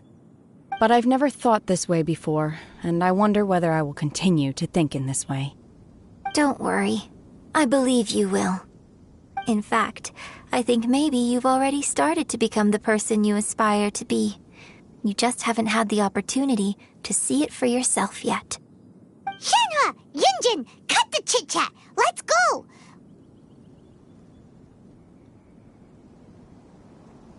We can't let someone else beat us to it!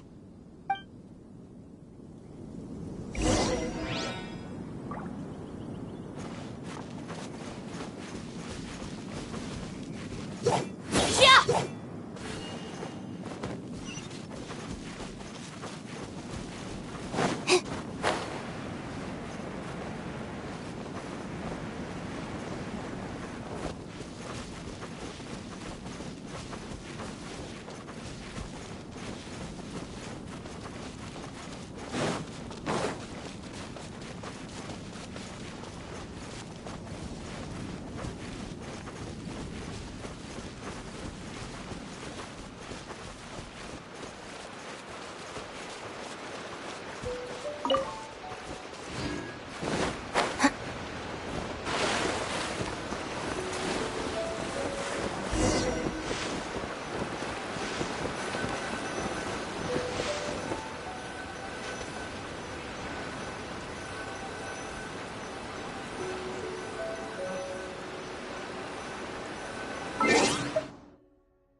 What brings you here? Have they found a solution to the danger in the sea?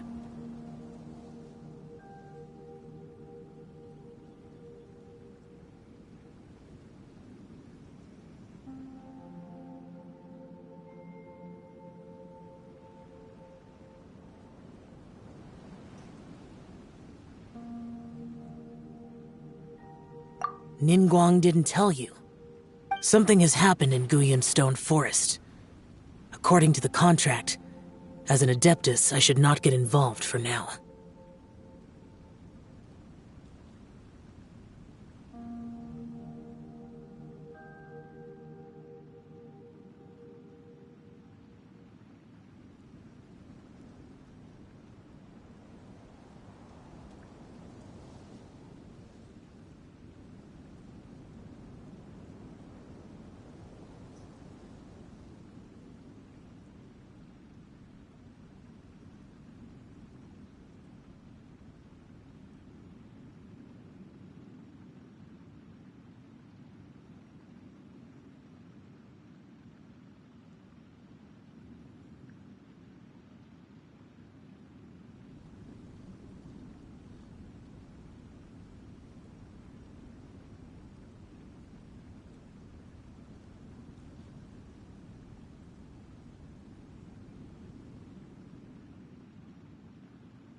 But these things can be unpredictable.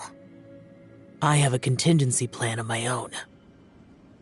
Only a single mountain lies between here and Liyue Harbor. If things get out of control, I will defend this place myself.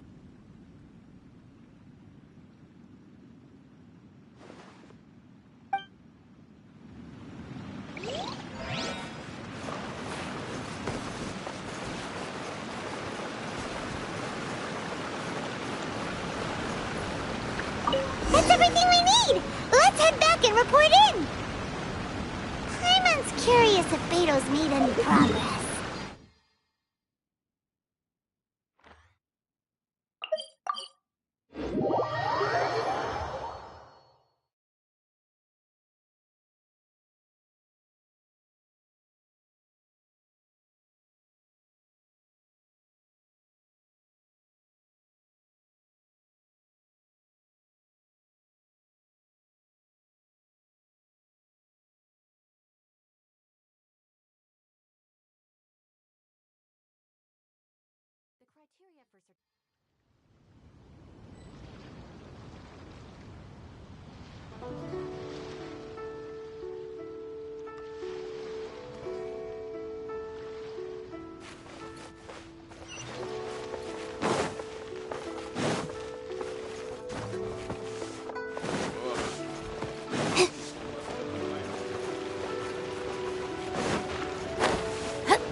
Oh, goodness.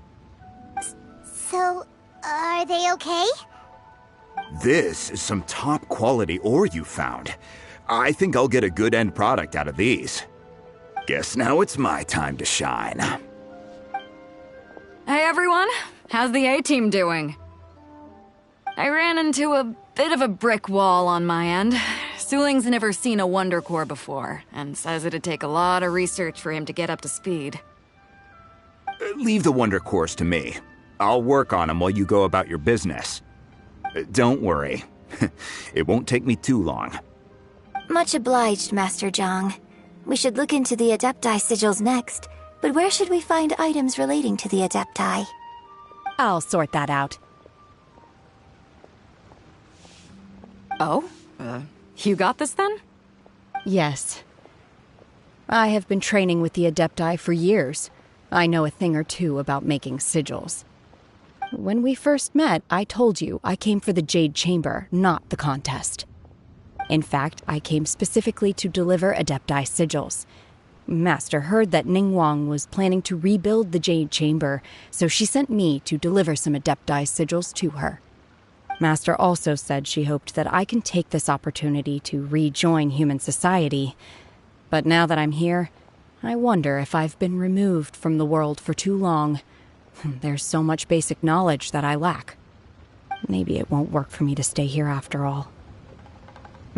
But either way, I'm very glad to have met you, and I'll take care of those Adepti sigils. Without knowing the ins and outs of your situation, I can't say whether you should stay or not. But now that our paths have crossed, we'll always have a connection. So if you're ever feeling down, come find me on my ship. There'll be a drink waiting for you. Thank you.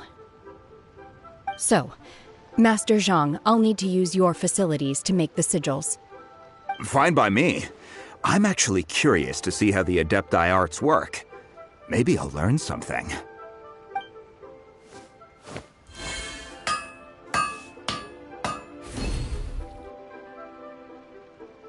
Whew.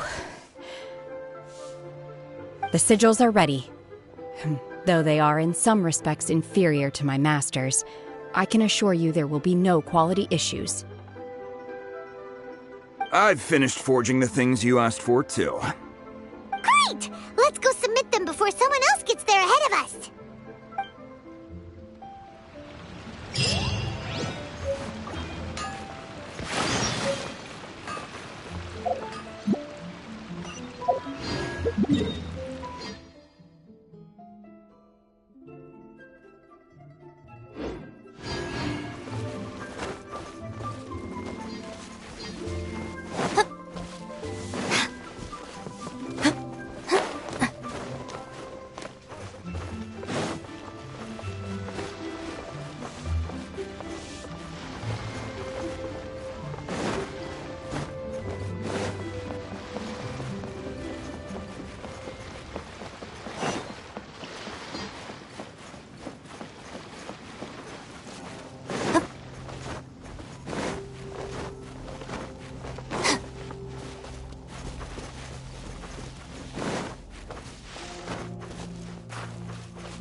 Ningguang's little secretary. We found all the materials. Oh, already? All three of you found them together. Okay, I see. The Wonder Cores and Adepti sigils look good. It seems that we found our winners.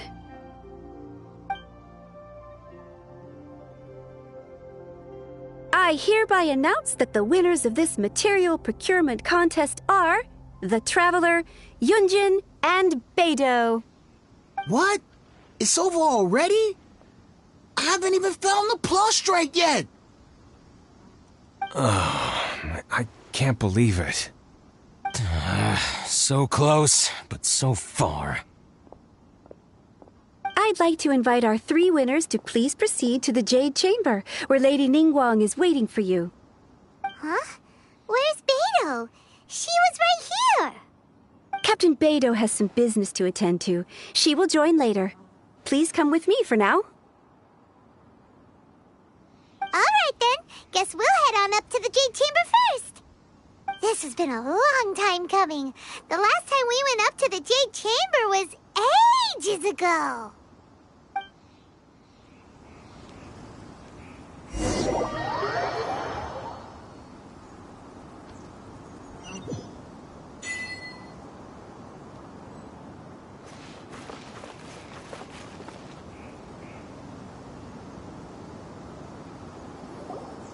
Combine the Adepti sigils with the Wonder Cores and insert them into the Jade Chamber's control compartment. The construction of the new Jade Chamber is now officially complete. Once the tethers are released, it will soar into the sky. Thank you all for your work. Now it is time for me to fulfill my promise. Yeah! Miss Yun, I've already heard something about the reason for your involvement. You are looking for a venue for your new opera, aren't you? That's right. Lady Ningguang, I would like to hear your opinion. The unveiling of Miss Yun's grand new opera surely requires a venue of equal grandeur. So what would you say if I proposed that we stage your first performance right here, in the newly built Jade Chamber? The Jade Chamber offers a splendid panoramic view of the mountains and the bustling city. It is fitting for the finest performance to be hosted in the heavens. I can think of no better stage for you than here, Miss Yun. Thank you, Lady Ningguang. Then I will prepare my props and other articles shortly. Please allow me to bring all these aboard the Jade Chamber. You're quite welcome. It's truly what a good opera deserves.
Traveler, Shenhe, Paimon, I'll be leaving now.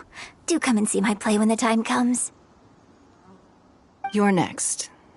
What is your question? I should clarify. I do not know your sister's whereabouts. Please, don't waste your question on this matter. Wow, you're a mind reader, Ningguang. Oh well, guess Paimon will ask a question then. Managing a successful business is not as simple as you might think. Capital, connections, sensitivity to the trends, and instinct for what is a good opportunity. All of these traits are crucial. If you want to know how to make money, I will honor our agreement and give you an answer. But that is not to say that it will work for you. Wow, Paimon hadn't even asked the question yet. Your question was written all over your face. Now look, you helped me rebuild the Jade Chamber, and I intend to repay you handsomely for it. So I promise you that should you one day require financial assistance, you may seek employment here. I will pay you at the highest rate of remuneration. Oh, great! So next time we run out of Moro, we just need to come to Ningguang? No more questions from us. Shenhe, you got a question? Me? Yes, this is a group effort. Thank you. But I don't have anything to ask. Are you sure? This is a once-in-a-lifetime opportunity. I'd urge you not to squander it. Yeah, just don't waste it. Hold on a second. Paimon can probably think of another one. Lady Ningguang, do you think I can ever fit in Liyue Harbor? Now that is an interesting question.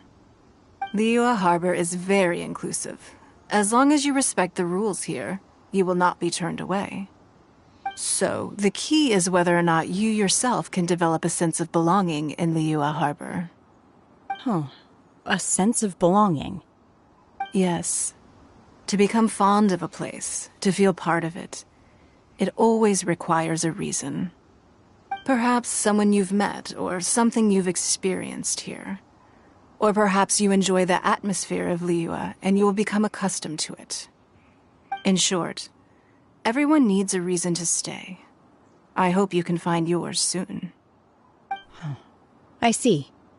Hey, what's going on? I just went to see the fleet a little later than expected. Come on, Beidou! It's your turn! Do you have a question for Ningguang? Me? Nah, I ain't got any questions. She forced me to help out, so I figured I may as well get involved with the contest. Ningguang, don't forget what we talked about. It's not gonna be easy to deal with. I don't think my fleet can take it on their own. Don't worry. I have made preparations. The wound dressings are ready, and the Millilith have set up an ambush. Glad to hear it. Watch your back. Stay alert. Beidou? Ningguang? What are you talking about? You'll see when the Jade Chamber ascends. However, it's not the most pleasant topic of conversation. Maybe it's better that you don't know.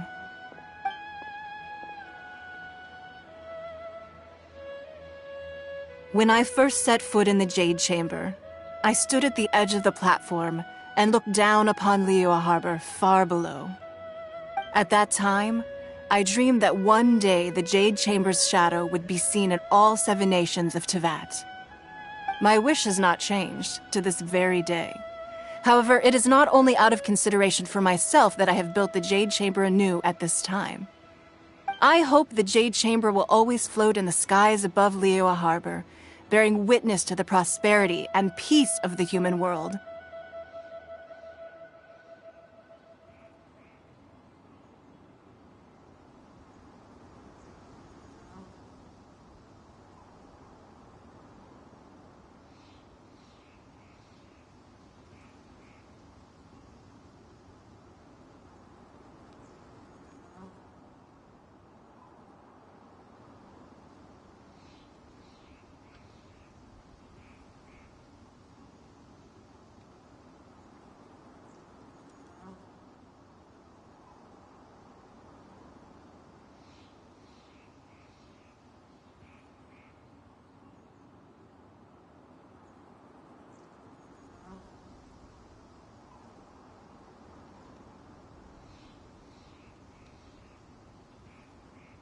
and I hope that you can all witness it with me.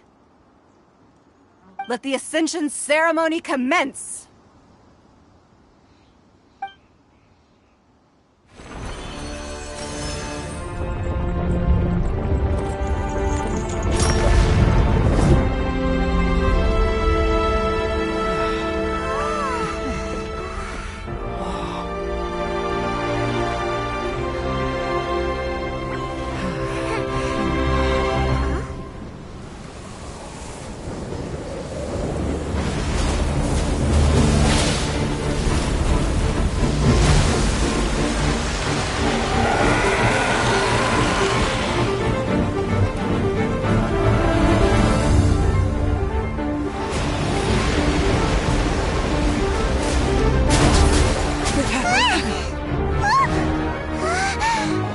Right on cue.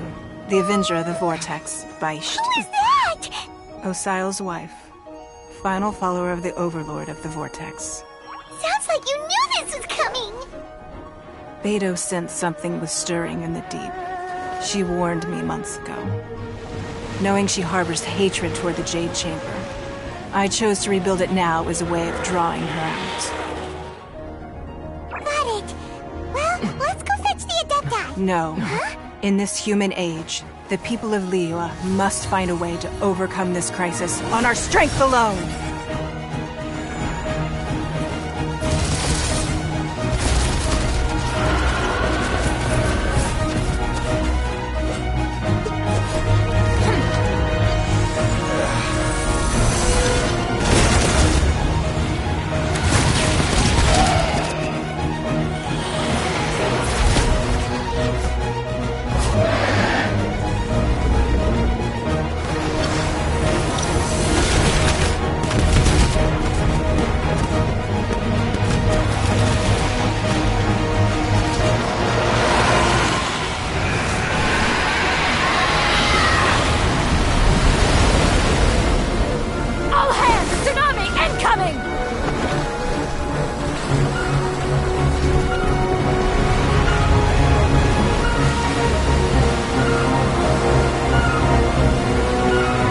What's that? Wait! A giant wave!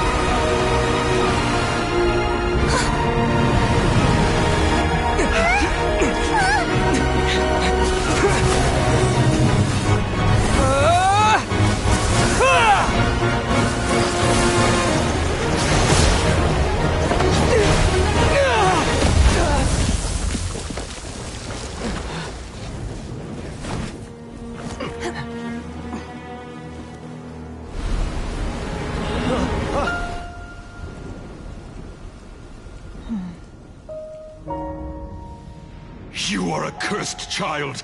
Your life brings nothing but disaster to us all. At least if you die, I can bring her back. The day you learn how to use your strength for the good of others is the day that you can truly become part of human society.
What are you doing here?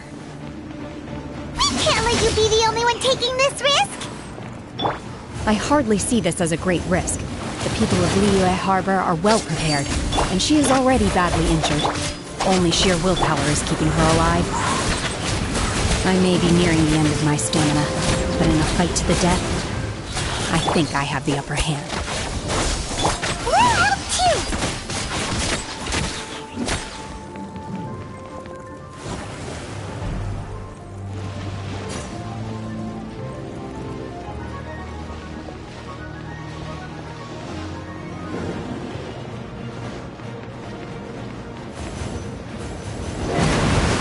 Unleash!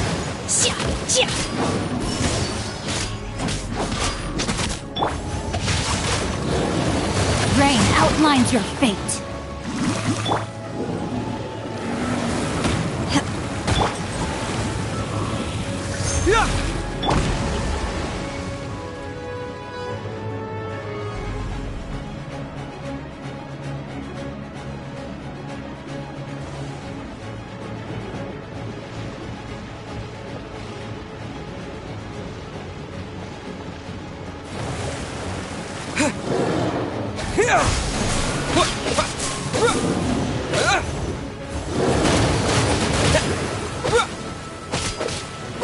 Scatter! Germinate! Rain cutter! Do your master's bidding!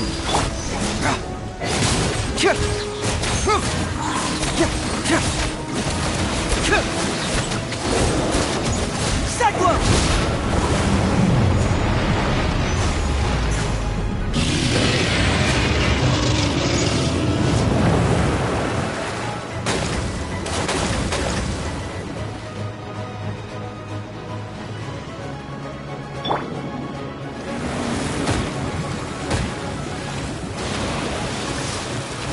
Propagate!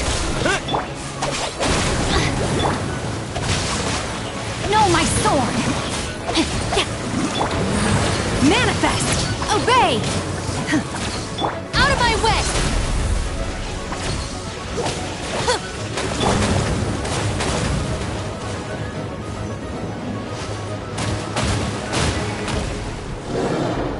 Scatter! Spring forth! Dissipate! Manifest! By ordinance divine!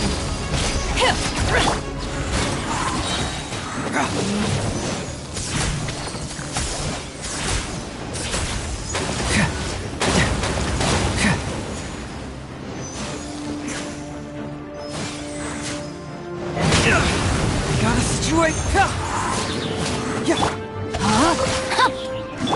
Stand with me!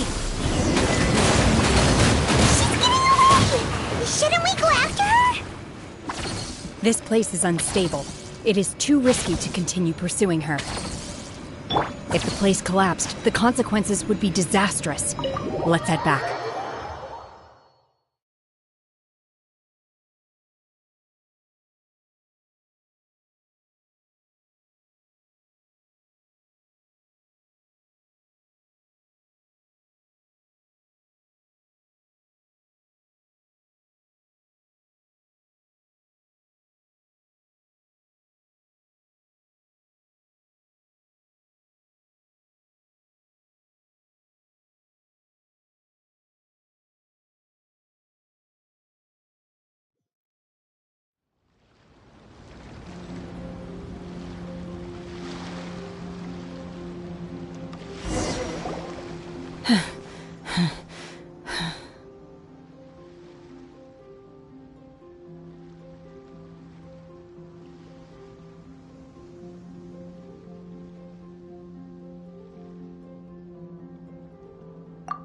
I'm just a little exhausted.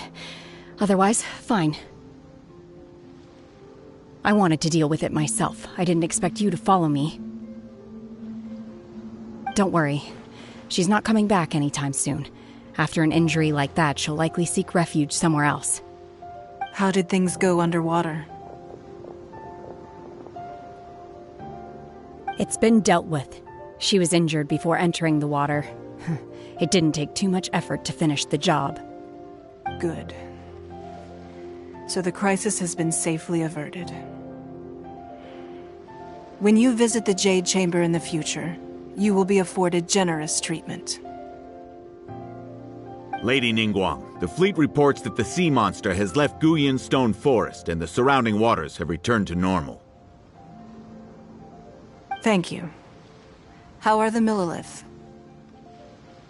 Thanks to the medical supplies you prepared and Lady Keqing's command, our losses were minimal. Of course, we owe huge thanks to this young lady for her help. On behalf of the entire Millilith, thank you for your service.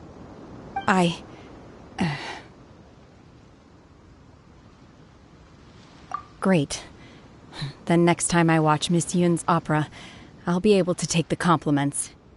I wasn't trying to be a hero, though. I just wanted to protect you. Let the soldiers recuperate, but don't let your guard down.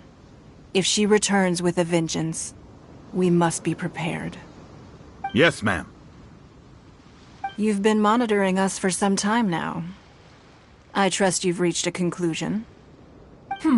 You wish to hear one's opinion.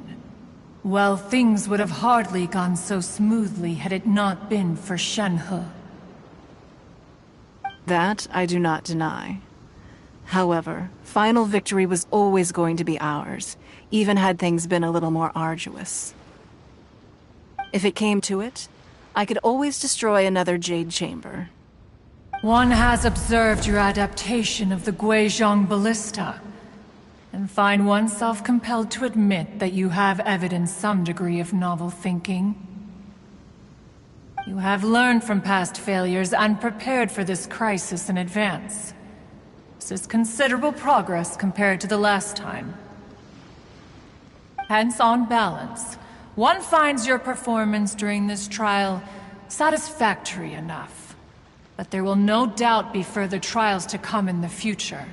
Do not suppose that one will not continue observing you hereafter.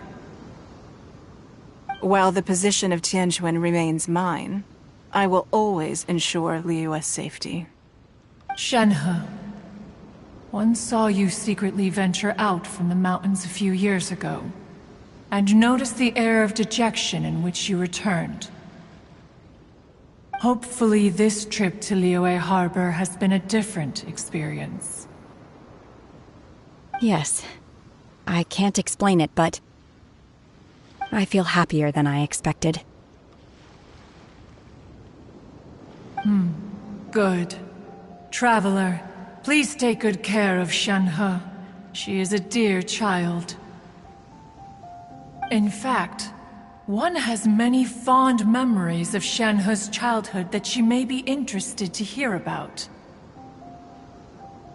There'll be no need for that. Oh. They are all like this. Fine. Since you care not to listen, one shan't be telling you. One shall be going homeward now.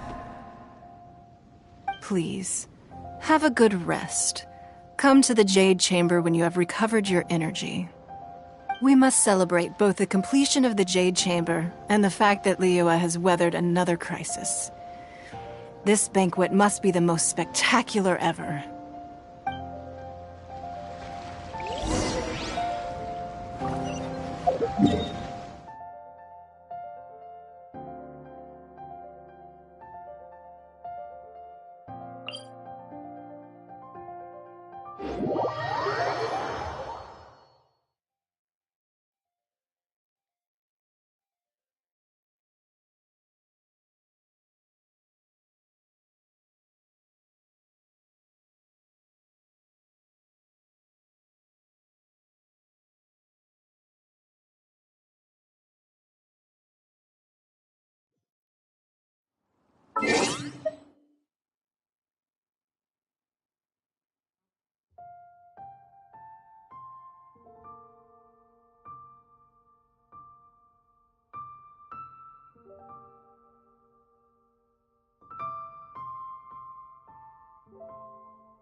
in the Jade Chamber. The food here looks amazing. All of you here are my distinguished guests. I am determined that each of you thoroughly enjoys yourself. Those who don't drink alcohol, please, help yourself to other beverages. Fine wine is a delight to the senses, but it is far from the only one. I trust you will find the marvelous view from the Jade Chamber to be an equally gratifying indulgence. Have you heard? Miss Yun's going to be performing today. Sure have. Honestly, it's the main reason I'm here. I've never missed any of Miss Yun's performances, and I don't intend to start now. I hear she's going to perform The Divine Damsel of Devastation today, the one written by her father. I've been so excited that I've barely slept the last few nights. Hey, look! Miss Yun is going on stage!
这里本该接近尾声，但今日我再添一笔，唱与诸位听。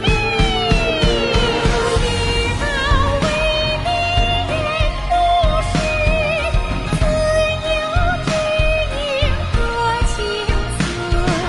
功名烈烈见了心，只知不操心。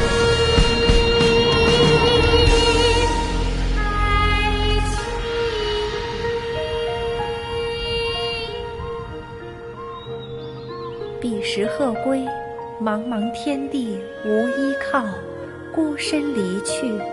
今日再会，新朋旧友坐满堂，共聚此时。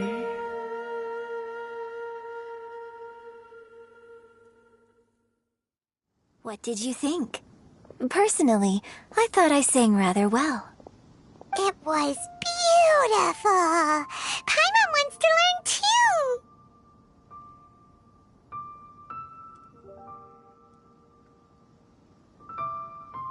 It was wonderful. Also, thank you. You're welcome. Thanks to you, the Divine Damsel of Devastation is a more nuanced tale than ever. The play has an ending, but life goes on. I believe you will find a way to fit in Liyue Harbor. Thank you. I think I've found the opportunity I needed to change. Ms. Yun, here you are. Great to see you. Huh? Hey, this young lady with the white hair looks like some kind of VIP. Yeah, that's it, like an Adeptus. Wait, you're the girl from the opera, aren't you? The divine damsel herself. And look who else we have here, the illustrious traveler. Well, I'll be. This was definitely worth showing up for. Let me pull up a chair, all right? We'll all have a friendly chat, get better acquainted. Alternatively, you could leave us alone. That is, if you'd prefer to finish your drink via the orifice of your own choice. Uh-oh, this feels all too familiar. Shenhe's back to her old self again. Hey, what are you doing? Calm down, Shenhe. Calm down.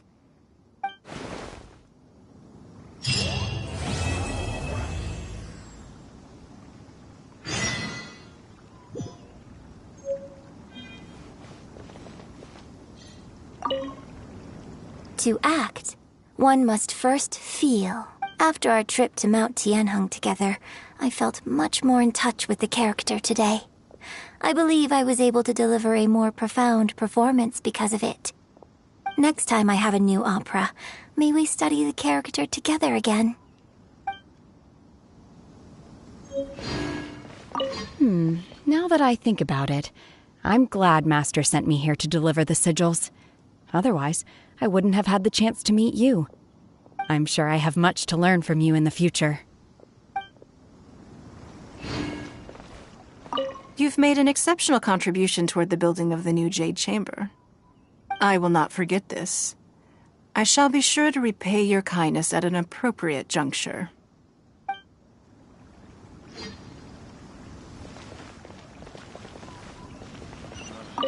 I wonder when I'll be able to build a jade chamber of my own. It'll take a lot more wealth than I have now. But hey, you've got to dream big. Who knows? If I keep working at it, maybe one day.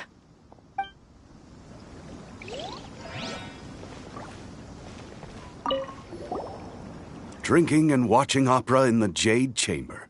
A rare and exquisite pleasure.